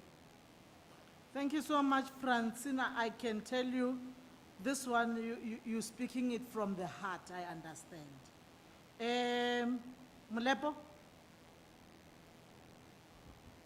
Thank you very much, Chairperson. My deliberation will be on question number 1. And question number 1, Chairperson, is specific on the legal framework. And No. Question number 1. Question number 2, I'm sorry. Okay. Yeah, number 2, Okay, which is thanks. which is specific on the legal framework.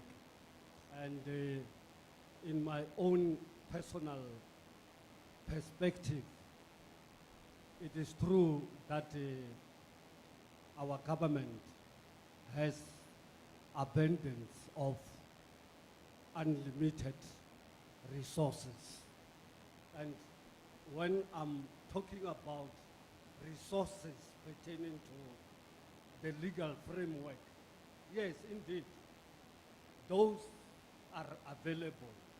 And when we are specific, or we want to be specific about legal frameworks, which entails policies,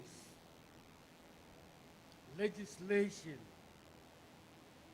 the Constitution, yes, they are there in black and white. But the only problem, Chairperson, is this legislation, these policies are very good written on paper.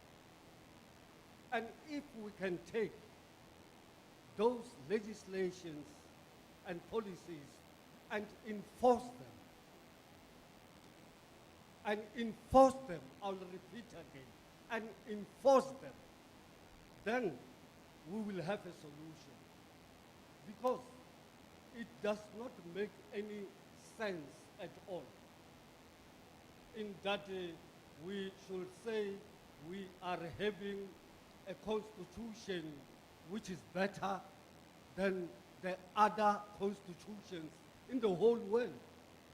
But you find that this constitution is only written there, and there is no protection at all, including, Chairperson, other legislations like ESTA, extension of what tenor. Thank you, Mr. Mlepo. Thank you very much. Thank you very much. Can I confirm that your submission is enforcement of policies and legislations?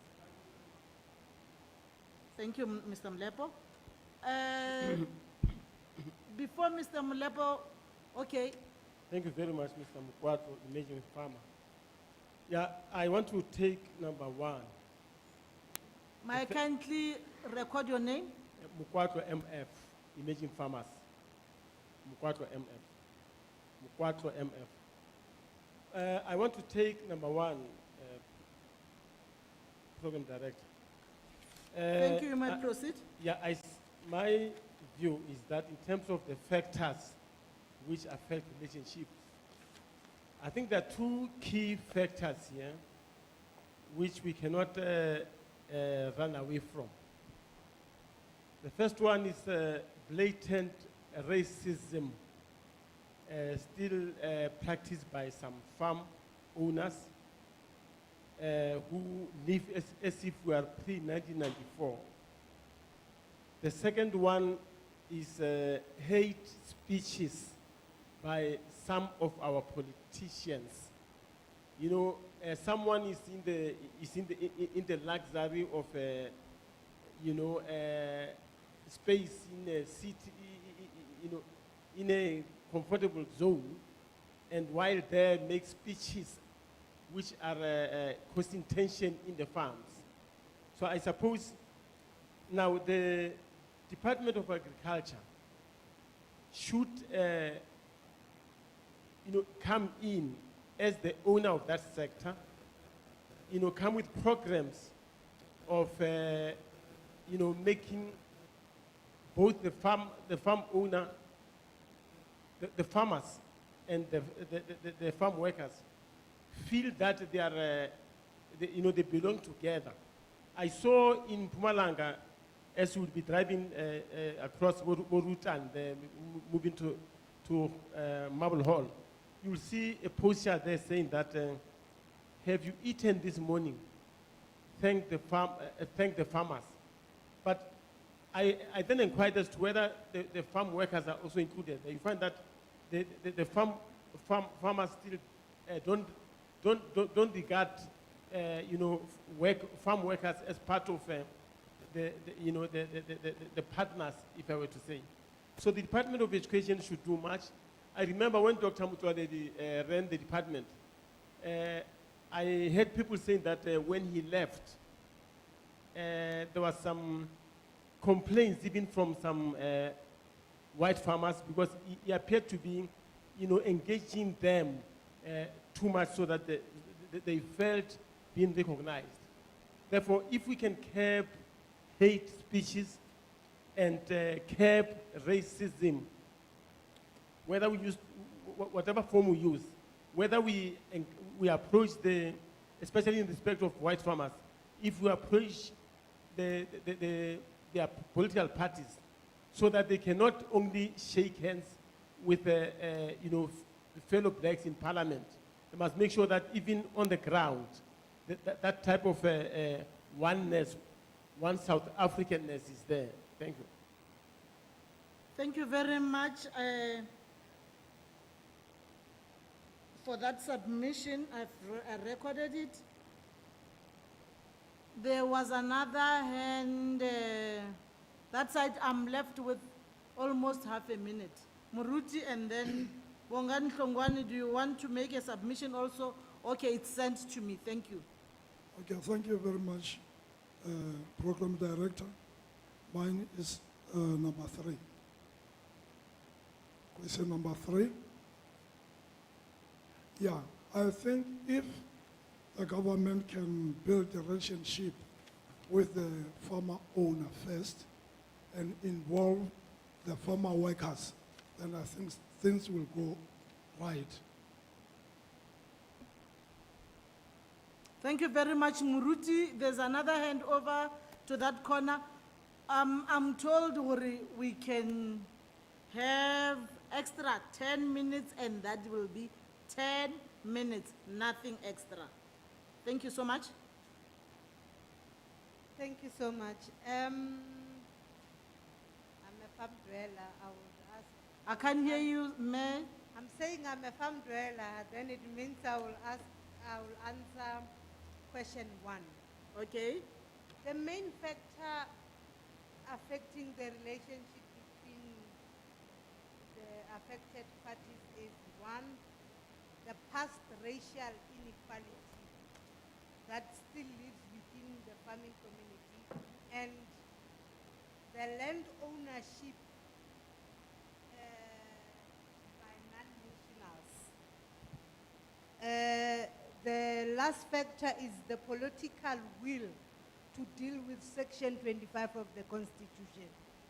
So if we are to address this, to make sure that there's peace and harmony or social harmony, we need the farmers to acknowledge that they did us wrong. One. Two, get the political will to also deal with issues of land reform. In that way, we will have at least tried, and also look at the Land Administrative Act, so that whoever who is a non-national comes in the country to buy land, they need to adhere to rules and regulations of the country. Thank you. Thank you very much. I'm getting some submissions by WhatsApp. For those who have my WhatsApp number, I'm getting all those and I'm recording them. And I'm told there will be a link that will be availed to your good selves, especially those who recorded their email addresses. The link will be for you to answer any of those questions, and you must do that by next week, Tuesday, which will be the 5th. Am I right, Mabidul? Which will be the 5th of December. Kadi 5th December, ki birthday yang waneshu. You must have submitted your answers to the link that you will be provided with. For those who have my WhatsApp number or the WhatsApp number Yabu Munei or any of the officers, you can share your answers with them, but be sure and tell which question are you answering so we capture it as is. Do you still have another hand on the floor? Or there is a hand? Thank you very much. Thank you, Chairperson of the session.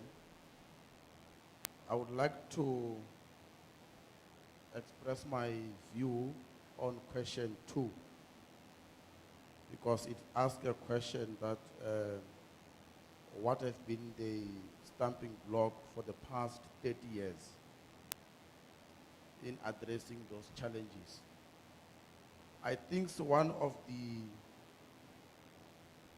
cause that divide the farm dwellers and the farm owners is the issue that my sister has already touched to, which I believe that the veterans, Dr. Ofarisani, he went to exile for it. It's the question of a land. And I think in South Africa, we need a political will that will look into Section 25 of the Constitution and amend it. That is where we will come and speak the language of equality.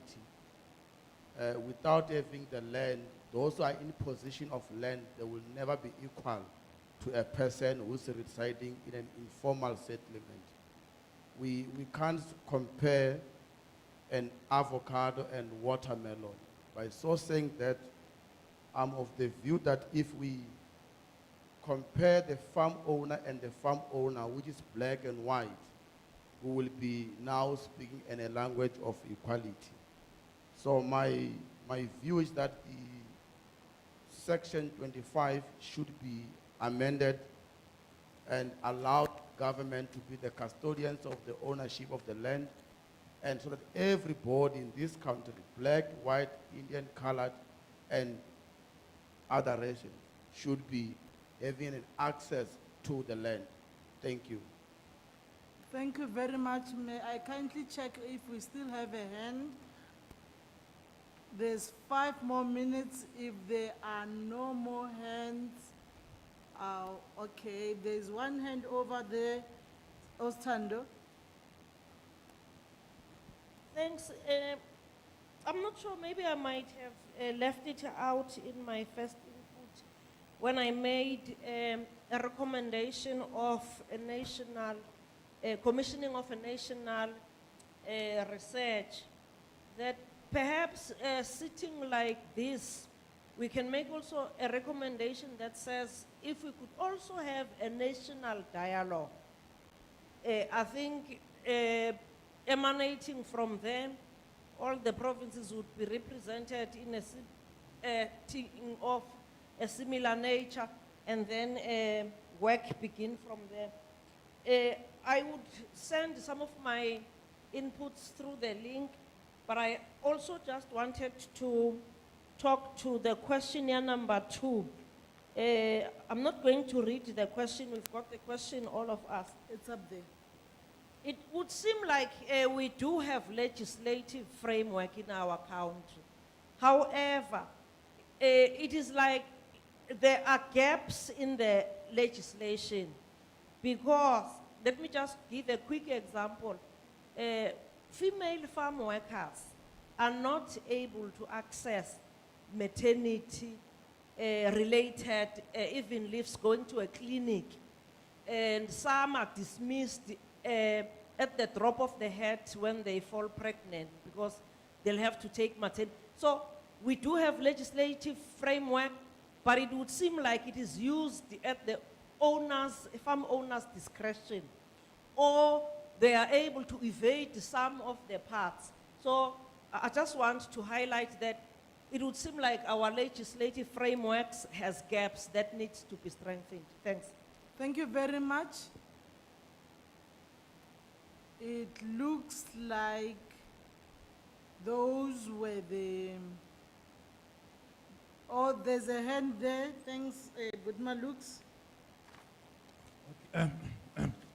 Sir, actually this is not, I'm not answering the question. I just want to indicate, or remember we are in a transition from injustice of the past and towards a South Africa that we envisaged. And we're using the Constitution in order to get to that particular ideal South Africa. And then I think we are just quick to say we have a legal framework that is actually able to sort out this particular problem. Have you, if we're saying it was not, it is not actually implemented, how do we know if it is rightly implemented, it will solve the problem? So we should actually, when we put our submission, we must also look into that. We have what we call extension of land tenure. Does it actually protect those people? We do have the LRA, Labor Relations Act. Does it actually protect that particular industry? Actually, this legislation fits in that particular industry? Or does it actually solve other problems in other industries? I heard a representative from the police saying that they have a difficulty in accessing farms. And when they actually started the presentation, they indicated that their mandate, drawn from the Constitution, is to combat crime and to investigate crime. So if they are hindered to get access to farms when they are investigating crimes, is that legislation that they are using effective enough? Those are the, I'm not answering the question. Maybe it is actually enough, but we should also look into that. Thank you. Thank you very much, Advocate Maluleka. I think what you are saying tallies with the suggestion or proposal by Tando from COSATU, wherein she talks about the commissioning of research. The only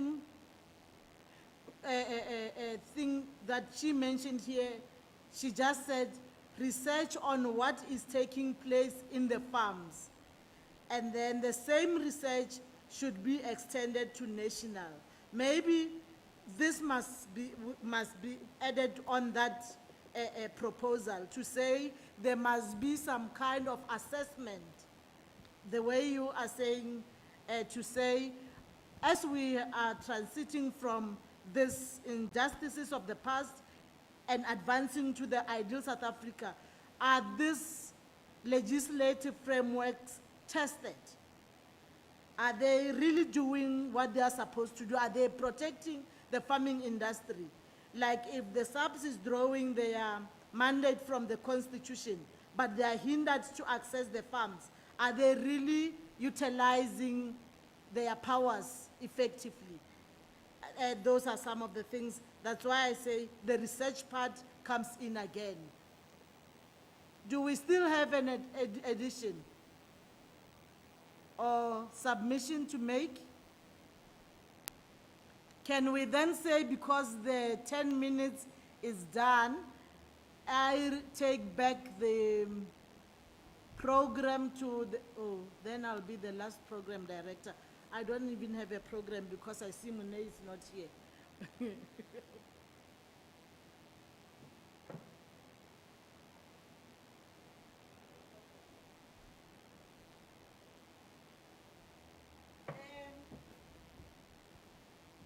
Thank you very much for all the submissions that you have made and that you are continuing to make.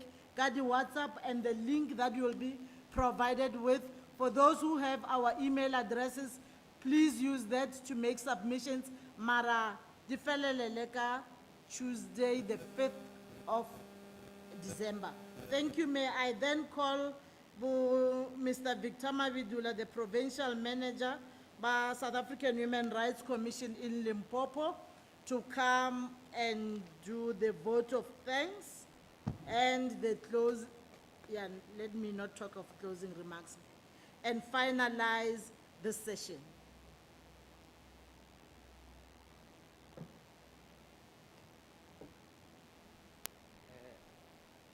Thank you, Sanibonani, Molo, Khuyemedach, Masiari, Ausheni, Tobel. Thank you very much, Program Director. We have come to an end of our session. This was the shortest one. Let me just also apologize for the heat that we have experienced on the first day. That was not due to our planning. We were promised by the facility that the aircon will be able to counter any heat that will be there on Tuesday. So we could not, they had no plan, but we forced them to add some air conditioning. You might have seen us going up and down during the session.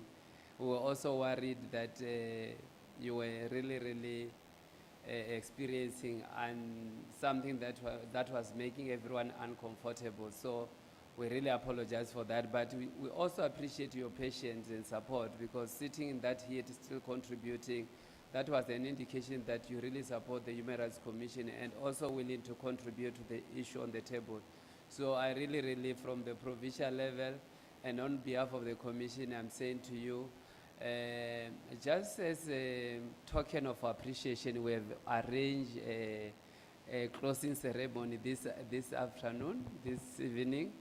We will just close now, and later on you are invited to join us again from 6 o'clock until we finished. So we are saying now we adjourn, and all the views that you have shared with us, they are not going to go down the drain. We are going to consider your views. We'll put that in the report. But what you must understand again is that the South African Human Rights Commission is created to educate people about their rights and also to hold the government accountable to ensure that they create a conducive environment for you to enjoy your rights. So together with the civil societies, together with the government department and yourself here, when we know that we are going to push the government to respond positively to the issues that we are discussing, we cannot turn blind eye to the killings that are happening in the country, more especially to our farm dwellers, farm workers, and labor tenants. We can't continue that way. I think all the speakers, none of the speakers have justified the killing. So you have given us a weapon as the Human Rights Commission. We are empowered now. When we speak with the government or to the government, we will be speaking on your behalf. Thank you very much.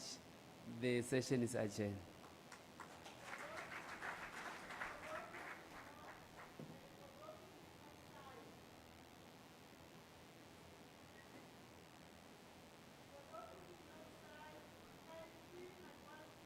Table that side and sign.